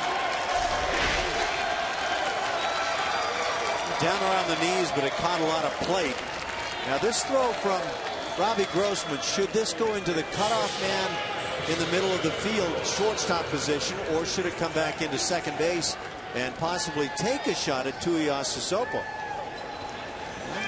Not so sure that they didn't have a chance there at second. Well, might have. Now the infield comes in. Johnny Peralta's the batter. Ball 1 to him. Peralta has 2 hits tonight. 15 hits for Detroit, 6 for Houston. Tigers lead it now 6-3 on the 2-run double by Tuiasosopo.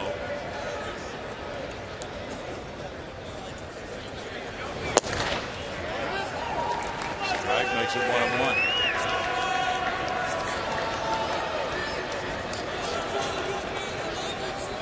For these guys on the Tigers who get to come off the bench, this is a big day for them, obviously. They do not get a lot of playing time.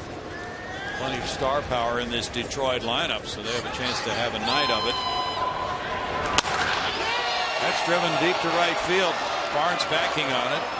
And there for the catch is the tag at third. And it'll be 7-3. Both runners move up on the sacrifice fly. Peralta drives in a run. That gives him his 13th run batted in. Kelly scoring, Tuiasosopo taking third. Like I say, sometimes you get that first run when it looks to everybody like there's no way you can score a run. All of a sudden the floodgates open, and not exactly floodgates here, but in terms of the way the game had gone, it might feel that way. Well, the intentional walks really helped the inning mushroom because the Astros pitchers did not get the guys after those who were walked intentionally. Brian Pena was strike 1. That's the risk the manager runs when he does put those guys on intentionally. But he felt it was his best chance to get out of it without having to face the best 1-2 punch around right now in Cabrera and Fielder. Well, even the base hit by Donnie Kelly was just a kind of a slow bouncer that found the hole on the right side. Yeah. So you can't fault the move. You took your best shot to try to get out without any damage. And I think Bo has to feel comfortable with that. Well, his club battled the Yankees last night and lost by 1, and have been battling the Tigers now all night on this one. Up the middle, and that one backhanded. Altuve with a throw on 1 hop to Laird. That's quite a play to end it. But the Tigers sent 8 men to the plate, and 4 of them scored. They lead at 7-3.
Seven to 3. Tigers lead the Astros here in the 14th inning as Orbit entertains.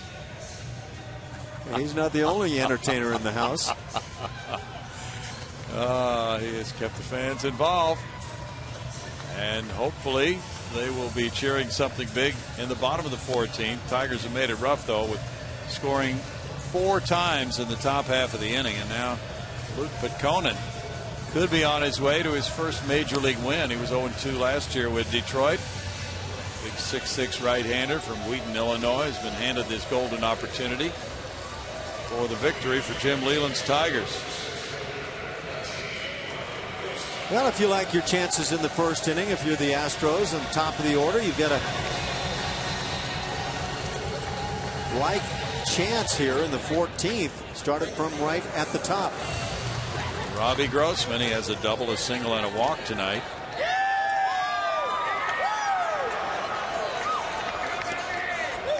Conan, pitcher number 5 for Jim Leyland in this game. He throws strike 1.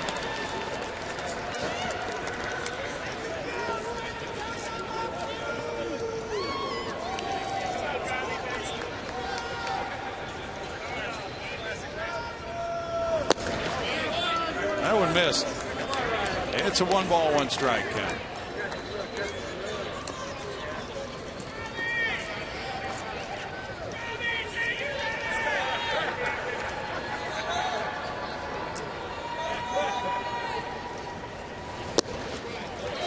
Flips up a curveball. That works for a strike. 1-2.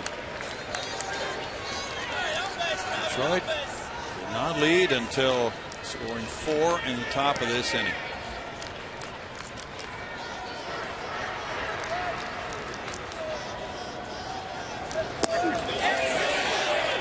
The appeal goes to third, and the swing is called there. Tim Welke with the call. He's the crew chief, and it's a strikeout.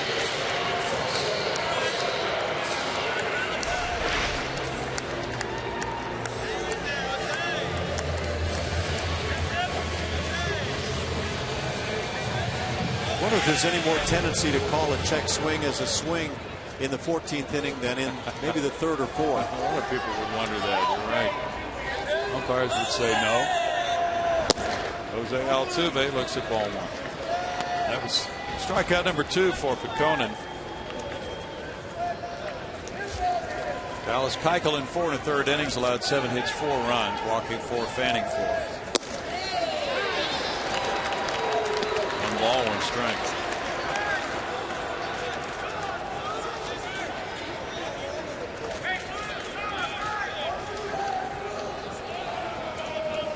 Dallas threw 78 pitches.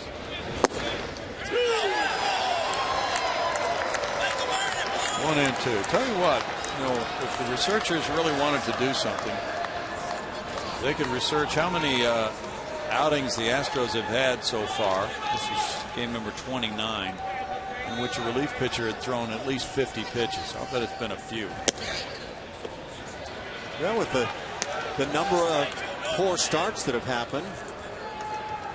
We know 3 in a 5-day span that didn't get out of the first inning. So, yeah, there have been a bunch. And Bull Porter has set up the club that way for just that eventuality. 3 balls, 2 strikes.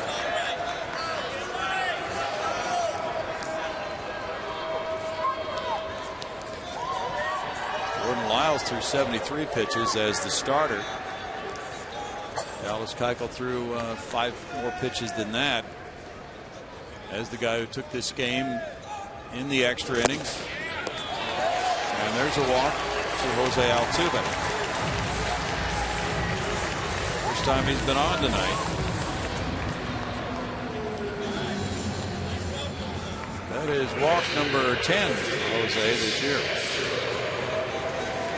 Yeah, as I recall, and I'm just going by recollection, this was a rather slickly moving ball game early on.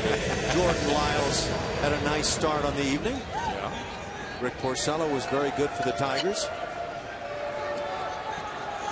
A Lance Parrish fan here. He's a big man, still is a big man. Altuve will trot to second base without a play. Jason Castro takes a strike. Castro hit a 2-run homer in the first. He's 1 for 5. Fielder's indifference on Altuve. Take it when it's there. Yes. Just never know what might happen. No balls, 2 strikes to Jason. Seen this happen where the following play was one of those ground balls where the only play the infield was going to make was a force play at second base, and it was no longer presented. That's right.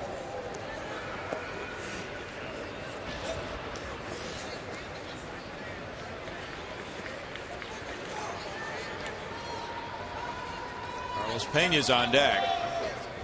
And Castro's down on strikes. Ryan Pena throws. 2 outs. Now the Tigers 1 out away from win number 16 of the year. The ball game this year with the most combined strikeouts. Could it be this one? Yeah.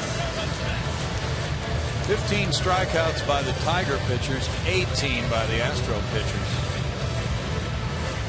Conan just got number 16. There's 2 more. They've got 17 now. The Astros have 18. 35 strikeouts. Pena will try to get one going here. He has a homer and a single. Carter on deck. He looks at ball 1.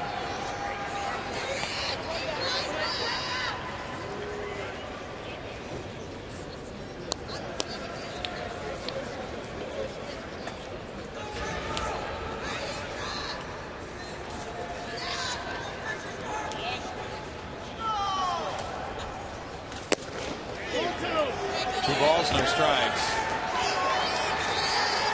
Game started at 7:10 or thereabouts. It's 11:57 right now.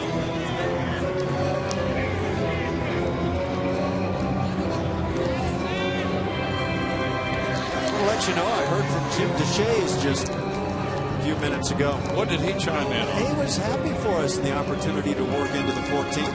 He had a day game, so he's gloating, right? I think that's what it's all about.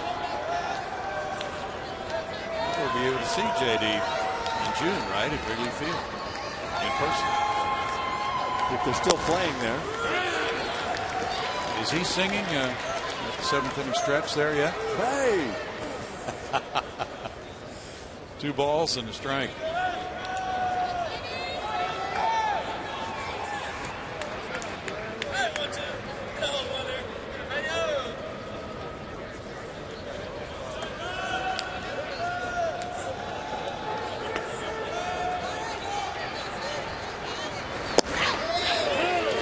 Strike 2 to Pena.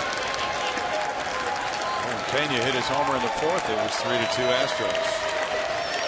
They have not scored since that 4th inning with 1 out. Single in the 6th, another single in the 7th, another single in the 12th. Look at this fan back behind Carlos Pena. Ooh. He's tilted.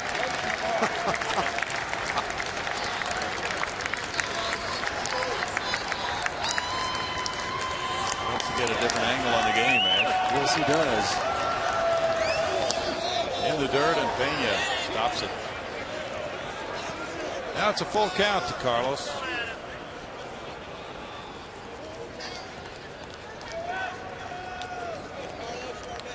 How are the Jim DeShays Cubs doing this year anyway? Let's see. 11-15. No, that's what it says. They were 11-16 before their game today.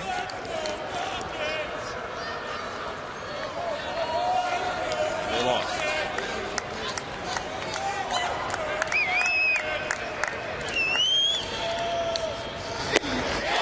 That'll end it, as the Tigers, who never led until the top of the inning, win it in the 14th, 7-3 with a 4-run frame. Detroit moving to 16-11. Houston is 8-21. After game 1 of this 4-game series, we'll be right back. A nice round, 36 strikeouts. Oh, wait a minute. Yeah, 36.